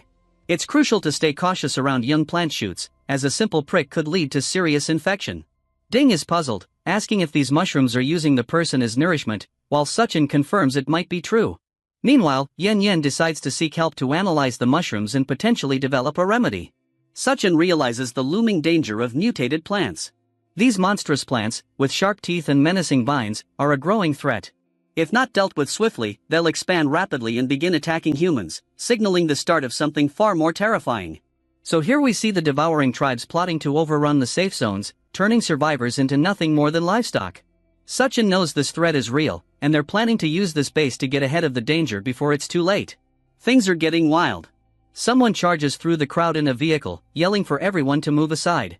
With chaos erupting all around, it's clear that nothing's going to stop them from pushing forward. A wild, power-hungry man maniacally shouting, "Peasants, don't get in my way," while firing a machine gun, clearly consumed by rage and dominance. Chen, calm yet confident, stands unfazed, questioning why no one is handling the chaos. Someone's firing a gun in the safe zone, and your team isn't doing anything? This guy clearly isn't impressed with the situation. The tension rises as Feng explains that the team has already been disbanded. Meanwhile, the calm observer seems to be piecing things together, silently questioning if the refugees' entry into the city was the cause. The son of the city lord deems the elderly and children as useless to the safe zone and deliberately harms them. The man reacts upon seeing newcomers with a sinister expression. The car hits all around people. A man leaning casually against a vehicle offers Yenin a ride, promising food, while the girl hesitates, sitting beside an injured person, contemplating the situation with concern. Yenin, a weak and hungry girl, asks for help, unable to walk any further. A man with a sinister grin eagerly agrees, hinting at ulterior motives as he offers to carry her. In this moment, tension escalates as Feng vehemently warns Zhang against taking a rash action, his intense expression capturing the gravity of the situation. Chen tells her, it's fine, as long as he can carry her. An excited man with a joyful expression, standing behind a car and shouting enthusiastically, "Come on, Big Brother is ready." His pose and expression convey a sense of readiness and eagerness for an upcoming event or challenge. Yenin, with a mysterious and slightly unsettling expression, smirks, with their eyes obscured by shadows and their mouth showing a sly grin. Yenin jumps at her. Yenin, in midair, excitedly shouting, "Here I come," while descending toward a delighted figure below, who is eagerly welcoming them with outstretched arms and a cheerful, "All right." Yenin, with glowing red eyes, stands in a dominant, towering position, exuding an intense, almost menacing aura as they raise their arms. Below, another man looks up with arms extended, seemingly in awe or admiration. The chaos began when the man was violently thrown backward by what seemed like the sheer force of the mountain itself. His expression was one of pure pain and shock, like he'd just walked into a surprise punch from nature. Meanwhile, Yun Yun had hit the ground hard, flashes of light and energy surrounding her as if she had been hit by something equally powerful. From behind, she appeared to be transforming, her body glowing with a strange aura. It was as if she was either shrinking or becoming something new, the visual effects making the moment feel larger than life. On the sidelines, two men watched with alert, concerned expressions. One of them, holding a gun, turned back, clearly caught off guard by the unexpected turn of events. "What just happened?" he asked, the confusion evident in his voice. For a moment, it was almost as if he was expecting someone to pop out and shout, "Surprise!" The woman nearby, always composed in such situations, asked seriously, "What's that sound?" Her expression showed no room for jokes, unlike the guy standing next to her who looked tense but not entirely sure how seriously to take the whole situation. Then, the screams started. A man lay on the ground, clutching his leg, his face contorted in agony. "My leg is cracked," he shouted, his voice filled with panic. Yun Yun stood above him, calm and composed, like a teacher watching a student complain about a tough exam. The injured man looked up in shock, pointing frantically at her. "She's a monster." She transformed into a giant and broke my leg. Nearby, the man with the gun asked, trying to keep his voice steady, "Young master, are you okay?" He wasn't quite sure what was worse, the injury, or whatever Yun had just become. The injured man, still in full panic mode, continued to shout, "Send her away. She's dangerous." His fear was clear, as if Yun was a walking nightmare. But the rest of the group was too focused to give in to his panic. Ding, now with glowing, intense eyes, radiated an aura of command. Her mental powers were in full force, and two men under her influence spoke in that eerie, robotic tone of mind control. "You got out of the car and broke your leg yourself," one said, while the other echoed, "Yes, you did." The injured man, now realizing something was very wrong, grew even more furious. He yelled at the others, accusing them of being in on some conspiracy, threatening to call his father to have them all killed. "You're all in cahoots. I'll have my father deal with you." Overhead, the city framed his desperate screams for his father, as if anyone could save him from the madness unraveling around him. A muscular man, watching the chaos unfold with an almost sinister smile, remarked, "Now this will be interesting to watch." It was clear he wasn't just there to be a passive observer. Suddenly, a luxurious vehicle screeched to a halt, its guards jumping into action, forming a defensive line near the car. On the opposite side, a few individuals stood ready, one of them possibly injured on the ground. The tension was palpable. Yanan, wrapped in minimal bandages, stood tall and confident, as if she just walked out of a battle victorious. Behind her, a group of men advanced, including Chen, who looked like he was leading the charge. One of them, in a sharp suit, demanded an explanation for the chaos. "What's going on here?" he asked, as though anyone could sum up the insanity in a sentence. Fong, struggling to keep his emotions in check, approached with a mix of anxiety and concern. His wide eyes and hesitant speech revealed how difficult it was for him to break the news about the young lord's condition. He was clearly wrestling with how to explain the severity of the situation without completely losing his nerve. The young lord himself, full of rage and desperation, let out an angry shout, his wide eyes and furrowed brows betraying just how deeply upset he was. Then, in a flash, he was struck hard by the older man standing before him. The slap was fierce, its force evident in the young lord's contorted face. The older man, his voice filled with fury, reprimanded him harshly. "Treat people with respect," he barked, his words full of authority and frustration. His expression made it clear that he wasn't just delivering a lesson, he was making sure the young lord understood that things had gone far enough. As the man spoke, his clenched fist and intense expression made it clear he was delivering one of those motivational speeches you couldn't help but listen to. He seemed like the kind of guy who could convince you to run a marathon on 3 hours of sleep. His audience was hanging on to every word, some of them looking like they just realized the meaning of life. The man in the sharp suit, still riding that wave of energy, invited the crowd to stay with him. His enthusiasm was infectious, promising the best food and conditions, like a 5-star hotel in the middle of nowhere. The crowd responded with excitement, hands in the air, wide-eyed with hope. Who could say no to a guy offering free food, right? Fun, ever the calm one, started speaking in a reassuring tone. You could practically hear the relief in his voice as he gave out good news, though his face shifted to confusion as he glanced around the deserted area. "Where is everyone?" he muttered, like he'd just walked into a surprise ghost town. As if on cue, someone by the campfire cracked a joke about how they should have stayed in the city, sparking a tense but oddly humorous conversation around the fire. "Why are we in the woods again?" "Whose brilliant idea was this?" someone asked, though the atmosphere wasn't all fun and games. Talk of someone's son and a leader's weapon brought a serious tone back to the group.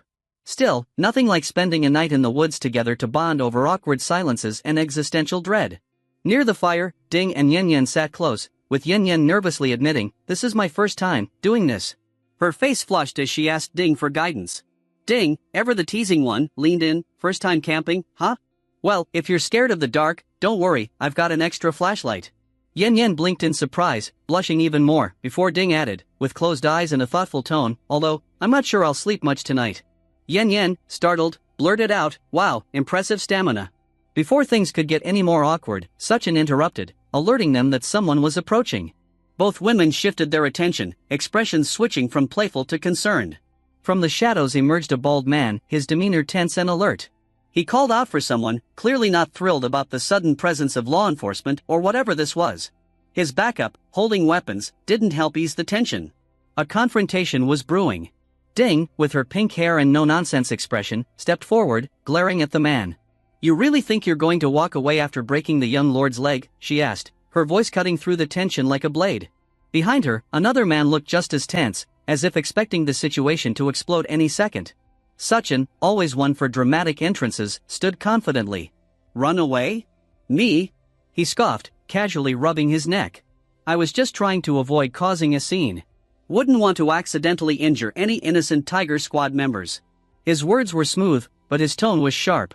The bald man raised an eyebrow mockingly, looking at the lack of weapons on the other side. A grand showdown? With what? Harsh words. Meanwhile, a muscular man in the group, impatient and eager for action, dismissed the banter entirely.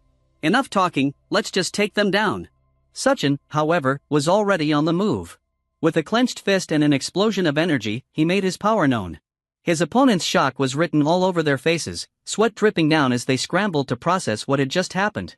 One man, wide-eyed and terrified, barked out commands, "Open fire, now." But it was too late. Chen leaped into action with dynamic precision, dual weapons slicing through the chaos like lightning. His strikes were surrounded by a circle of light, leaving his enemies in shock as they fumbled to counterattack. Amid the chaos, one man, utterly terrified, fell to his knees, pleading for his life. "Please," he cried, staring at the sharp blade hovering near him. "I'll tell you a secret about the city lord. Just spare me." Chen, surrounded by a fiery red aura that made him seem even more menacing, leaned in. His voice was dangerously calm. "Talk. Now." The scene darkened as the man revealed the secret. The city's leader was closely tied to a savage tribe, engaging in secret dealings with them. Behind him, shadowy figures with glowing red eyes loomed, their presence hinting at the deeper darkness lurking just out of sight. The group gathered, their expressions grim, some lying on the ground in despair, as a shadowy crowd loomed in the background. Someone broke the silence, revealing a chilling secret. The city leader had been exchanging the lives of refugees with a savage tribe for food. The news hit like a punch in the gut, and everyone's mood darkened further. Jenian, filled with fury, turned to a nervous man and demanded, "Trading people for food? Really? What's next? A buy one, get one free deal with the savages?" The man, sweating bullets, stammered that it was all the city leader's plan. Her sharp eyes narrowed. This situation was far worse than anyone could have imagined. Suddenly, a monstrous figure appeared, gripping another man by the neck. The beast grinned darkly, taunting its prey. "Spoiled food again, huh? Really keeping up with tradition here," it sneered, as sparks of energy flickered around its grasp. The creature's massive frame towered over its captive, its eyes wide with unsettling intensity. The man, choked and desperate, could barely manage a gasp.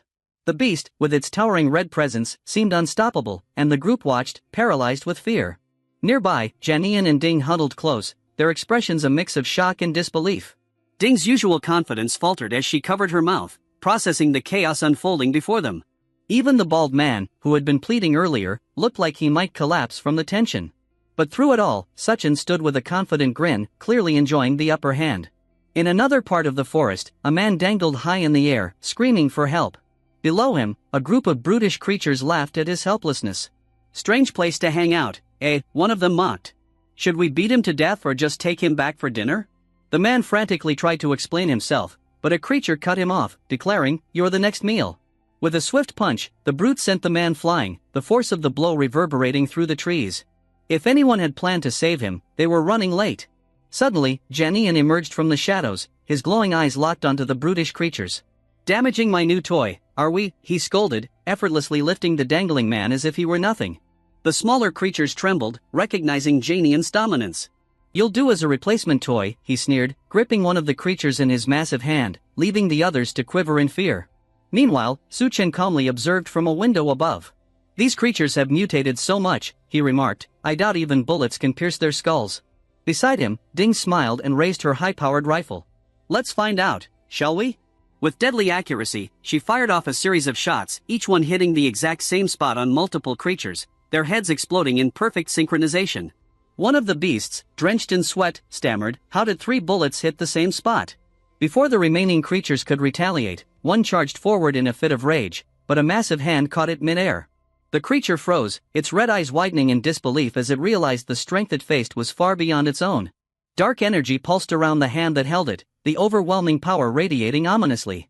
As the chaos unfolded, the scene shifted to a quiet town under the dimming sky. A secret exchange between the city lord and a shadowy faction was uncovered, adding yet another layer of intrigue to the plot. Whispers of betrayal and corruption hung in the air. In an almost jarring shift, a luxurious scene appeared. A lavish bed and an extravagant feast had been conjured out of nowhere, showcasing impressive spatial magic. Ding lay seductively on the bed, casting a sideways glance at Chen. All this trouble for a base in the middle of nowhere? We could have picked a 5-star hotel instead. Chen smirked, leaning against the doorframe. Well, someone is hiding in the city, he replied coolly. They exchanged a knowing look, both realizing how deeply entangled they were in this ever-growing conspiracy. Shortly after, Yun entered the scene, dressed provocatively and teasing the group. What's with all the long faces? Join me for a bit of fun, she said, playfully inviting them into a lighter moment amidst the tension. Chen, clearly confused, raised an eyebrow at the playful banter as the two embraced each other. They expressed their gratitude, teasing, "Thanks to you, we survived. Now we want to show you some appreciation, tonight." The following day, the city lord witnessed a member of the beaten faction, bound and severely injured, leading him to suspect that their dealings with the mysterious clan had gone awry. Determined to resolve the issue, he rushed to the clan's stronghold, completely unaware of the hidden dangers awaiting him. Upon his arrival, he was quickly informed that his men had inflicted serious injuries on the clan's people. The enraged clan leader, seated on his throne, demanded double the number of slaves in compensation. "If you don't compensate for my losses immediately, I won't continue these negotiations," he warned. The city lord's subordinates reacted in shock at the demand, but they quickly agreed to the terms, eager to avoid further conflict. As they left, one of them muttered bitterly about the city lord's willingness to trade lives so easily, seemingly unfazed by the weight of his decisions. Chen then appeared with a menacing aura, revealing he had come to investigate the close ties between the city lord and the clan. The clan's warriors immediately recognized him as the one responsible for killing their comrades. "Look who's brave enough to confront us," they mocked as they prepared to strike. The clan leader roared in fury, vowing that the intruder who had killed his 3 subordinates would not leave his territory alive, his eyes glowing with murderous intent. Meanwhile, a city official observed from afar, certain that while the young man would surely die, those who came with him from the base must also be eliminated to prevent future problems. The scene shifted to the settlement area of the city, where tension rose as the city official rallied the crowd, announcing, "An enemy has infiltrated our base." His urgent call to arms sparked alarm among the people, who began to realize the severity of the threat looming over them. The city official pointed toward a group of outsiders, accusing them of being the culprits behind the chaos within the settlement. "They've infiltrated the base, stirred trouble, and negotiated with the enemy. Since they've ruined my plans, I will show no mercy." A high-ranking officer, known for his reliability, stepped forward to defend Chen and his group, assuring the crowd that they posed no threat. However, the city official refused to back down, angrily challenging the officer and demanding proof that these outsiders were not traitors. Suddenly, a figure appeared on top of a building, boldly declaring, "We can prove the truth." This declaration caught everyone's attention. The city official, in shock, recognized the figure and exclaimed in disbelief, questioning how this person could still be alive. The officer gazed at Chen with a cold smile, asking if this was truly the young man everyone had been talking about. Meanwhile, Chen stood triumphantly over a defeated enemy, holding him by the collar. "Let's have the captive explain the situation," he calmly suggested, as the beaten creature begged for mercy. The city officials were stunned, realizing that Chen had captured the leader of the enemy clan. They wondered if he had taken down the entire faction by himself. Now radiating an intimidating aura, Chen demanded that his captive speak loudly enough for everyone to hear. The captive, overwhelmed by fear, screamed out that it was the city lord who had been dealing with his clan all along. The crowd, shocked and betrayed, began to murmur angrily, realizing that the city lord, whom they had trusted, was the true villain behind the shady dealings, deceiving them all this time. Cornered and desperate, the city lord yelled in defiance, claiming that his actions were in the community's best interests. However, the authoritative figure standing opposite him remained unswayed, quietly urging him to surrender, signaling an end to the corruption and a new beginning for the city. The city lord argued that sacrificing a few for the greater good was a noble act, insisting that the community should be grateful for his efforts. In response, the officer furiously punched him, declaring him a coward, unable to tolerate his twisted reasoning any longer. Chen stood firm, dismissing the city lord's warped logic of sacrificing others for survival, remarking that such choices made him no different from the enemy clan. Meanwhile, the officer reflected with regret, acknowledging that they had only tried to avoid becoming cowards themselves, realizing the gravity of their actions. With a determined gaze and power radiating from his body, Chen extended his hand, inviting the others to join him in building a new settlement, one that truly embodied the values of human civilization. A mysterious figure draped in tattered robes walked through a ruined city, gripping a staff while the remnants of society watched from a distance. Chen gazed up at an officer displayed on a large screen, his expression filled with awe and perhaps resentment. The officer radiated authority, as if he were responsible for the current state of the world or its creation.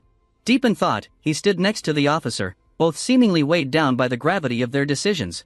The officer behind him seemed to carry an air of command, while Chen spoke with quiet resolve, determined to ensure events unfolded as he anticipated. Two companions discussed the difficulties of establishing a new base, with one expressing frustration over the daunting task ahead. Despite the challenges, they acknowledged that creating their own stronghold was the best way to gain control over their situation. The city official mocked the group's ambition to build a new base, laughing at their naive optimism. He pointed out the dangers lurking beyond the city's borders, suggesting they wouldn't even be able to secure basic necessities for survival, let alone protect themselves. A young man in a wheelchair smugly spoke to his father, suggesting that the others would eventually regret leaving and come crawling back for help. The father, grinning, wholeheartedly agreed with his son's assessment. Confident in their eventual failure, two men expressed their fear of venturing outside, unwilling to risk their lives in the dangerous world beyond. One of them, with a resigned expression, declared he'd rather live as a coward and survive than face certain death, making a mocking grin with outstretched arms. The man taunted the group, laughing at their ambitious dreams. He made it clear that once they left, their fate was none of his concern, letting them know he wouldn't lift a finger to help if they failed. Seated confidently, Chen dismissed the group's concerns about securing food. His casual attitude surprised the others, who couldn't believe how easily he spoke about something they considered a difficult task. A fierce and muscular man, visibly straining, refuted the earlier doubts with fiery resolve. He insisted that if Chen could successfully lead their group, he should be able to handle something as simple as securing food, his glowing eyes reflecting his belief in the leader's extraordinary strength. Then, a man yelled at Chen, accusing him of being delusional for thinking he could save the world with such limited resources. Calm and composed, Chen casually mentioned that he only had enough supplies to support 2,000 people for about a month, further aggravating the situation. The man looked shocked, comparing Chen's claim about the supplies to his own stockpile and realizing there wasn't much difference. Suspicion crept in as he wondered where the leader could have possibly obtained his resources. A man glanced up, puzzled, pausing what he was doing, a cigarette hanging loosely from his mouth. Suddenly, Yun descended from above, catching him by surprise. He looked up in shock as she questioned why Chen had suddenly changed his behavior, leaving him startled and unprepared for her abrupt approach. Now on the ground, he clenched his fists in frustration as she explained that the base's storage had been completely emptied. The revelation shocked him, and he exclaimed in disbelief. Yun hugged Duin, who was atop her, reprimanding the other for recklessly using her powers, while Duin admitted she had reached her limit. Chen spoke into a communication device, informing someone that they were fully prepared. With a serious expression, he urged General Gao that it was time to make the final decision, signaling imminent action. The man stood with clenched fists, shouting in frustration as he reflected on how much he had already sacrificed for the sake of survival. Anger boiled over as he realized that despite his efforts, they had been reduced to nothing more than livestock. He declared he could no longer stand this place for even a second. With a determined expression, he proclaimed his decision to join forces and help establish a new base. His resolute gaze reflected the seriousness of his commitment to this new beginning. The city official raised his fist, calling out to his brothers who were willing to leave with him, urging them to step forward. He passionately declared their mission to build a new base where everyone could live with dignity instead of merely surviving like dogs in their current conditions. Two figures shouted with determination, rallying their respective teams, one calling for the Blue Tiger Squad and the other for the White Tiger Squad. In unison, they commanded their forces to assemble, ready for the next decisive moment. The city official shouted in disbelief as chaos unfolded around him, demanding to know what was going on. Armed soldiers rushed into action, further escalating the tension as confusion spread throughout the area. The man, filled with fury, screamed at the top of his lungs, declaring himself the rightful ruler of the city. His clenched fist and desperate tone demanded loyalty from those around him, asserting that they must serve him. A soldier reported to the general, announcing that all the troops had gathered. Rows of soldiers stood in formation, ready for their next orders. The man screamed furiously, questioning who the other person thought they were, his face contorted with rage. He declared that without his permission, no one would be able to leave, making his authority clear in a desperate attempt to regain control. A row of soldiers raised their rifles in unison, ready to fire as tension escalated. The barrels of their guns gleamed under the harsh light. A soldier with a rifle stepped forward, his weapon aimed as tension filled the air. Behind him, the officer with sunglasses watched the scene unfold, his expression cold and calculating, furious and full of rage.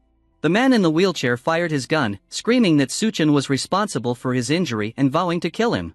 His desperate anger exploded as bullets flew, blaming Chen for all his misfortunes. Chen, with a calm yet intense expression, narrowly dodged a bullet aimed at him. His eyes flared with anger as he uttered a cold threat, signaling his readiness to retaliate. He swiftly dodged the incoming bullets, leaping through the air with precision as the man in the wheelchair frantically fired his gun. The rapid exchange of gunfire filled the scene with tension as Suchen skillfully maneuvered to avoid each shot. Suchen's eyes glowed with a menacing red as he stood firmly, delivering a devastating blow to the man in the wheelchair. The force of the impact sent the man flying through the air, powerless against Suchen's overwhelming strength. Suchen held the man by his throat, lifting him effortlessly as he issued a deadly ultimatum.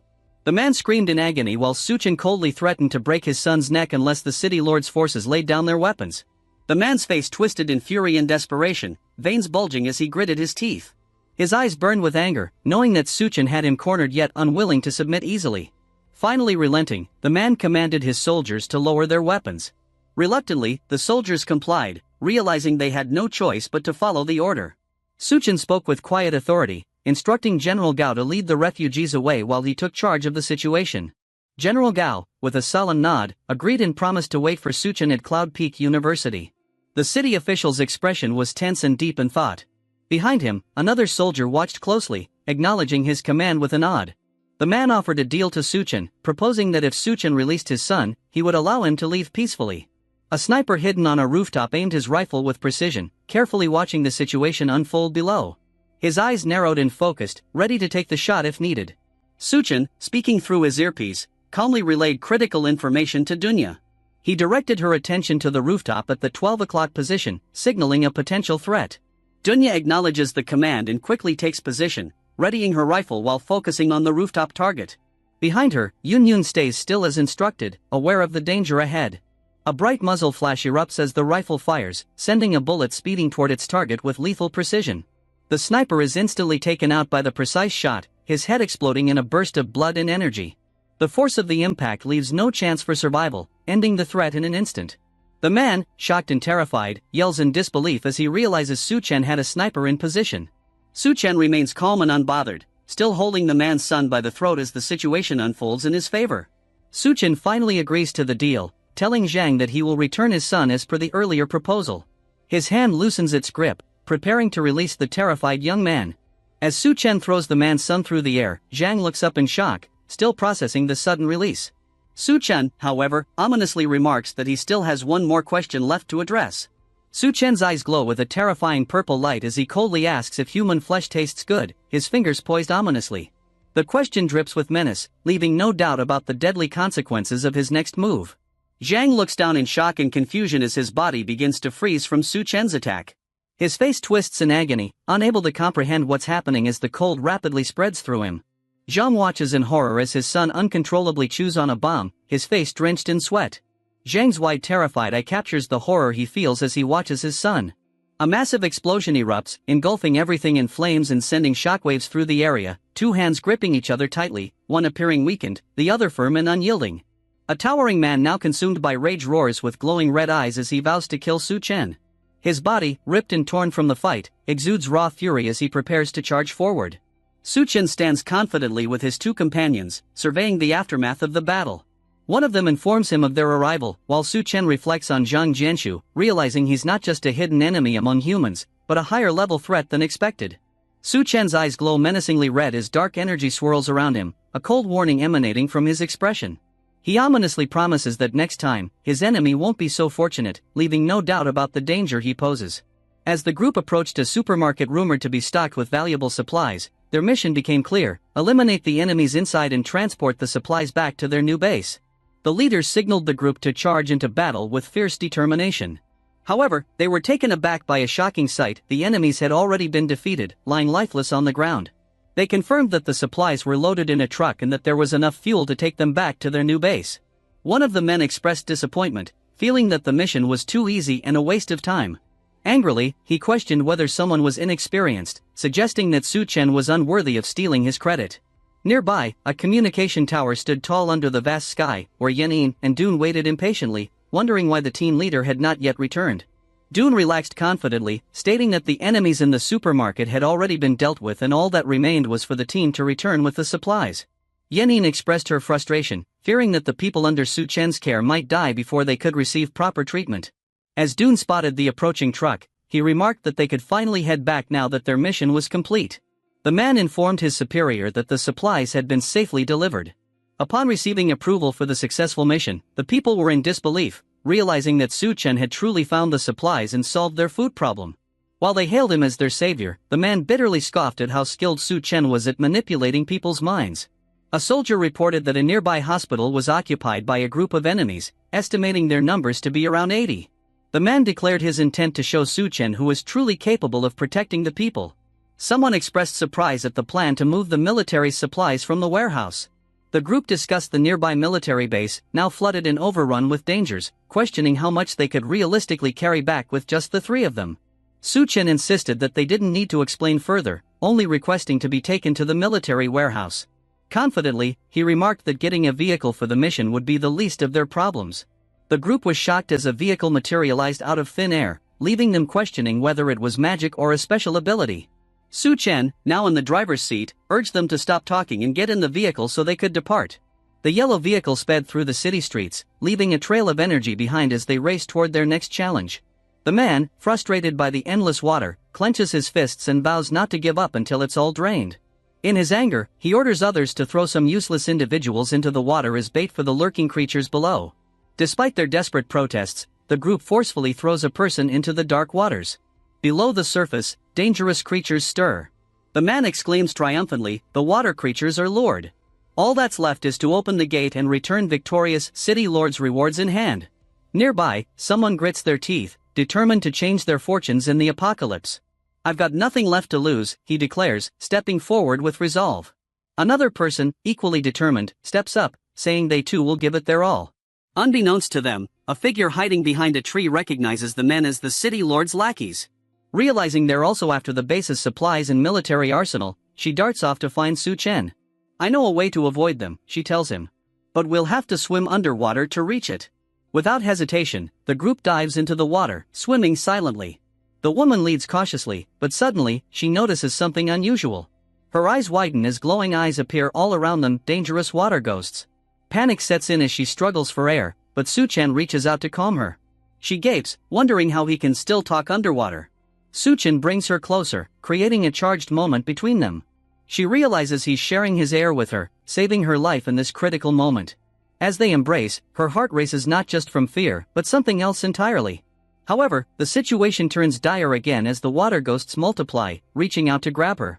Chen pulls her tighter into his embrace, protecting her from the imminent danger. But then she notices something strange. Everything has gone still. The water ghosts, once menacing, have stopped moving. She remains alert, trying to understand the sudden calm. Chen's eyes begin to glow with a mysterious energy, making her realize what's happening. "Are you controlling the water ghosts?" she asks, her voice a mixture of disbelief and awe. Chen, with quiet confidence, declares, "It's time to start the hunt." With an amused glint in his eye, he adds, "And hey, at least it's not another fishing trip. I'm tired of sushi." Monstrous creatures with glowing red eyes and sharp teeth emerge from the depths. Closing in fast, the water ripples with tension as they move together, ready to attack. Chen stands firm, unfazed by the approaching danger. As the creatures come closer, he remains calm, his sharp gaze locked on them. With a swift motion, Chen takes down one of the creatures effortlessly. He orders his companions to get to safety while he handles the battle. Chen continues to fight, striking down the monsters with precision. His powerful attacks push back the relentless swarms surrounding him. The woman swims swiftly alongside her companion, both urgently making their way through the water. Despite the tense situation, she remains focused, her eyes scanning ahead for any threat. They burst out of the water, gasping for breath as they pull themselves to safety. The urgency is palpable as both characters scramble to escape whatever danger lurks beneath the surface. With worried expressions, the two characters exchange glances as something massive stirs beneath the water as they question the mysterious powers controlling the water. The presence of the looming creatures only heightens the tension. Chen emerges from the water, standing tall and composed as the tension continues to build around him. Chen holds a glowing object in his hand while addressing his two companions. Both companions seem tense, their eyes focused on the object as the conversation unfolds. One of the companions expresses surprise at how quickly they obtained the glowing object, still in disbelief. Meanwhile, the other companion comments on the potential power the object might hold, though it won't grant them supernatural abilities. Chen stares at the glowing object in his hand, while a mysterious figure with glowing eyes watches from the shadows. In a sudden burst of speed, the dark figure launches itself towards Chen.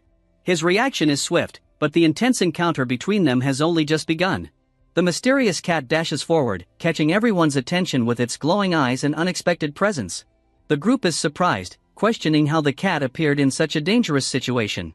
The girl theorizes that the base must have kept cats to control rodents, and this one might have wandered around unnoticed. The cat, still holding the crystal, stares calmly, its glowing eyes filled with mystery. It seems more than just a regular feline, having snatched something important from Chen. With a cunning smile, Chen offers the cat a trade, holding out a packet of food. His eyes gleam as he attempts to bargain with the unusual creature. The cat swiftly jumps onto Chen's shoulder, snatching the food without hesitation. In a blur of motion, it escapes with its prize, leaving Chen momentarily stunned as the cat disappears into the tunnel. Chen watches with a smirk. The situation is both frustrating and amusing, as the cat has outsmarted him yet again. Chen clenches his fist, frustrated yet intrigued by how the cat has bested him twice. His sinister grin suggests he's already planning his next move. Impressed by the creature's cleverness, a hand reaches out to pull a lever, crackling with energy as it activates. The group pauses in the tunnel as one of them notes that the electrical systems are still functioning. They exchange a look of cautious optimism as they prepare to move forward. As their feet hit the ground with purpose, one of the group members leads the way, pointing out that they are nearing the military storage facility. The woman comments on how fortunate the survivors were to evacuate just before the floodwaters arrived. Her tone is serious, reflecting the weight of the situation they narrowly avoided. Walking together, the team discusses how much of the resources were likely left behind in the rush. With their destination in sight, they know they must act quickly to secure whatever remains. The group arrives at the military warehouse, taking in the sight of stockpiled weaponry and supplies. One of them notes that the arsenal is enough to equip a sizable force of 500 men. They discuss how, if they can find the right equipment, they could arm even 1,000 soldiers with ease. However, urgency strikes when one of them warns another to be more careful with the weapons. As they contemplate their next move, a question arises on how to transport the supplies back. Meanwhile, the mysterious cat observes them from above, adding an element of curiosity to the scene. The woman explains that with the city's military forces nearby, going back for reinforcements is no longer an option. The woman looks confused, gripping her weapon as she turns to Chen, questioning the sudden shift in the situation. A tank rolls in as one of their comrades shouts excitedly, announcing that he found it. However, his excitement quickly fades as danger approaches. The man panics, screaming for help as a monstrous creature with glowing pink orbs and sharp teeth chases him. The terrifying beast looms behind him, growing closer with every moment. Both Chen and the woman are in shock, their eyes wide as they realize the gravity of the situation. A powerful blast of energy surges toward the monstrous creature, the impact bright and intense. The tank fires its weapon, unleashing a massive explosion of energy aimed at the beast. The force of the blast shakes the ground as the fight escalates. Chen watches as the tank continues its assault, warning that if the beast triggers an explosion near the ammunition depot, they'll all be in danger. With a determined gaze, he activates his spatial ability. He calmly commands the space to open, preparing for his next move against the threat. Chen and his companion stand in the middle of a glowing spatial grid, surrounded by a blue aura as they manipulate the environment. The woman is in shock as she realizes that everything around them is being pulled into the spatial realm. Her eyes widen as the incredible power of Chen's ability becomes clear. The mysterious cat watches with glowing eyes, standing amidst the blue light as the space around it shifts. Chen's companion is amazed by the spectacle, expressing awe at Chen's incredible ability as the tank fades into the spatial dimension. They realize the full extent of his power. Chen remains focused, while the man in the tank asks if he can also absorb the creature into the spatial dimension. However, Chen responds that living creatures can't be stored in the space. The woman pushes forward, stating it's not the time for such discussions. She decides to distract the monster while ordering the others to evacuate. Determined to buy them time, Chen surprises the woman by lifting her up, declaring that with the resources in his space, he must ensure her safe return. The man in the tank looks on, shocked by the sudden change in plans. The monstrous creature opens its mouth, gathering a bright blast of energy. Chen leaps into the air with the woman in his arms, narrowly avoiding a massive explosion below. The tank is hit by the explosion, shattering on impact as debris flies in all directions. The woman, still in Chen's arms, insists she can handle the mutant beast and urges him to check on their ally. Despite the chaos, she remains determined to take control of the situation. Chen watches the woman as she runs toward the danger, concern flashing in his eyes. Her determination to face the threat alone leaves him momentarily conflicted. Chen stands fearlessly before the towering mutant beast, its glowing purple eyes and monstrous fangs making it a terrifying sight. With calm resolve, Chen declares that regardless of the beast's power, he will claim its core. A large group of people looks up in shock as explosions reverberate from the top of a towering mountain.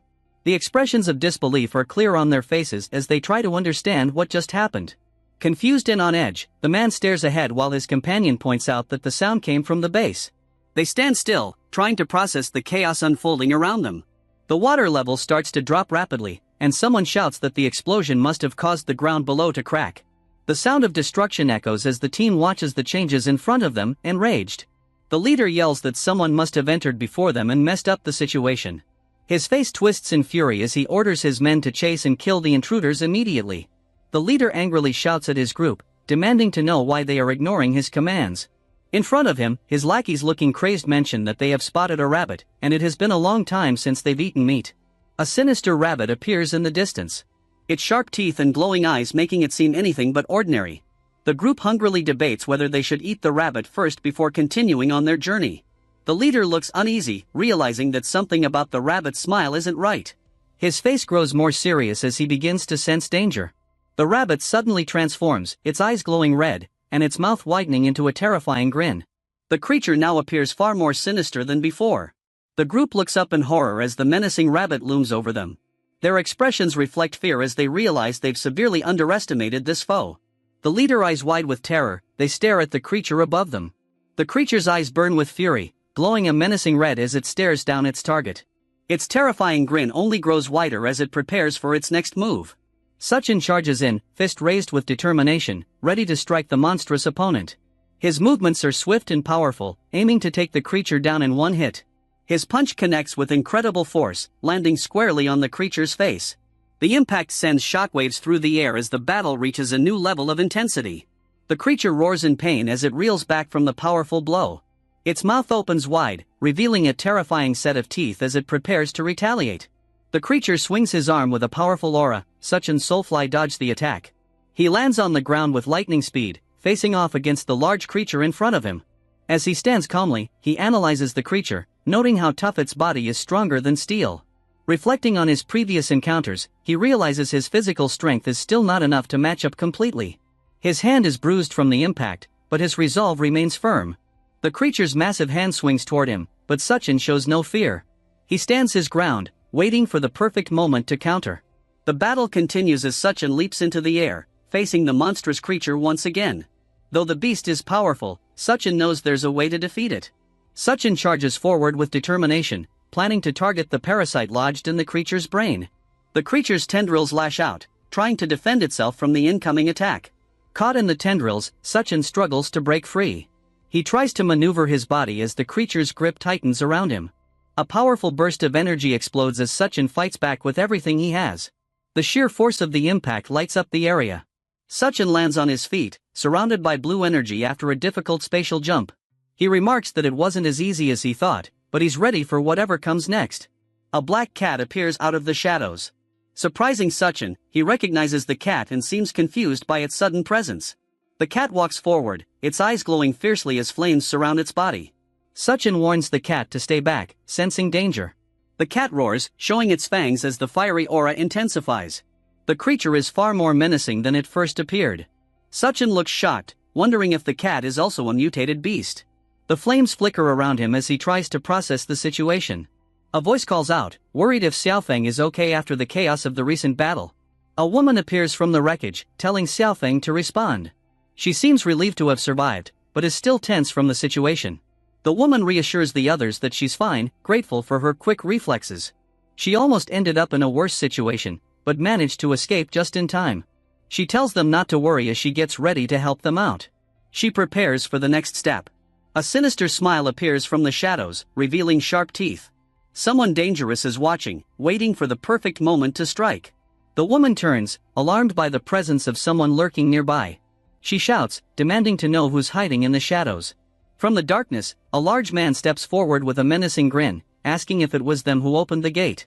The woman is on high alert, wondering what these people are up to. She knows something isn't right, but doesn't back down from the challenge. The woman suddenly realizes that something is wrong with the people she's facing. She shouts out, warning her companions of the danger they pose. The group of men in front of her reveals their true forms, with glowing red eyes and wicked grins. The atmosphere grows more menacing as their intentions become clear. One of the men's faces distorts into a monstrous form, with sharp teeth and an unsettling smile. The fiery black cat appears, roaring fiercely as it unleashes its inner power. Its fiery eyes and sharp fangs indicate it's ready. With a swift move, the cat charges at incredible speed, leaving a trail of fire in its wake as it attacks the enemy. Chen stands calmly, with the fiery cat looming behind him. The battle is about to intensify as the two forces prepare for a showdown. Chen looks tense as he stares ahead, realizing something has changed. As the fiery black cat appears beside him, its glowing eyes locked on the approaching threat, the man stands firm, his resolve unshaken. A monster looms in the distance, its unsettling presence causing the air to thicken. The fiery black cat bares its teeth, ready to confront the beast. Chen stares coldly, understanding that this fight will be to the death. He walks confidently alongside the flaming black cat, the creature snarling as it prepares for battle. Chen speaks, implying that this confrontation was always part of the plan. With a cold, determined gaze, Chen comments that only after displaying his true strength do others now want to join forces with him. Chen leaps into action, his movements swift and powerful. The fiery cat looks up, wide-eyed in shock, unsure of what's about to unfold, a wicked grin forming as its glowing eyes narrow. Chen boldly jumps onto the mutated cat's back. The cat immediately turns its head to glare at him with angry eyes. Chen simply gives it a friendly pat on its side and tells it they should fight together. The cat responds with an annoyed meow but doesn't get a chance to argue as a mutated beast suddenly appears, making Cat even angrier. The beast charges toward Cat and Chen, and the cat also swings its sharp claws at it, but the attack barely scratches the creature. Looking at how strong the beast is, Chen comes up with a plan. He tells the cat to go around and distract the beast's vines while he will handle the rest. The cat gives a quick, unwilling meow that clearly means okay and dashes to the side right when the beast tries to strike. The cat moves so skillfully that the beast misses completely and hits the wall instead. The wall cracks open and water starts coming in through the damage. When they land back down, the beast sends more vines to attack them. The cat charges forward bravely, using its claws to tear through all the vines and clear a path. Chen sees his chance and jumps off the cat's back, throwing a powerful punch at the beast. His strike creates a strong shockwave that forces the beast to stumble backward. The cat's eyes grow wide with surprise and it looks at Chen with new respect in its eyes. Seeing this, Chen encourages the cat to keep attacking the beast from different directions. They continue their perfectly matched attacks until finally, the beast falls defeated and drops a glowing purple core crystal. The cat's eyes sparkle with excitement as it gets ready to grab the prize, almost grinning, but Chen moves faster and grabs the crystal first, telling the cat with a smirk that this crystal belongs to him. The cat's face turns grumpy and it lets out angry meows to protest. Chen just laughs as he brings the crystal up to his mouth to eat it. Then suddenly, the damaged wall cracks even more and water starts rushing in faster. Chen looks around and notices that the area outside the armory is completely flooded. He realizes that since the walls are damaged, this whole place will soon be underwater too. When he turns back, he sees the cat struggling in the quickly rising water. The cat cries out meow while splashing around helplessly, clearly begging for someone to save it from drowning. Chen picked up the weeping cat, suggesting that it should come with him so he could get it out of the dangerous area. The cat, however, tried to escape from his grip, clearly annoyed. Noticing the cat's stubbornness, Chen let it go, smiling as it dropped back into the water. But the cat quickly returned, now clinging to Chen's leg and still crying. Chen picked it up again, noting with a smile that the cat had already changed its mind and reminding it that this choice was entirely its own. Meanwhile, inside the ruined building, Bai Dui was overwhelmed by a swarm of devourers. Frustrated, she thought about how these creatures should have already been defeated, but kept coming back. Suddenly, she heard Xiaofeng's voice over the communicator, telling her that his tank wouldn't start and urging her to leave without him. Bai dismissed this, determined to deal with the immediate threat first. She then noticed a rabbit-like monster with a twisted, evil smile, absorbing energy from the fallen creatures around it. The monster was getting larger, and vines suddenly shot out from behind Bai, wrapping around her legs and immobilizing her. Xiaofeng saw the dark vines moving on the ground and yelled out to warn her. But the vines were too fast, they wrapped around her arms and legs like ropes, holding her still so she couldn't move while the monstrous mutated rabbit prepared to attack. As the rabbit looms over helpless Bai, its massive jaws wide open and ready to devour her. Right at this critical moment, Xiaofeng slams his tank forward like a battering ram. The heavy metal vehicle crashes into the rabbit's body with tremendous force, not giving the creature any chance to recover. "Just die already, you monster!" he roars in fury. He positions the main cannon, tracking the rabbit's movement. The tank's cannon lights up with a thunderous boom. The high explosive shell strikes the mutated rabbit dead center, erupting in a violent explosion that tears through flesh and bone. Blood and chunks of mutated flesh scatter through the air as the rabbit's body literally comes apart, leaving nothing but scattered remains. Bai Dui was stunned by the sudden save while Xiaofeng, exhausted, slumped back in his seat, relieved that the danger was finally over. The green crystal core fell from above, catching the light as it spun down towards Xiaofeng. The moment it neared him, he instinctively leaned forward to catch it. And as he did, something within him shifted. His eyes took on a faint, mysterious glow. A spark of energy flickering within them. Baidu, standing nearby, noticed Xiaofeng's sudden movement and watched him with growing concern. He straightened up, feeling an odd sensation ripple through his body. Somehow, he had swallowed the crystal core completely by accident. But instead of feeling discomfort, he felt different. This new energy seemed to settle deep inside him, foreign yet intriguing. As Baidu realized what had happened, her expression turned to one of shock and worry. Just then, Newton's small cat gave a soft, sorrowful meow, its eyes misting up as if it wanted that crystal. Just then, Su Chen walked over, noticing Baidu's alarmed expression and Xiaofeng's glowing eyes. The cat, still nestled in Su Chen's shirt, continued to whimper quietly, as though clinging to him an understanding of the crystal core's significance. Su Chen looked at Xiaofeng, a thoughtful look crossing his face, then stepped closer to offer his support. Xiaofeng, still struggling to make sense of the strange energy pulsing within him, voiced his confusion, asking aloud why he hadn't felt any surge of power. They'd faced their trials soon enough, but survival came first. He took in her appearance, noticing the frayed edges of her clothing and the scratches. A flicker of worry crossed his face as he asked if she was all right. Baidu gave a slight nod, brushing off her disheveled state with a calm confidence, her focus still entirely on their surroundings. Meanwhile, in the middle of the shattered street, beneath the damaged light of a worn-out pole, a woman hung helplessly, bound and suspended. She dangled there, her body slack, clothes torn and smeared with grime, her face etched with despair. Nearby, a fellow victim who had also fallen into the clutches of the Devourers, a twisted gang that thrived on others' fear and suffering, feeding off submission like a sick craving. One of the Devourers loomed over the woman he captured, his eyes gleaming with dark amusement. He leaned in close, letting his tongue flicker out, savoring her terror as though it were a feast. Nearby, another Devourer stood watching, a cruel chuckle escaping his lips as he urged his companion to prolong her suffering. He egged him on to draw out her cries, each desperate sound adding to their twisted pleasure. Like notes in a dark, sick symphony crafted purely from her fear, she tried to pull away, shrinking back from the hands that held her captive, her words stumbling out as desperate pleas for her life. She begged, her voice trembling with fear, but her captor only sneered, mocking her. He dangled a sickening offer before her, a twisted promise of survival. If she could satisfy him, maybe he'd let her live, and if she failed, he will hang her up there to dry like jerky. Her gaze shifted to the lifeless woman hanging from the pole nearby, her body swaying gently in the night breeze, a chilling reminder of what awaited her if she disobeyed. The woman's heart raced, and her voice broke as she stammered assurances, desperate to survive. The weight of his words pressed down on her spirit, shattering her last defenses. Tears began to slip down her cheeks as she looked up, realizing the thin thread of hope she clung to was slipping away, replaced by a cruel reality. Her captor's laughter echoed around her, feeding off her fear, but suddenly, the low roar of a car engine pierced the oppressive silence. Bright headlights cut through the darkness, flooding the street and catching the attention of one of the Devourers. He paused, turning to face the approaching vehicle, sensing a disturbance. He nudged his companion, gesturing toward the oncoming car. The car's engine rumbled to a stop, and Xiaofeng stepped out, his expression hard and his posture tense as he stared down the group of Devourers. One of them scoffed, sizing him up with a mocking sneer, dismissing him as just a child foolishly interrupting their twisted game.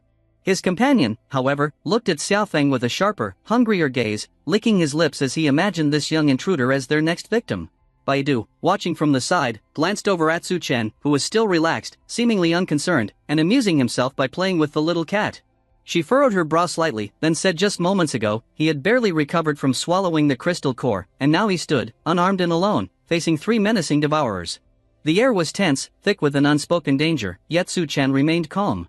A faint smirk crossing his lips, he reassured Baidu with a look, exuding a quiet confidence that suggested he had no doubts about Xiaofeng.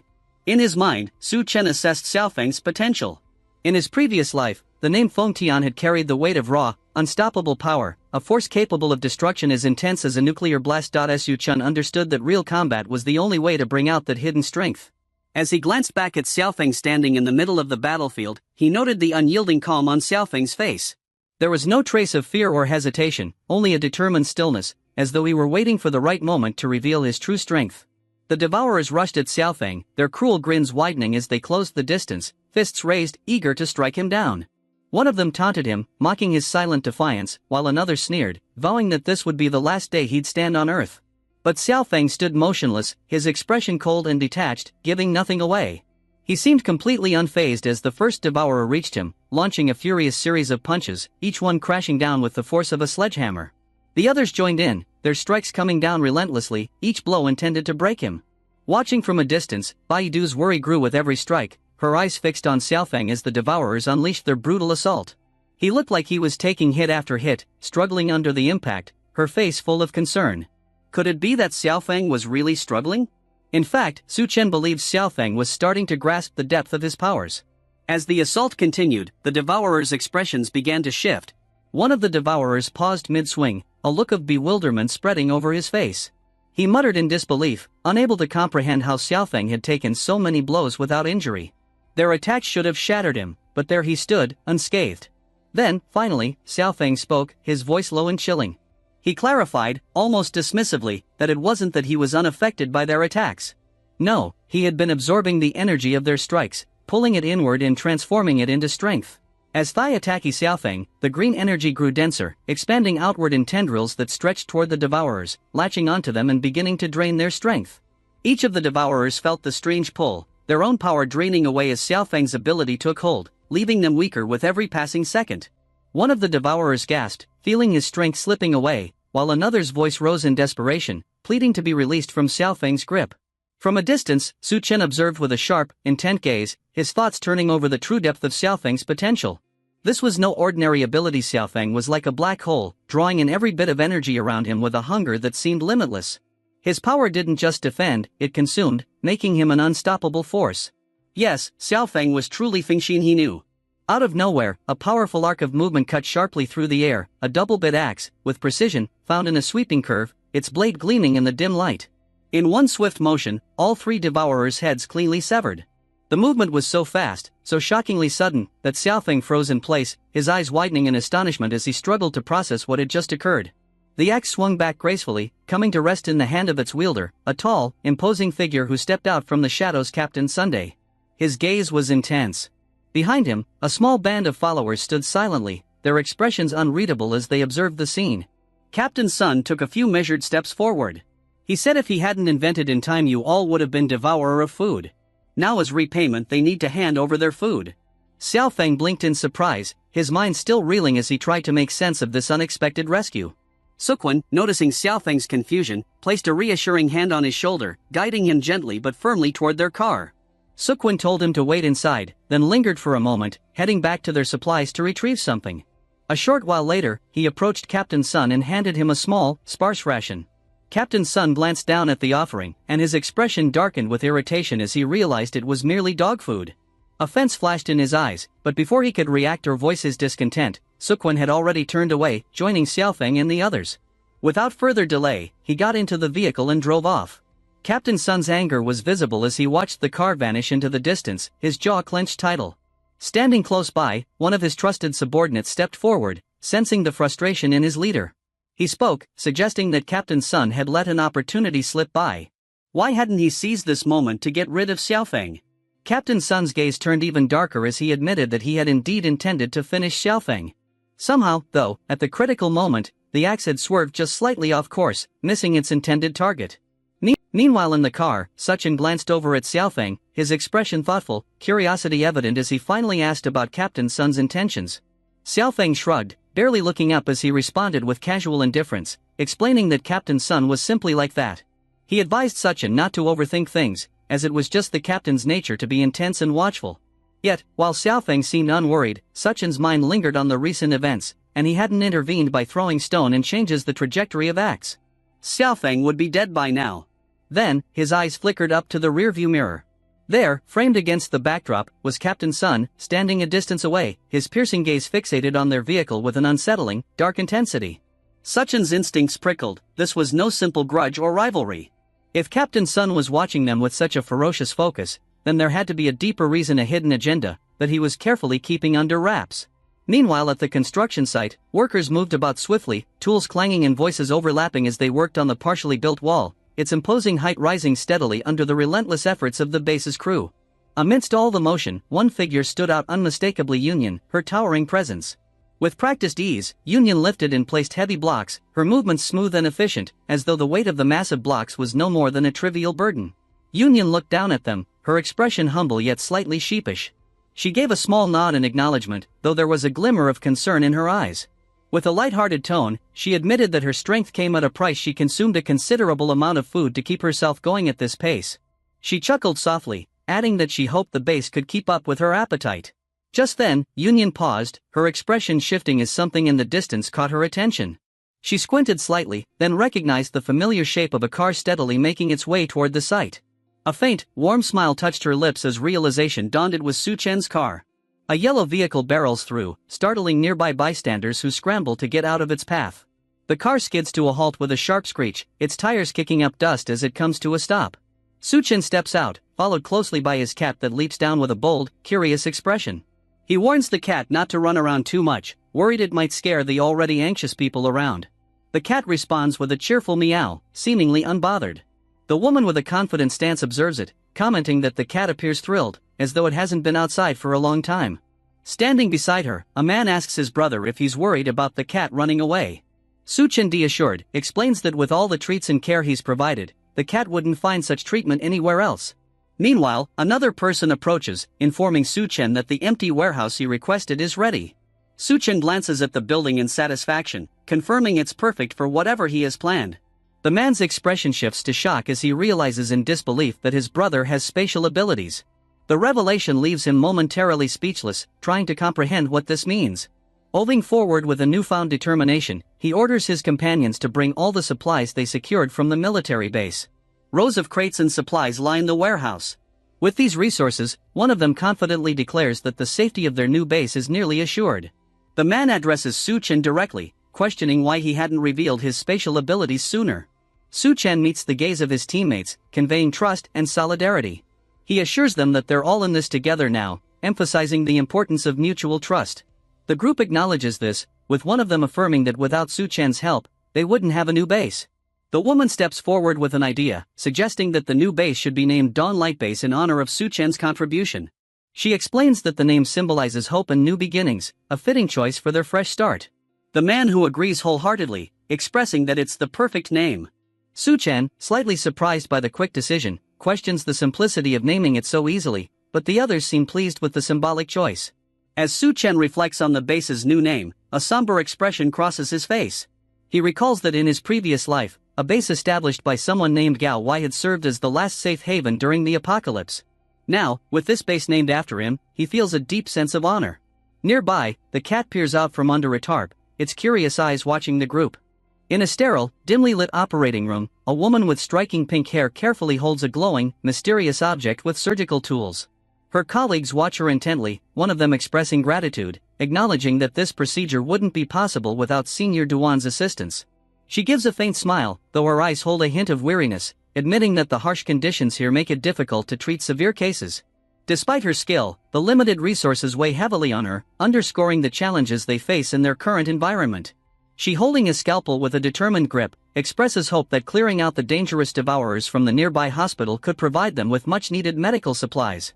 Meanwhile, the cat watches her intently, its gaze darkening as the sight of the scalpel stirs up unsettling memories.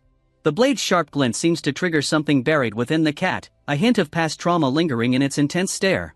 As the cat's memories resurface, a haunting vision plays out in its mind. It recalls a disturbing scene from its past, where a masked figure looms over a restrained animal, wielding a surgical blade with a sinister grin. The memory is vivid and terrifying, the electric energy in the air amplifying the fear etched into the cat's expression. Suddenly, it snaps out of the flashback, letting out a loud, distressed meow that echoes through the area. The pink-haired woman turns in surprise, noticing the cat's unusual reaction and sensing that something deeply unsettled it. The woman looks down at the fiery-eyed cat, a warm smile spreading across her face as she softly suggests, "Why not come with me?" Her gentle offer seems to soothe the cat, and it gazes up at her with curious eyes. She decides to wait for Su Chen's return before making any decisions, planning to ask if they can keep the cat as part of their team. With a sense of purpose, she heads back into the city, the cat cradled in her arms, as they both look forward to what lies ahead. She pauses as she cradles the cat in her arms, glancing around the desolate surroundings. She remarks on the struggles of survival, noting how difficult it is just to find enough food for themselves in these harsh times. Still, with a sense of determination, she pushes forward and announces, "We're here," as they reach their destination. Standing in front of a door, she's ready to take the next step. The cat held close, as if it has already found a place within her care. She opens the door, introducing the space to the cat as their temporary shelter, just as she steps inside. However, a menacing shadow appears behind her, catching her off guard. A rough voice taunts her, suggesting unwanted attention with a sinister tone. Shocked, she spins around, her eyes wide with fear as she clutches the cat tightly, trying to process the sudden threat in the doorway. The woman is suddenly thrown to the ground, letting out a startled cry as she lands with the cat still nestled in her arms, its eyes glowing with intensity. She looks up in shock, trying to comprehend the situation, only to see Chen looming over her with a menacing aura. Realizing who it is, she calls out in surprise, asking Chen when he returned, her voice a mix of relief and astonishment as she tries to catch her breath. Chen smirks as he asks how she recognized him so quickly, his tone playful and curious. She responds calmly, noting that she's the only one immune to his psychic powers, making it easy to identify him. Chen acknowledges her answer with a slight grin, finding her response amusing. Later, as she relaxes in a bath with the cat nestled in her arms, she speaks to it softly, realizing that Chen must have brought it back with him. She gently wonders if the cat has a name, her tone filled with warmth as she continues to care for it. As she gently holds the cat, she admires its unique markings and suggests naming it Gold, inspired by the golden patterns on its fur. The cat responds with a contented meow, seemingly pleased with the name. Just then, Chen joins her, leaning in and playfully complimenting the name choice. With a teasing smile, he reminds her that she promised to help him wash up, catching her off guard. The cat watches them with wide eyes. As they share a quiet moment, she asks Chen about his trip to the armory, curious if he found anything valuable. Chen proudly reveals a mysterious crystal, explaining that with this item, he should be able to evolve into a level 2 human. The cat, still floating nearby, watches with wide, curious eyes, seemingly interested in their conversation. However, a flash of memory seems to cross its mind as it recalls a similar object, sparking a hint of unease. Chen, noticing the cat's reaction, reassures it, admitting things were chaotic when he retrieved the crystal but promising it's safe now. Chen explains that he stored the crystal core safely in his spatial storage, hinting that he has more surprises up his sleeve. He confesses that the last crystal core he used filled him with an intense desire, so he made a special effort to bring this one back. The woman, intrigued, glances at him with a curious expression, asking if he intends to consume it now. The anticipation hangs in the air as she watches him closely, waiting to see his next move. As Chen consumes the crystal core, a powerful transformation begins to take place. His eyes glow a fierce red, and energy surges through his body, outlining him in an intense, fiery aura. The woman watches in awe and shock, realizing the sheer power radiating from him. She stammers, questioning if this incredible form is what it means to be a level 2 human. The woman stares at Chen, her face flushed as she tries to process the overwhelming power emanating from him. Breathless, she calls his name, clearly captivated by the transformation she's witnessing. But as Chen draws closer, the intensity of his new energy becomes almost too much for her to bear. Overwhelmed, she closes her eyes, admitting that she can't handle the sheer force radiating from him, caught between awe and the powerful aura that surrounds him. Meanwhile, Mang appears on a rooftop, overlooking the city with a confident stance. She seems alert and ready for action, scanning the area below as if tracking something or someone. Back in the water, the cat suddenly lets out a loud, annoyed meow. It's clear that something has caught its attention, and its intense gaze suggests that it senses an impending presence or threat nearby. As the woman recovers from the intense moment with Chen, Mang appears on a nearby balcony, watching them with a mixture of frustration and jealousy. She calls out to Chen, upset that he returned without coming to find her. Clearly hurt, she voices her feelings loudly, making her presence known. With an intense expression, she declares that she's mad, her stance and tone suggesting she won't be ignored any longer. In desperation, the pink-haired woman, clutching the cat tightly, calls out for help to Yun, her voice trembling as she reaches out with a pleading expression. She seems overwhelmed and distressed, struggling to cope with the powerful energy surrounding her. Mang gazes at Chen, her eyes wide with shock and a blush rising to her cheeks as she stammers, Chen. In front of her, Chen's form emerges, cloaked in a powerful, fiery aura that illuminates his entire body with intense, glowing patterns. His transformation radiates an almost otherworldly energy, leaving an imposing and awe-inspiring figure that seems far beyond human. Duan eyes filled with emotion, calling out desperately. Following this, Yun appears distressed, her words trembling as she mentions a secondary-level human. Both two of them are overwhelmed, their faces flushed as they glance at each other in shock, remarking on the intensity of the situation. As they lie exhausted on a bed, their expressions convey how unbearable the side effects have become. Chen observes them from the side, he suggesting that the overload of crystal absorption might be the cause. Yun, still struggling, admits that she and Duan need to quickly improve themselves to avoid being left behind. Meanwhile, Duan questions Chen about the changes in his abilities now that he's reached the second level, her curiosity mixed with exhaustion. He confidently steps forward, declaring his intention to test his abilities. As his transformation begins, his body exudes a fierce aura, merging the power of a berserker and a snake. His skin hardens, taking on a steel-like appearance, while glowing red lines pulse across his form, signifying his enhanced strength and resilience. He observes the energy coursing through his body, questioning whether he can channel it outward. As he raises his hand, a surge of power fills the room, startling the two on the bed. Enveloped in the crimson aura, they cling to each other in fear, their expressions frozen as the cat with glowing eyes jumps into the chaos. The bed shakes violently as a pair of legs flail in panic, accompanied by startled cries echoing in the room. Meanwhile, Chen smirks confidently, his body still glowing with the red aura, acknowledging that his attack power still needs improvement as he evaluates his newfound abilities. He contemplates his spatial ability, noting that it previously allowed him to manipulate space only in areas he could physically touch. Now, standing in the room, he demonstrates his improved control by opening multiple small spatial gates within a 20-meter radius, their glowing forms flickering with power around him. The two women peek out from behind the blanket, glaring furiously as they accuse Chen of secretly taking advantage of them. Meanwhile, Chen focuses on testing his ice-type ability, forming an ice shard in his hand while observing the thin layer of ice that begins to coat his skin, a small but notable improvement in his powers. Chen's eyes narrow as he confidently acknowledges his next move. Channeling the flow of energy within his body, he concentrates it into the ice shard in his hand, intensifying its power as the glowing ice pulses with his controlled focus, radiating strength. Chen unleashes his spatial ability, hurling the glowing ice shard through multiple spatial gates at varying angles. The shard multiplies its impact, striking the target from all directions in a brilliant display of precision and power, leaving an explosive burst of energy in its wake. Chen evaluates the destructive impact of his attack, comparing it to the power of a bullet, and acknowledges its effectiveness when used through spatial manipulation. Duan and Yunyan, watching in awe, express disbelief at the potential of such abilities, joking that with a few more evolutions, these powers might rival a missile's strength. Meanwhile, the cat silently observes the unfolding scene with an almost comical intensity. Chen activates his final ability, spiritual perception, as his eyes glow ominously red, radiating immense energy. He remarks on the ability's precision, allowing him to sense every detail within his body, almost like an internal vision described in cultivation novels, while two look on in awe at his overwhelming transformation. Chen's glowing red eyes widen in surprise as he suddenly senses a strange and powerful energy within him. The intensity of his aura escalates dramatically, radiating an overwhelming burst of violet energy, leaving him momentarily stunned by this unexpected discovery. Chen is abruptly transported to a strange, otherworldly space filled with swirling purple energy and grotesque, shadowy figures surrounding him. Realizing the surreal nature of his environment, he identifies it as the conceptual space within his own mind, a realm shaped by his consciousness. A mysterious woman with flowing hair emerges from the purple haze, her presence alluring and confident as she greets Chen with a teasing tone, claiming they've met again.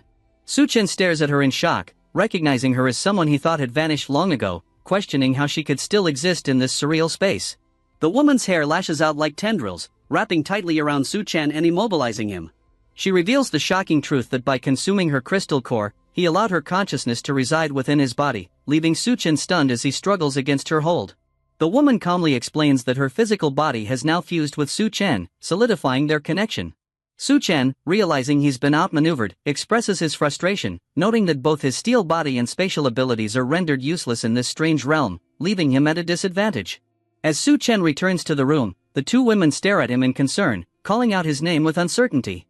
Noticing his unsettling demeanor, they anxiously ask what's wrong, their expressions filled with worry as they try to gauge his unusual behavior.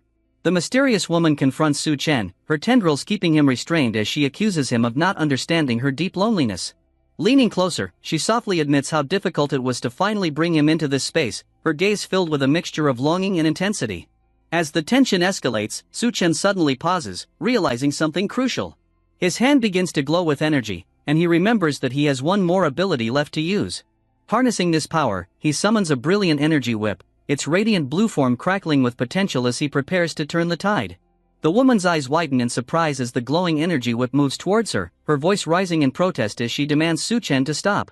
However, he strikes decisively, using the whip to grab hold of her, catching her off guard and leaving her momentarily stunned by his swift retaliation. The woman, now restrained, accuses Chen of trying to dominate her physical form, admitting his overwhelming power makes it impossible for her to contain him. Chen, unwavering, apologizes but firmly declares that he cannot trust her, intensifying the energy whip as it glows fiercely in his grasp. The woman cries out as Chen's energy binds her, encasing her in glowing blue restraints. Despite her predicament, she defiantly states that restraining her consciousness won't harm her actual body. Chen, unfazed, coldly resolves to freeze her consciousness permanently, leaving no room for her to retaliate. The woman, struggling against the icy restraints, admits that while her power is no match for Chen, the realm of consciousness provides her with an advantage. Meanwhile, tendrils of energy erupt around Chen, attempting to ensnare him as the battle within the mindscape intensifies. Chen, determined and unyielding, declares that he will not lose this battle. However, the tendrils of purple energy overwhelm him, cocooning his body tightly as his Chen becomes entangled and immobilized, leaving the outcome uncertain. The woman, still bound in icy restraints, glares with fierce determination as she declares that no one will escape this confrontation. Chen, tightly cocooned in energy, remains resolute, their battle of wills reaching a critical intense standoff. The purple cocoon glows faintly, holding Chen tightly. Across the room, the woman restrained as well, notes that now neither of them can move. Chen, observing his situation, acknowledges the cocoon's unbreakable nature as described. The woman's sharp gaze pierces through the tension as she suggests negotiation, claiming further struggle will benefit no one. Chen faces the woman, her glowing restraints pulsating faintly as she calmly proposes absorbing some of his ability to survive, assuring it won't harm him or allow her to take control of his body. He remains wary, questioning her honesty and demanding to know how she plans to leave his body afterward. The woman, still bound in glowing energy, explains her need to absorb abilities to survive and proposes finding a suitable female host for her consciousness, someone strong and attractive. Chen questions her criteria, laughing at her pickiness, while she reassures him that she will decide when they find someone suitable and promises he won't be helping her for free. The woman offers Chen benefits in exchange for finding her a suitable host. He coldly refuses the offer, warning her that if she acts against him, he won't hesitate to eliminate her. She quickly agrees to the terms, urging him to release the binding, claiming it's suffocating her. Chen activates his ability, breaking the glowing restraints, leaving her weakened but visibly relieved. Chen stands in the room, confused by the attention of Duan and Yenian in towels, one holding a startled cat. They ask why he seemed unresponsive earlier, joking that it was as if his soul had left his body. Chen, glancing at his hand, replies considering the safety of minimizing risks related to such occurrences. His expression sharpens as he begins to speak further. The woman finds herself surrounded by ice, the entire space frozen solid. Shocked, she accuses Chen of sealing the area, demanding he release her. Meanwhile, Chen calmly reflects on how ice abilities seem enhanced in the conscious space and resolves to find her a suitable body quickly. Chen urgently suggests finding women at the base, calling out to Duan Yi for assistance. The two stare at him, shocked by his abrupt request to find women, their expressions filled with disbelief. Yenian questions if he's still unsatisfied, while the awkward tension leaves Chen coughing, trying to compose himself. Chen quickly corrects himself, clarifying that he meant to check on the others at the base. The group begins walking through the base, with one of the women explaining that General Gao already conducted a count. The base houses approximately 1 in 300 people, including over 400 soldiers responsible for security. These soldiers have successfully defended against attacks from the Devourer tribe and mutated beasts. Her confident demeanor stands out as she provides the update. The men at the base work on constructing temporary walls, assisted by Yenian, ensuring they're nearly complete. Meanwhile, the little children and the elderly focus on clearing mutated plants, growing within the base while managing logistics. Some individuals were injured during the clearing process, but Duan and medical students set up a surgery room to treat mild cases, allowing them to return to work promptly. Duan remarks that everyone is working hard and can finally rest once the walls are completed. Chen, however, counters skeptically, noting that there's no time to relax. While the base's immediate security and supply concerns are under control, he emphasizes the urgency of reclaiming a hospital from the Devourer tribe to secure essential medical resources. At the meeting, the group discusses plans for taking back the hospital, estimating that the Tauri tribe occupying it consists of fewer than 100 members. One member proposes sending Captain Sun and his well-coordinated team, praising his strength. However, another interrupts, questioning Su Chen's absence. He criticizes Su Chen for encouraging the establishment of the base but failing to show up for such a critical discussion, calling his responsibility into question.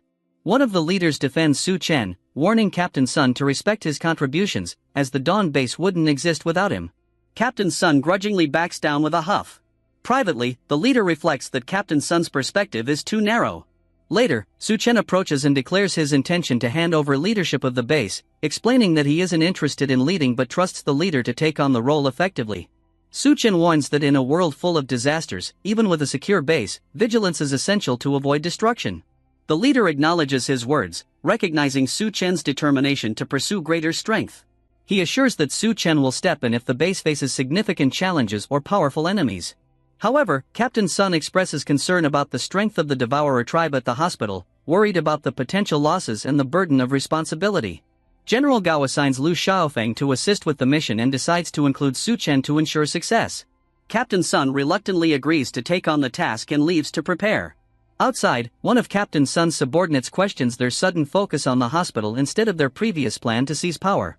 Captain Sun smirks, revealing that he sees Su Chen and Lu Xiaofeng as powerful ability users who could be troublesome to deal with, making this mission an opportunity to confront them indirectly. He plans to eliminate Su Chen and Lu Xiaofeng during the mission, believing it will make taking over the base much easier. Meanwhile, General Gao is informed that Su Chen's strategy has been agreed upon. Concern?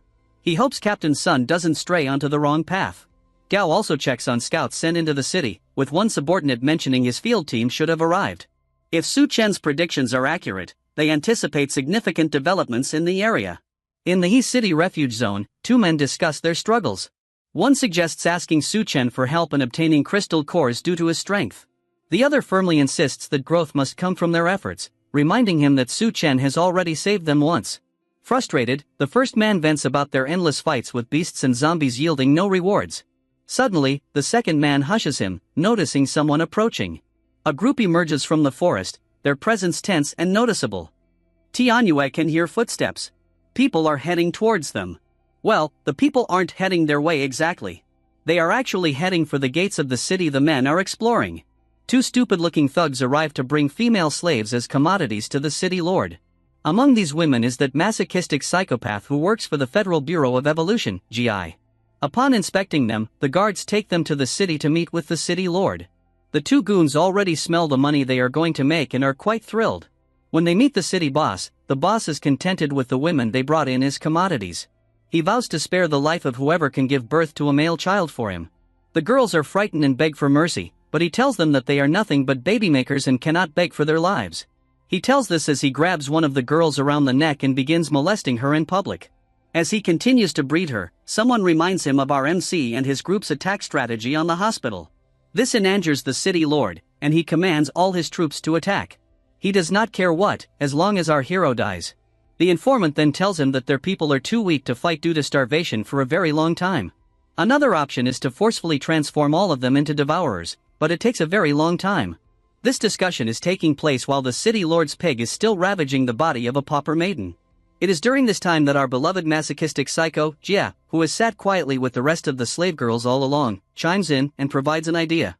The city lord himself now turns towards her and lends her an ear while still administering very painful back shots to the poor girl.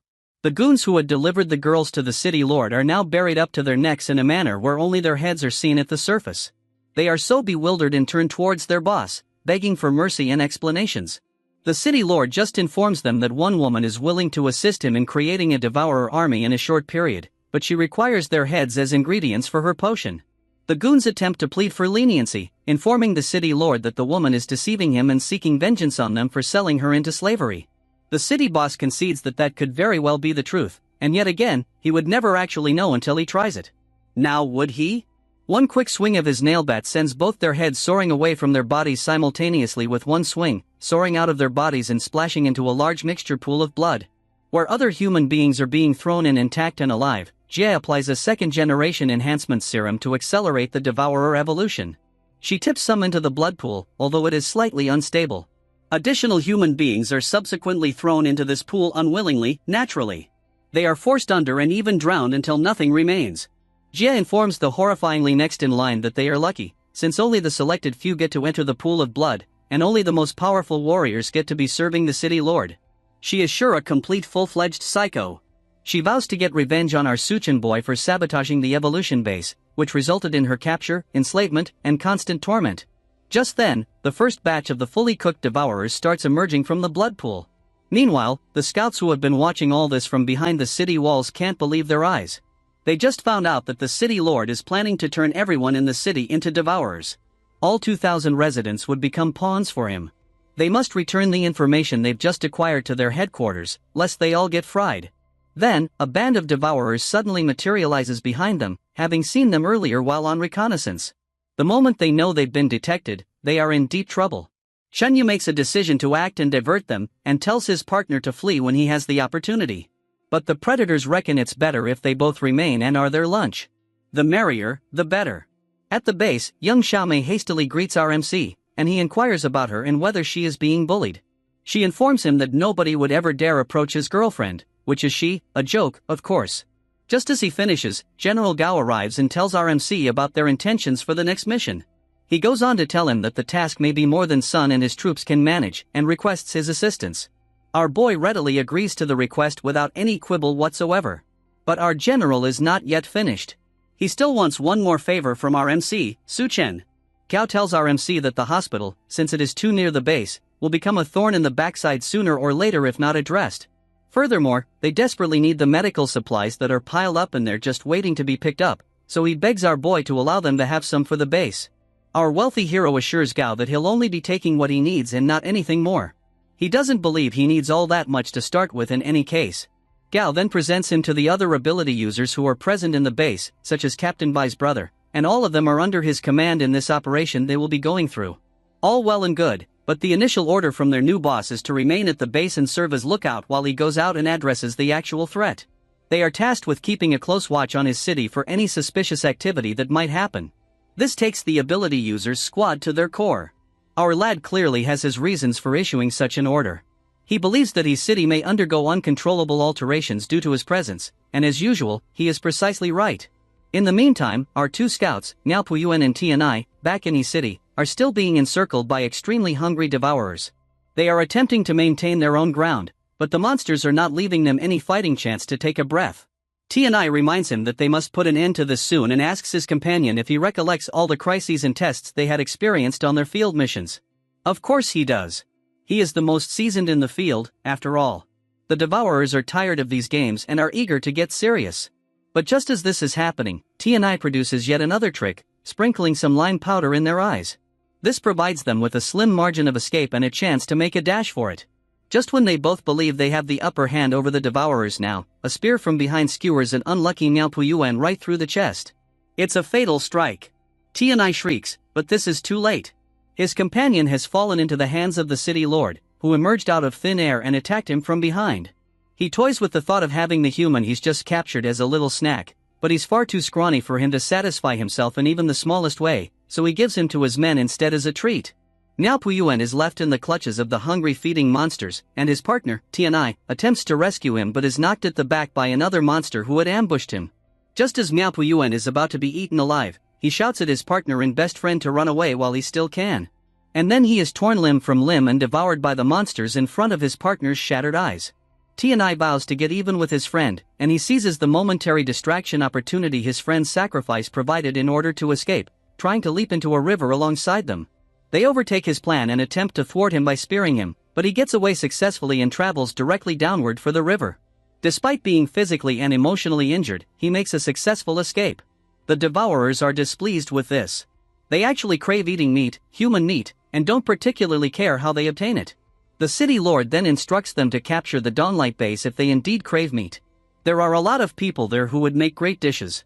Upon this order, the devourers head out to the base. They are so famished and would kill for some fresh human flesh. Then, the city lord yells out the name of his foe, our MC, as he leads his now amplified army of devourers and attacks the base. At the city hospital where our boy will be attacking, meanwhile, there is a woman writhing in agony and gives birth to a devourer baby without any medical equipment or aid at all. The father of this adorable angel-like baby is Fengpanzi, the devourer's tribe hospital chief. Initially, he was indeed a mental psychopatient who had been admitted to the hospital for clear reasons. He used to always dream about impregnating women around him, so naturally he was the first one to evolve into a devourer. Now that he's a real monster, he's got the power and liberty to pursue his darkest and most twisted fantasies. The poor woman, shaking in agony, is frantically trying to come up with a means of escape, but the psycho pervert is already getting ready for round 2 on her. He vows to fill her up with another baby in no time flat. Mirman is fed after she has given birth, and she is compelled into another round of backshots by the monster. Absolutely ghastly. Back at the city hospital, the attack starts and the devourers are ambushed by Dawnlight base soldiers. Sun's men lead the first wave of attacks, firing guns to kill the small fries guarding the entrance.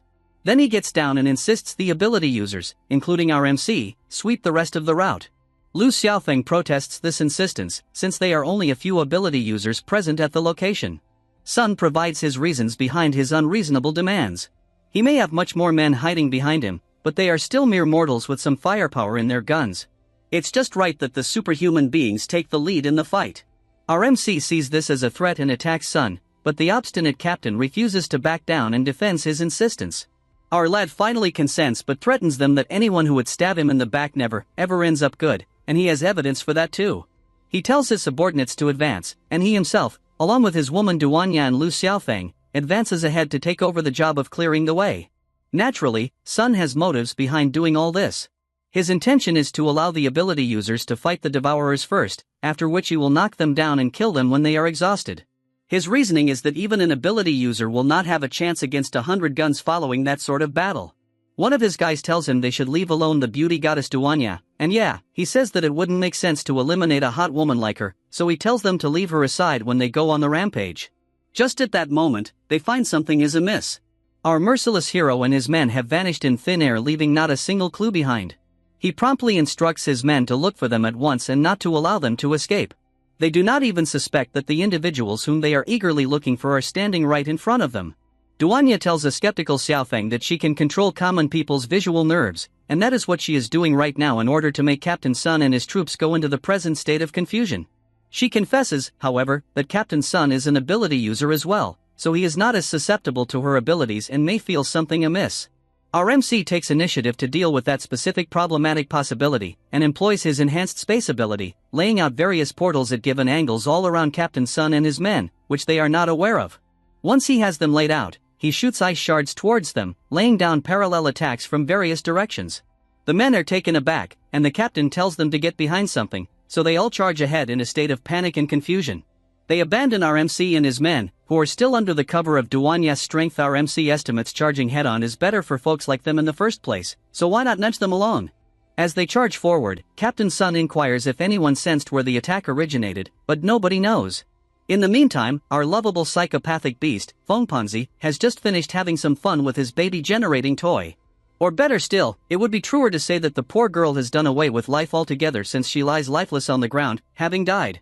That is when he realizes his other toys are also being messed around with. While he was distracted, his servants had taken advantage of him and got to play with his other girls. He demands an explanation from them, and they tell him that they wanted babies as well. They wish to be like their boss. And this frightens the hell out of the girls, witnessing what had happened to the previous girl the boss had in charge. This whole scene annoys Fengpanzi. He is extremely displeased that his minions have the nerve to touch his property. Angered, he charges at them, and that throws the subordinates of the devourer around the walls. To his bad luck, that's where Captain Sun and his men had fled. So the blow not only disperses some of his men, but also betrays their position to the enemy. And it's the boss himself. So much for the surprise factor.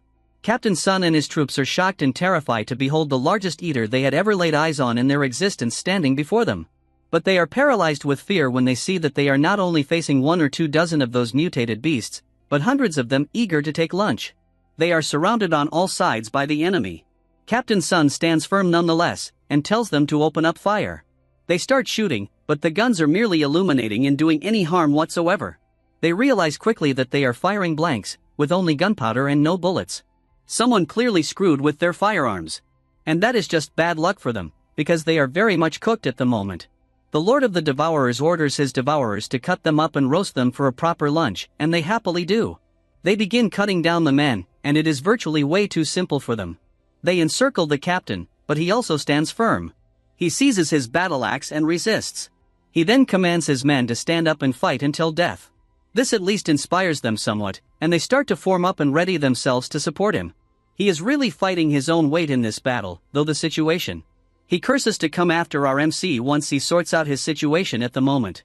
Captain Sun commands his men to fight along with him and battle their way out. Their mission is to continue killing as many of them as they can until they manage to escape or perish trying. The plan for the Devourer is to kill every human being and leave them all dead. It is a vicious fight between human and monster. A certain man chooses to do the coward's thing and search for a hiding spot in the middle of all the bloodshed and chaos. Suddenly, he catches sight of something strange out of the corner of his eye. It is a newborn devourer sitting alongside its dead mother. The very same infant the devourer overlord and his recently deceased baby-making equipment had produced together. As he attempts to get closer to it, the baby falls into a dark portal and vanishes into thin air. The bewildered guy can't see it anywhere. Then, in the next moment, it comes out right under him from another dark portal it seems to be able to create and attacks from below. It rips his meat and consumes the miserable coward bit by bit until it totally kills him. Then the devourer grows, and he finds that consuming human flesh makes him stronger, and it also tastes quite tasty.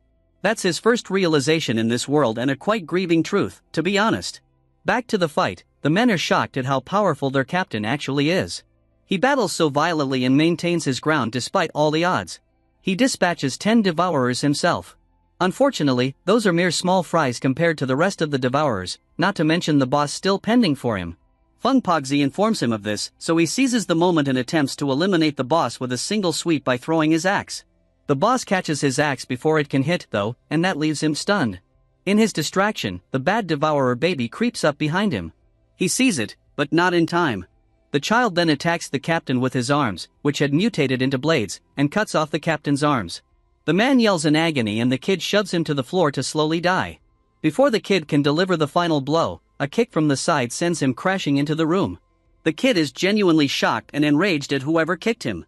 Turns out that our merciless MC and his crew, including his woman Duanya and his friend Xiaofeng, came in the nick of time to rescue the day. Our MC lets the spoiled devourer brat know that the captain isn't his to murder.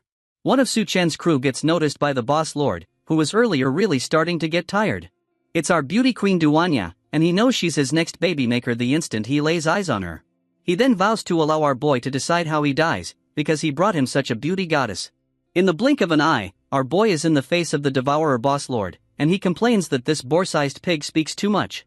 He lands a hard hit and gives the boss a hell of a lot of damage. He has made his decision, okay. He decides to send the pig in front of him, straight back to the lowest depths of hell where he originally was. Our boy is full of aura. It is time to play for the Hospital Devourer tribe's boss Funpagzi. It is time he took things seriously around here. Funpagzi, however, sees him as an ability user. He then criticizes his meat as having to be even tastier since he takes in the damage of our boy's attack and heals. While all this is occurring, the young devourer child wonders why his father, the boss, has become fond of a woman who appears to be extremely weak to him. But since his father favors her, he consents to let her reside and become his mother. That sicko parasite, just like father like son, has never been truer in this situation. He makes his announcement to Duanya, and she is even more disgusted than she was by what she is seeing. He assures her not to mind, as he isn't actually thinking about eating her anytime in the near future, as he is still growing anyway. He did just eat a bit of human meat though, so he informs his new mom that he needs milk in a hurry. Our heroine Duanya believes she is hallucinating because there is no way in hell, absolutely no logical explanation, that she just overheard a dirty devourer brat, developed enough to be a middle school student, calling her mother and asking for breast milk so nonchalantly. In sheer frustration and raw anger, she delivers a skull-smashing axe kick right onto the brat's head and his face crashes into the ground. He goes all psychotic mode like the monster that he is, believing that must be what it's like to have a mother. Before he could even stand, another blow from a seethingly angry Duanya sends him flying up yet again. Our heroine uses her heels to drive yet another kick that sends him to the left. And then at last, she turns around and delivers him a hot and critical back kick to the stomach, and that is it finally. This is what you get for playing with our MC's woman. Good riddance. It is time someone taught that brat a lesson. Duanya has the brat trampled underfoot with her heel, but the psycho is truly loving the agony. I suppose it shouldn't be a shock if the psycho devourer kid who is evil is also a masochist too. He then employs the power that he employed to slay the initial man who attempted to escape the combat by disappearing through a shadowy portal that he opened directly beneath himself and then executes an escape from our girl's toes. Duanya is surprised to learn that he is an ability user like her. It turns out, he has the ability to travel through darkness and strike from any direction, significantly enhancing his mobility. He then comes back from behind and attempts to deliver a sneak attack from behind, but is interrupted by our MC's pet, the kitty cat, who had secretly tagged along on this mission unbeknownst to anyone. Duanya is shocked that Golden trailed behind her and is concerned for its safety, so she instructs it to hide behind her while she proceeds with her playdate. She feels that with her mental sense, she can fixate on the brat's activity and blast him down using her gun. The brat reappears again, this time from above, and he sets his sights on the cat in retaliation for foiling his attack before. Golden notices him on schedule though and sends a claw attack casually, but Duan couldn't respond in time and misses the entire fray. The brat barely dodges the cat's attack by a hair, by leaping into the dark just in time. He comes to understand that it was near game over for him a moment ago and makes a tactical withdrawal. Back to Captain Sun and his soldiers. Sun is continuing to cry out in agony, screaming about losing his arms, while his soldiers attempt to fend off the other devourers. Xiaofeng directs them to keep close to him, as the fight is becoming too risky. The devourers mock him. On first impression, Xiaofeng appears kinda pitiful and weak, so observing him command the rest to stick close to him as if he could keep them safe is kinda amusing to the devourers. Captain Sun figures that because Xiaofeng is honest and kind, he would be an effective meat shield and that he can use him to make an escape. He grabs our guy's attention and tells him to keep him safe and take him out of the fight in one piece, as he is officially in charge of this mission. Xiaofeng is more than happy to oblige his request, but first he is going to need a bit of help from our nice captain here. Sun is taken aback when our guy basically reaches out with his hand and takes him by the throat. Then he taps into his plunderer ability to suck and take all of Sun's remaining power for himself. He is already armless, so in any case, he is essentially useless, and so he ought to exhaust the last of his power so that our guy can use that power to avenge him on the devourers. With his slender dying breath, Sun reminds Xiaofeng that they're supposed to be allies, but our guy informs him that the terms of their relationship shifted once he chose to aim his gun at him and the rest of his team. It went from brothers to foes, and in this post-apocalyptic world you have no mercy for your foes. As his soldiers are also privy to the plot against them, they are enemies too, so he proceeds to exhaust all their energy as well. He loots every last drop so there is nothing left. Due to our MC's mastermind thinking and alerts, the Dawn base realizes that a huge devourer army is on their way straight to them. At the newly completed wall, Captain Bai commands the soldiers to go prepare since they had planned earlier on. She meets Yun Yun and wonders why she is still around. Yun Yun had constructed the wall at her man, Suchin's, request. She does not really wish to see it broken down by overgrown pigs. Bai Chen brings up a different issue that she had meant to inquire from Yun Yun. She is currently blushing and kneading her knees, clearly highly flustered and embarrassed. She demands to know from Yun Yun why she should not be bothered that she and Duanya are both sharing a male. Yun Yun responds rather nonchalantly. She does admit that it all did feel strange at first, but it's the actual end of the world, so why bother? World rules no longer apply if there are killing natural disasters and genetic monsters devouring people on a daily basis. In her own mind, she well knows that she could never manage Suchin alone in the first place. Our boy is also a monster of his own kind. She proceeds to inquire from Captain Bai if she has a thing for her man too. Bai simply denies it. Still very much flustered as well. Yun Yun continues to inform her that it is fine to feel attracted to someone as strong and good-looking as our MC, and she should not be embarrassed to do so. Bai then begins to question her previous reaction. A soldier interrupts her just then and calls her to the attention of Captain Bai. The two females are dismayed by the number of devourers they are facing. Captain Bai instantly commands that this be reported to the general right away, and all the citizens evacuated. Yun Yun, meanwhile, opens her backpack and digs out a rapid snack, a chocolate bar and other food. She then inquires of Captain Bai whether she is intending to leave the base. Of course she isn't, but she still has to clear out the innocent civilians as a precaution, in case something goes terribly wrong. Yun Yun is not going to let a wall she just constructed for her man get destroyed before he has even laid eyes on it. If he does return and the base is no longer there, he most definitely would not be pleased. And goodness knows that she knows better than anybody how he behaves when he is angry, in bed naturally. She will not be able to cope with it one little bit, once she is done eating her snack, which is a whole lot more than the chocolate bar by the way. She takes out her bag and pulls out some green liquid in the shape of an injection. It is an enhancing potion, and without delay, she sticks it into her arm. That's when she steps over the wall and instructs her friend to get people to fend off the monsters. Whatever it is, they just can't let them reach the base. On that note, she leaps over without blinking. Captain Bai is genuinely flabbergasted at how this woman can totally ignore her own safety just for a man. She inflates big, her clothes blow up, and she is prepared to fight. She sees a tree and swings it up, opting to make that her tool. She is not going to let the monsters, now approaching her so fast, pass through. What a woman! The woman finds that the enhancement potion has a really strong impact on her body. She is continuously but slowly increasing in size even after she was at her max limit. I just hope her clothes do not tear off in the process. Anyway, she must make the most of the transition and halt as many of the devourers as she can. The city lord genuinely believes that they might be halted by a single woman, although she is very enormous. He commands his army to charge, and they charge headlong into battle with our Yun Yun, who is well prepared for them. They attempt to sneak through in between her legs, but not only is our girl extremely large, she is also extremely quick as well. She quickly employs her tree weapon to swipe them all away with ease, producing a formidable force in the process. There are some devourers who believe they are clever and attempt to take another route and jump right on her arm in an attempt to at least damage and distract her.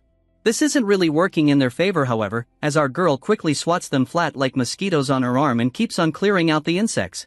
Raises the question of what they actually expected to happen at this point. Captain Bai, observing what is happening from afar, concedes that all of our boys' women are actually very powerful. Despite that, there are still far too many enemies for one woman to deal with single-handedly. She concludes that her friend won't survive long if she keeps this up. However, what's disturbing me more is that the original defense system of the base has been interfered with.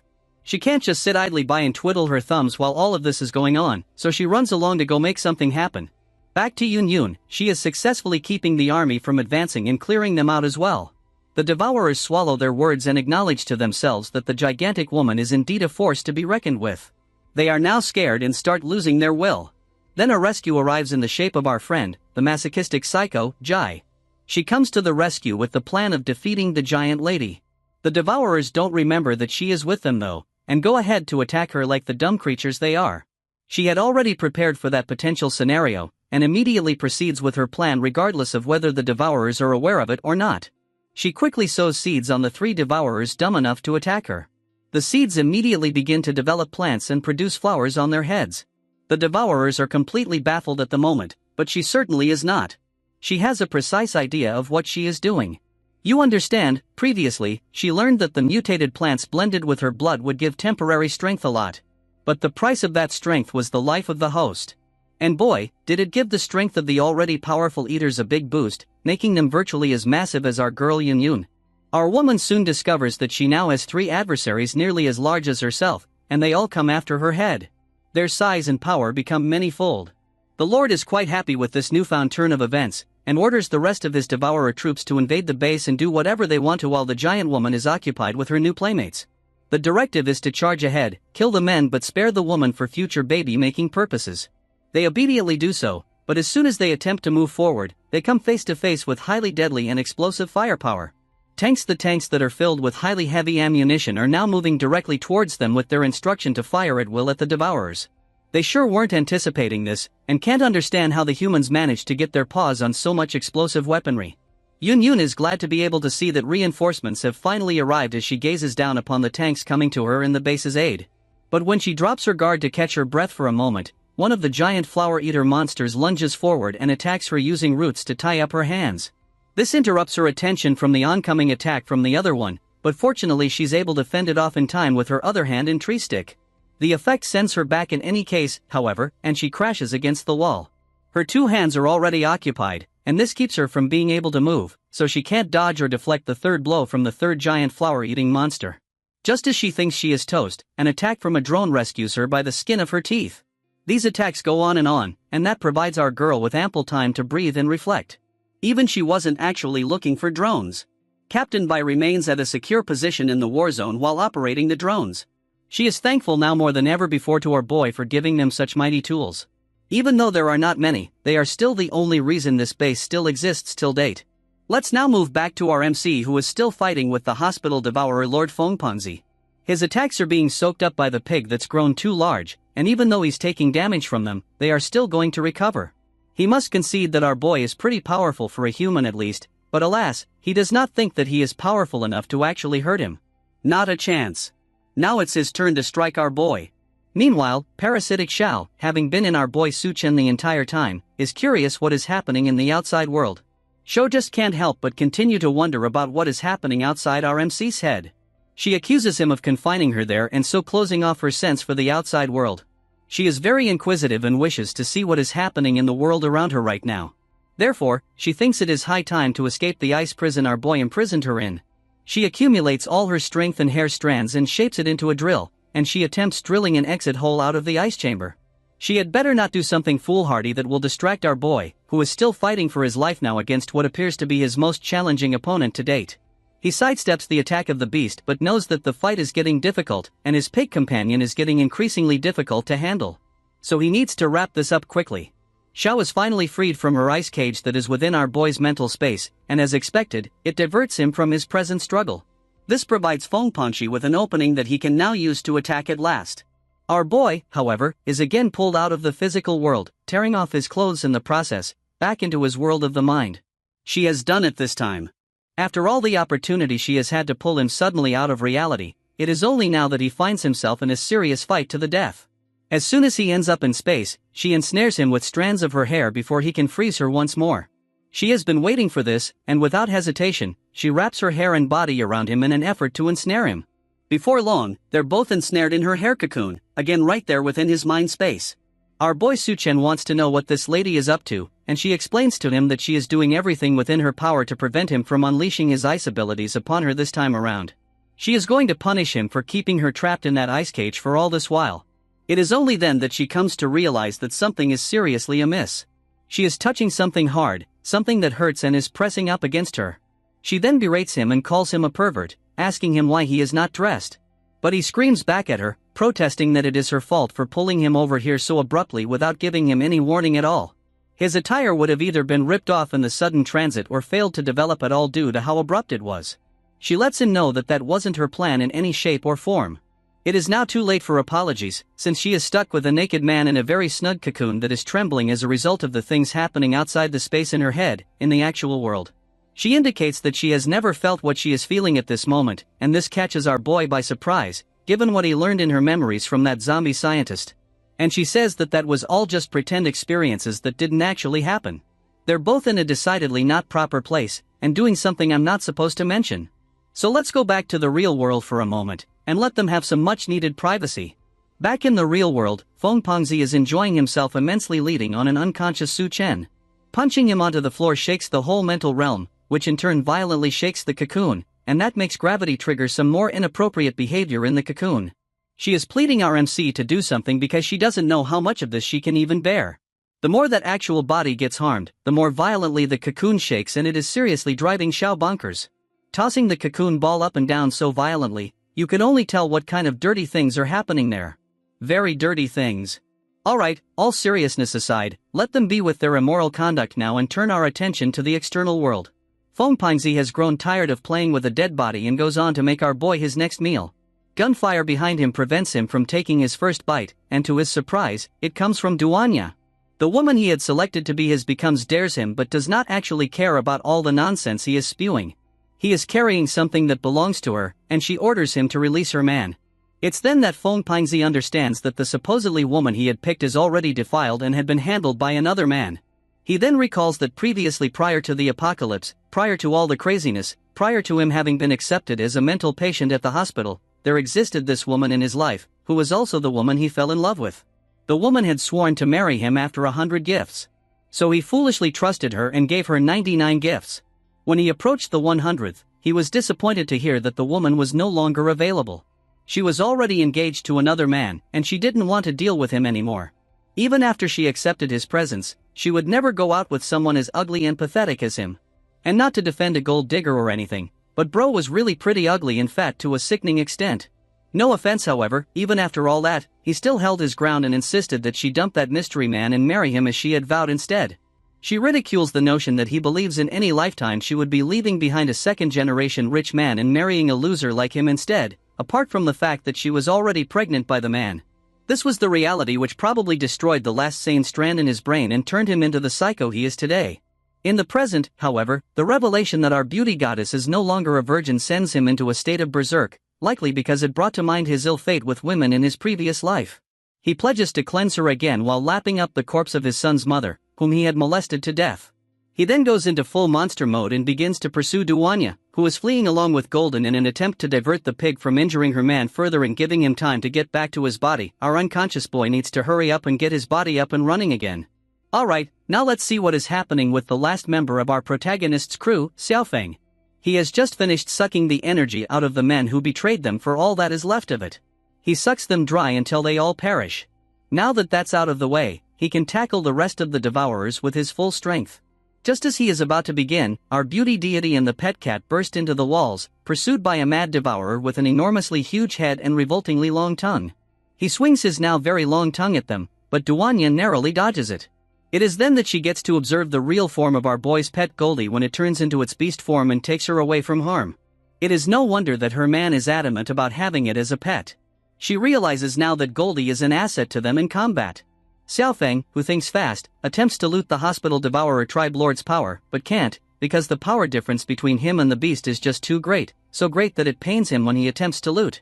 Duanya instructs him to drop it and flee with her temporarily, and he follows them fleeing from, and I really can't emphasize this enough, a very repulsive tongue. The devourer lord absolutely refuses to let them escape and is right behind them.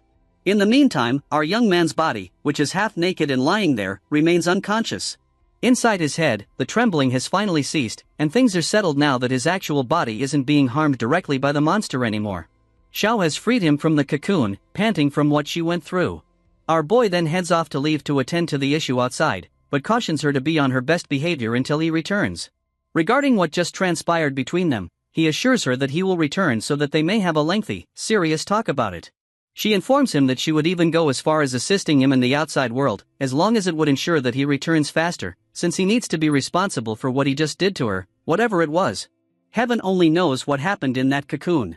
Meanwhile, at the base, the fight is still intensely raging between the devourers and the resistance. Captain Bai's brother makes a charge and tells his soldiers to work in coordination with the tanks and charge everything they have left. Another of the skill users employs her high speed to attack by passing through enemies, and Captain Bai herself also employs her drones to attack from a distance. It makes a tremendous amount of damage to the enemy, particularly the large flower mutated ones. Yun Yun is also holding her own too, now employing a pole which is a much more powerful weapon than the tree and does a lot more damage. Captain Bai is proud of her but leaves herself defenseless. This makes her fail to see the approaching tank that was discarded from the battlefield and is now approaching her and making direct contact. Yun Yun notices this and is shocked at Beichan's wounded body, covered beneath wreckage. The devourers have begun advancing somewhat and even go so far as to knock over some tanks, one of which unfortunately crushes Captain Bai. The barrier has become breached and the men have begun weighing retreating as a viable option at this point. This just makes our Yun Yun seethe with rage. She had labored so hard over that wall as well. She genuinely does not wish for her man to return and find their base in shambles. This cracks the last fuse in her head. The devourers, who are currently gaining morale, are just about to charge in and have a good time at the base, but are met with the feat of an extremely angry Yun Yun, who crushes them splat with a stump on her foot, and nothing remains of the first wave of devourers other than a bloodstain. This infuriates the devourer lord, who had been the one leading the charge. He leaps promptly up onto walls and works his way upward until he is level with our Yun Yun. He vows to get one in on her for impeding him several times. She catches up to him on time and attempts to catch him, but she fails. Or rather, he successfully dodges her clutches. He then takes advantage of the opening he just made and punches her square in the face, sending her crashing on her back. Captain Bai, who had miraculously recovered and survived from the attack, cries out in terror when she sees her friend get a serious punch and crash on her back. She crashes on the debris behind her and sustains critical damage. This gives false hope to the Devourer Lord as he believes he just defeated a giant, but our Yun Yun's not done yet. She promised her man something, and she's gonna do everything in her power to make sure she keeps it. She gets up, and now she is twice as large as she was initially. These pesky bugs are seriously annoying her now. She must eradicate all of them, and in a hurry as well. Yun Yun is now over 3 times her previous size, and she's not happy. The Devourer Lord starts to freak out at the sight. Bet he didn't think she was going to get any larger. Well, think again, because she just did. She clenches up her hands into fists, and this scares the living crap out of the Devourer Lord. She proceeds to attack by sending a massive punch towards the Devourer Lord. Even before it lands, the pressure within the air that it has created is sufficient enough to hold the Devourer Lord on the ground and bury him within the rubble. He is caught off guard and screams in anger, attempting to free himself, but that is nothing in comparison to when the punch has actually landed. It knocks him down straight through the building he was standing on, face to face with Yun Yun. That is going to hurt him a whole lot worse than it hurt Yun Yun. The force of this attack is so great that it can be felt by the general on the other side of the battlefield. His men must shield him from the explosion, and all are amazed at just how powerful Yun Yun is. They all start to get hopeful that the base will be saved after all due to her. But General Gao understands that it can't possibly be that easy. Right he is, for Yun Yun lets out a deafening and agonized scream that would cause your eardrums to bleed. All of them must cover their ears for fear of becoming deaf forever. General Gao called this time. Yun Yun has gone berserk, losing complete control of her powers. Her abilities are attempting to take over her body entirely, and she lashes out. He immediately orders the ability team to look for our boy Su Chen, as he is their best hope of soothing her now. One of the ability users, a type of speed, offers to go by herself. She is the fastest of them all. She zooms off to get our protagonist to soothe his woman a bit. Our hero, however, has just awakened from his mental sleep. He emerges from that condition to discover that a majority of the devourers are either killed or harmed. He senses that something is different now, however, and certainly it is. You see, Xiao does indeed follow him out of his mental state this time. He inquires of her why she followed him out, and she tells him that it is likely because of the hubbub that occurred earlier in his mind. She discovered that she can exit his body now. She then instructs him to trace the paths that the monster followed so they will be able to locate it, and the rest of his team. He avoids her and instructs her to return, that he can manage without her. But she is persistent and insists on assisting him and calls him ungrateful. He makes it clear to her, however, that the best assistance she could possibly offer him at the moment is to get out of his way. And since words are clearly not working, she resorts to action instead. She grabs our boy by the shoulder and wraps a strand of hair onto the edge of a building that's far away. If you assume she was going to use her hair and swing them around like Spider-Man, then you'd be right, because that's what she does. Before our boy can protest, they're already swinging in midair at top speed. No way is this really happening. I suppose Xiao is a bit mad. He loathes to acknowledge it, but it really works. Swinging rather than running increases his speed and agility immensely. At the moment, Xiao sees something happening in the far distance. Our lad is also taken aback when he notices what is occurring. It is Yun Yun, and she is far larger than she is when she's enormous. Xiao inquires of him what is happening to her, and he believes that something must have occurred over there to make her lose control of her power and become crazy. He assumes that she will destroy herself if nobody stops her in time. Xiao, who is clinging all over our boy's shoulders anyway, lets us know that things are not going so well for them, because something negative is going on over there as well, right where they are stationed. He does this as he points to a battle that's raging right beneath them. It's Su Chen's team against the monster hospital devourer tribe lord. Xiaofeng unleashes all his stolen power on him, and Goldie unleashes all its might on the attack.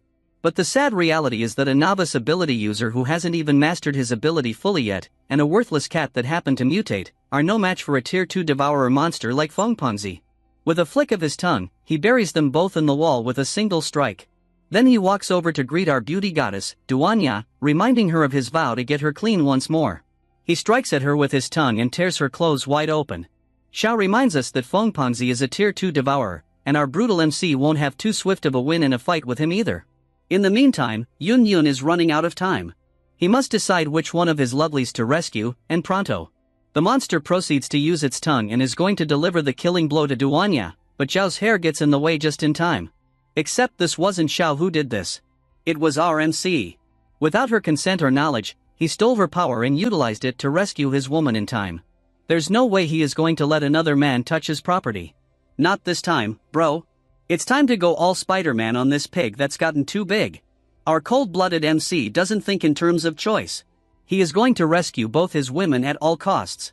Xiao tells him that she only exists in his mind, which means that he is the only one who can perceive her right now. Essentially, he's alone in this fight. But don't worry, because as always, our boy is not even shocked the slightest. Our goddess of beauty Duanya is so happy when she finds her man safe and sound and back in the game. She should not be surprised at all, considering the kind of man he is. Our boy discovers he can now use Zhao's abilities at will. A nice perk. He chooses to test out his new power on the Hospital Devourer tribe's Lord Monster in their presence. He sends the whip-like powers that are like strands of hair from Xiao but aren't, and they proceed to bind the monster up. Zhongpengzi is still rather confident that our boy and his crew can do nothing to harm him now. But only then does he understand what our boy Suquan is really doing. See, he is really tying him up to a nearby concrete building, and before he can say a word, the ropes bind him to the building. He asks our boy what his plan is, and he tells it to him quite nonchalantly. Since a bigger pig monster over here can regenerate quite easily, he wants to test what will happen if he is cut into tiny pieces. He wonders if he can regenerate from that. I guess there's only one way to find out. With the swish of his wrist, ropes constrict far too tightly and far too quickly, and the outcome is the destruction of the monster into a million shreds. It's pouring with devourer bits all over the place. Duanha knows that her man didn't just return to the battle, but returned even far more powerful than ever. She will need to rush and get herself stronger as well if she is to keep up with him. Our boy does not waste much time in the picture. He has to hurry and go rescue his other woman in a hurry. He instructs his beauty goddess to take care of his pet and his guy, Xiaofeng, while he goes to take care of the other issue that is occurring in the base. Xiaofeng and Goldie say they are fine themselves, however, so that's a relief. In the meantime, Speedster of the ability users team who had come to summon Chen is finally at the scene. She starts looking for their hero immediately but cannot find him anywhere. She is utterly tired of all the running, but realizes that if she dallies anymore, it may be too late.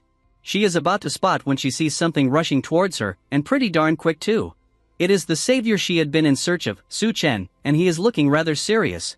He does not even slacken pace for her one bit and speeds past her so quickly that it pushes her to her feet. The girl is flabbergasted. She is amazed to find our boy near her speed now. She attempts to yell to get his attention, but he is long gone already. In fact, he does hear her and even see her, but he is too busy with what his aim is at the moment to care about whatever she has to do with him, so of course, he ignores her. Xiao again emerges and attempts to dissuade him from proceeding. She informs him that they might not survive this one, but our kid is having none of it. He's saving his people and that's that. Also, he had worked very hard to establish that base and would be hell-bent to see that go in flames like that. Xiao just prays that his woman can last long enough for them to arrive. Our boy then figures that the time has come to attempt a maneuver he has been practicing. He employs his space ability, and opens two gates, so he can jump from one to the other in almost no time. He refers to this maneuver space jump, and it is rather clever. The speedster girl who had been following them from the back is surprised to see him just vanish into thin air. She can hardly believe what she is seeing. No single man should possess that kind of power. Previously, the range our boy could space jump was only around 3 meters, and his usage was restricted to around 3 times per day before it would feel like his body would tear itself apart. But now he is at level 2, he just jumped 8 meters or so there's definitely a difference. Time to check how many times he can repeat it in succession. He uses yet another of his abilities, Steel Body, and Xiao is seriously getting concerned about what he is going to do. It is time to check the true extent of his level 2 abilities. He continues jumping non-stop, and the speedster girl is just standing there staring, completely mesmerized. Yun Yun has gone absolutely crazy back at the base and is just attacking at random. Some devourers are still remaining, and they are seriously contemplating retreat at this point. One specific devourer is contemplating climbing her. He wants to know what it is like up there. Can you blame him though? They are monsters from head to toe, absolutely lacking in any human sense at all. Some attempt to reason a little bit with him, but are unsuccessful. In fact, there are others who begin to understand his position, and shortly many of them all feel like scaling her. One begins to scale, and the others instruct him to wait for them. Soon, most devourers begin scaling the legs of our Yun Yun, who is completely lost in her power. The devourers are virtually at the promised land. They're so near under her enormous skirt that they can almost lick it. Such pervs. After all, they are beasts that have animals inside, so you can't really expect much. They don't remember about the rest of the men though, who are still lying on the ground, and they start shooting at once. But they are halted in their actions by Yun Yun, who is attacking anything and everyone randomly indiscriminately. General Gao is beginning to get flustered, but Captain Bai realizes something is coming. She sees someone moving towards Yun Yun at a very high speed. It's Chen. Our boy Grand enters with so much main character vibes. Both the captain and general are so relieved when our boy arrives.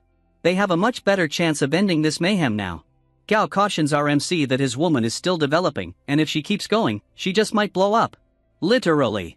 They must discover how to wake her up from her berserk mode before that occurs. Yun Yun has suddenly turned her head and seen our boy, so she turns towards him. She attempts to hit him, yet he pushes past by jumping up and landing on top of her hand. It is very clear that she has no concept what she is doing right now. He climbs up her arms to her shoulders, then slides down her chest to her bust line, while quickly dodging away from being attacked by her. He thinks that he needs to take care of the devourers that are on her first before anything else, so he jumps from her bust all the way down to her legs.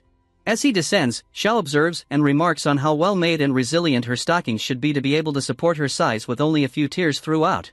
Our boy says that it has to be because of her skill, but now is not so much the moment for that sort of thing. Now is it? One of the fortunate gorgers has reached the door of her skirt at last, and as he reaches for his reward by stepping into the promised land, he is halted by a black cord around his neck. It's from our fellow, and he is not going to let him proceed further. He disposes of the devourer, and when he is in midair he lets out a howl that our boy is not a cultured man. It's ironic that he would say that since he does not know that our boy has done far more indecent acts many times. In any case, that is one devourer disposed of. He continues to eliminate even more devourers as they attempt to push forward.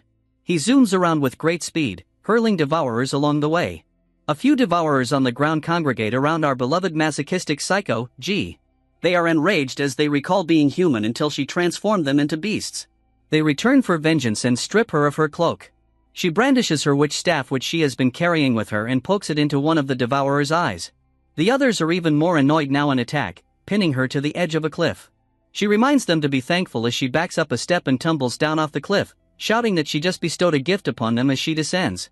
The present is that staff, as it quickly develops roots in the head of the devourer it was thrust into. It soon transforms into a larger devourer plant monster hybrid, bigger than the previous three. The monster even pounces on other devourers, and when it sights Yun Yun, it spots her for an attack. The first devourer has at last reached the top of her leg and is confirmed to be the first individual in her skirt. But then, a violent shudder tosses several devourers out of commission. She is lifting up her leg to strike the flower devourer monster and crush it to death. The ones who are able to respond quickly and search for a method of gripping onto her leg are dealt with by our main character, Chen. He ties them up using his ropes and pushes them off the leg, sending them plummeting to their deaths. Captain Bai and General Gao sigh in relief that all the devourers are eliminated, but that doesn't resolve their larger issues. Now Yun Yun has expanded so large that our MC's whole body can fit into half of her face. She is much larger than she was ever when he came. Our lad has got some extremely huge problems now. Yun is planning to prevent her from exploding, injuring people and destroying property. She raises her hands over Chen as she is ready to attack him. All cry out his name to warn him of the danger. They are concerned for Chen so he will not get harmed. Yun Yun slams her fists onto Chen, breaking down a building as well. Yun Yun folds up her hands, and Chen is gone. The rest wonder where he has vanished to. Chen is informed that going again, Yun Yun continues on, is a bad thing to do. They had concealed themselves within the breasts of Yun Yun. They began to observe something unusual. Yun Yun is radiating, and her body is cracking. Her body seems unable to keep it up any longer. Chen utilizes the jump space ability so he can get a closer view of what is going to happen next. Yun Yun's skin shimmers and creaks as she screams out at the top of her lungs and experiences flashbacks. She is naked, she is cold, she is filled with a transparent liquid. She had lost count of how many times she had awakened in desperation, the number of times she had lain on an operating table, and she had been pierced by needles several times. She is a lab rat in this post-apocalyptic world. She calls out for assistance from God if he exists at all. She would do anything in return for an escape. She hears the sound of her name and finds herself back to where she had explained that it was God who had summoned her back after she had called for assistance. Chen does not have unnecessary people around him, so he lifts his hands and gives a strong blow to Yun Yun in the hope of waking her up. Yun Yun recalls everything now. She recalls her meeting with Chen. He had instructed her to store food at home. She recalls that Chen is always there to support her when she is in pain. She had lived through the apocalypse due to him. She had felt an extremely strong bond between them, as a beam of light cutting through the darkness in her heart. She can do anything for him. Yun Yun seems to be on the verge of self-destruction. She radiates even brighter and brighter, and everyone believes she is on the verge of self-destruction. It was so dazzling that everyone could not gaze in her direction. She had vanished along with Chen. They were wondering whether everything was over. They are all after Yun Yun and Chen, but it seems they have vanished and cannot be found. Chen and Yun Yun have vanished, and the General and Captain Bai are wondering where they are. Captain Bai is heartbroken believing that something negative has befallen Chen and Yun Yun. She is on the ground kneeling, with her palms on the ground, so distraught and sad. Captain Bai has much more to say to Chen and Yun Yun. Yun Yun had just rescued her. The General shouts loudly, telling her to look up. She is gasping for air when she lifts her head. They are both shocked at what they see. Chen is carrying Yun Yun and coming down from the sky. Yun Yun is seriously injured. The General is overjoyed to see Yun Yun. It's wonderful that they are both safe, he remarks. The captain observes that Yun Yun is seriously hurt and shouts an order for a doctor to be found. On finishing his utterance, he hears someone from above call out for him to wait for a second. It is Duan Yia on the back of Goldie. The captain is amazed at the fierce-looking large cat. Su Chen gets the attention of Duan Yia. Duan Yia finds her condition serious. She believes Yun Yun can lose her life at any time if neglected. Duan Yia advises them to return to the base first. The bathtub is filled with running water as they are told to bring Yun Yun into the bathtub. The water seems to be shining, something which causes Su Chen to question Duan Yia if she has put anything into the water. Duan Yia has blended the recovery serum from the evolution base. Since ordinary medical treatment will be useless for the type of wounds Yun Yun has, Su Chen recognizes. Duan Yia requests Su Chen to see if Yun Yun's wounds are recovering, but Su Chen feels no change. Duan Yia believes that it is impossible because she has purified the recovery serum so many times. Su Chen believes the wounds may need the power to heal. This is understandable to Duan Yia. But before she can complete making her claim, she gasps in shock because Yun Yun is now responding. Su Chen cradles her in his arms. He believes the drug has taken effect. Duan Yia flips around and exits, leaving the two of them alone. She promises to leave the rest of the injuries for Su Chen to take care of. Su Chen is not sure that is a good plan.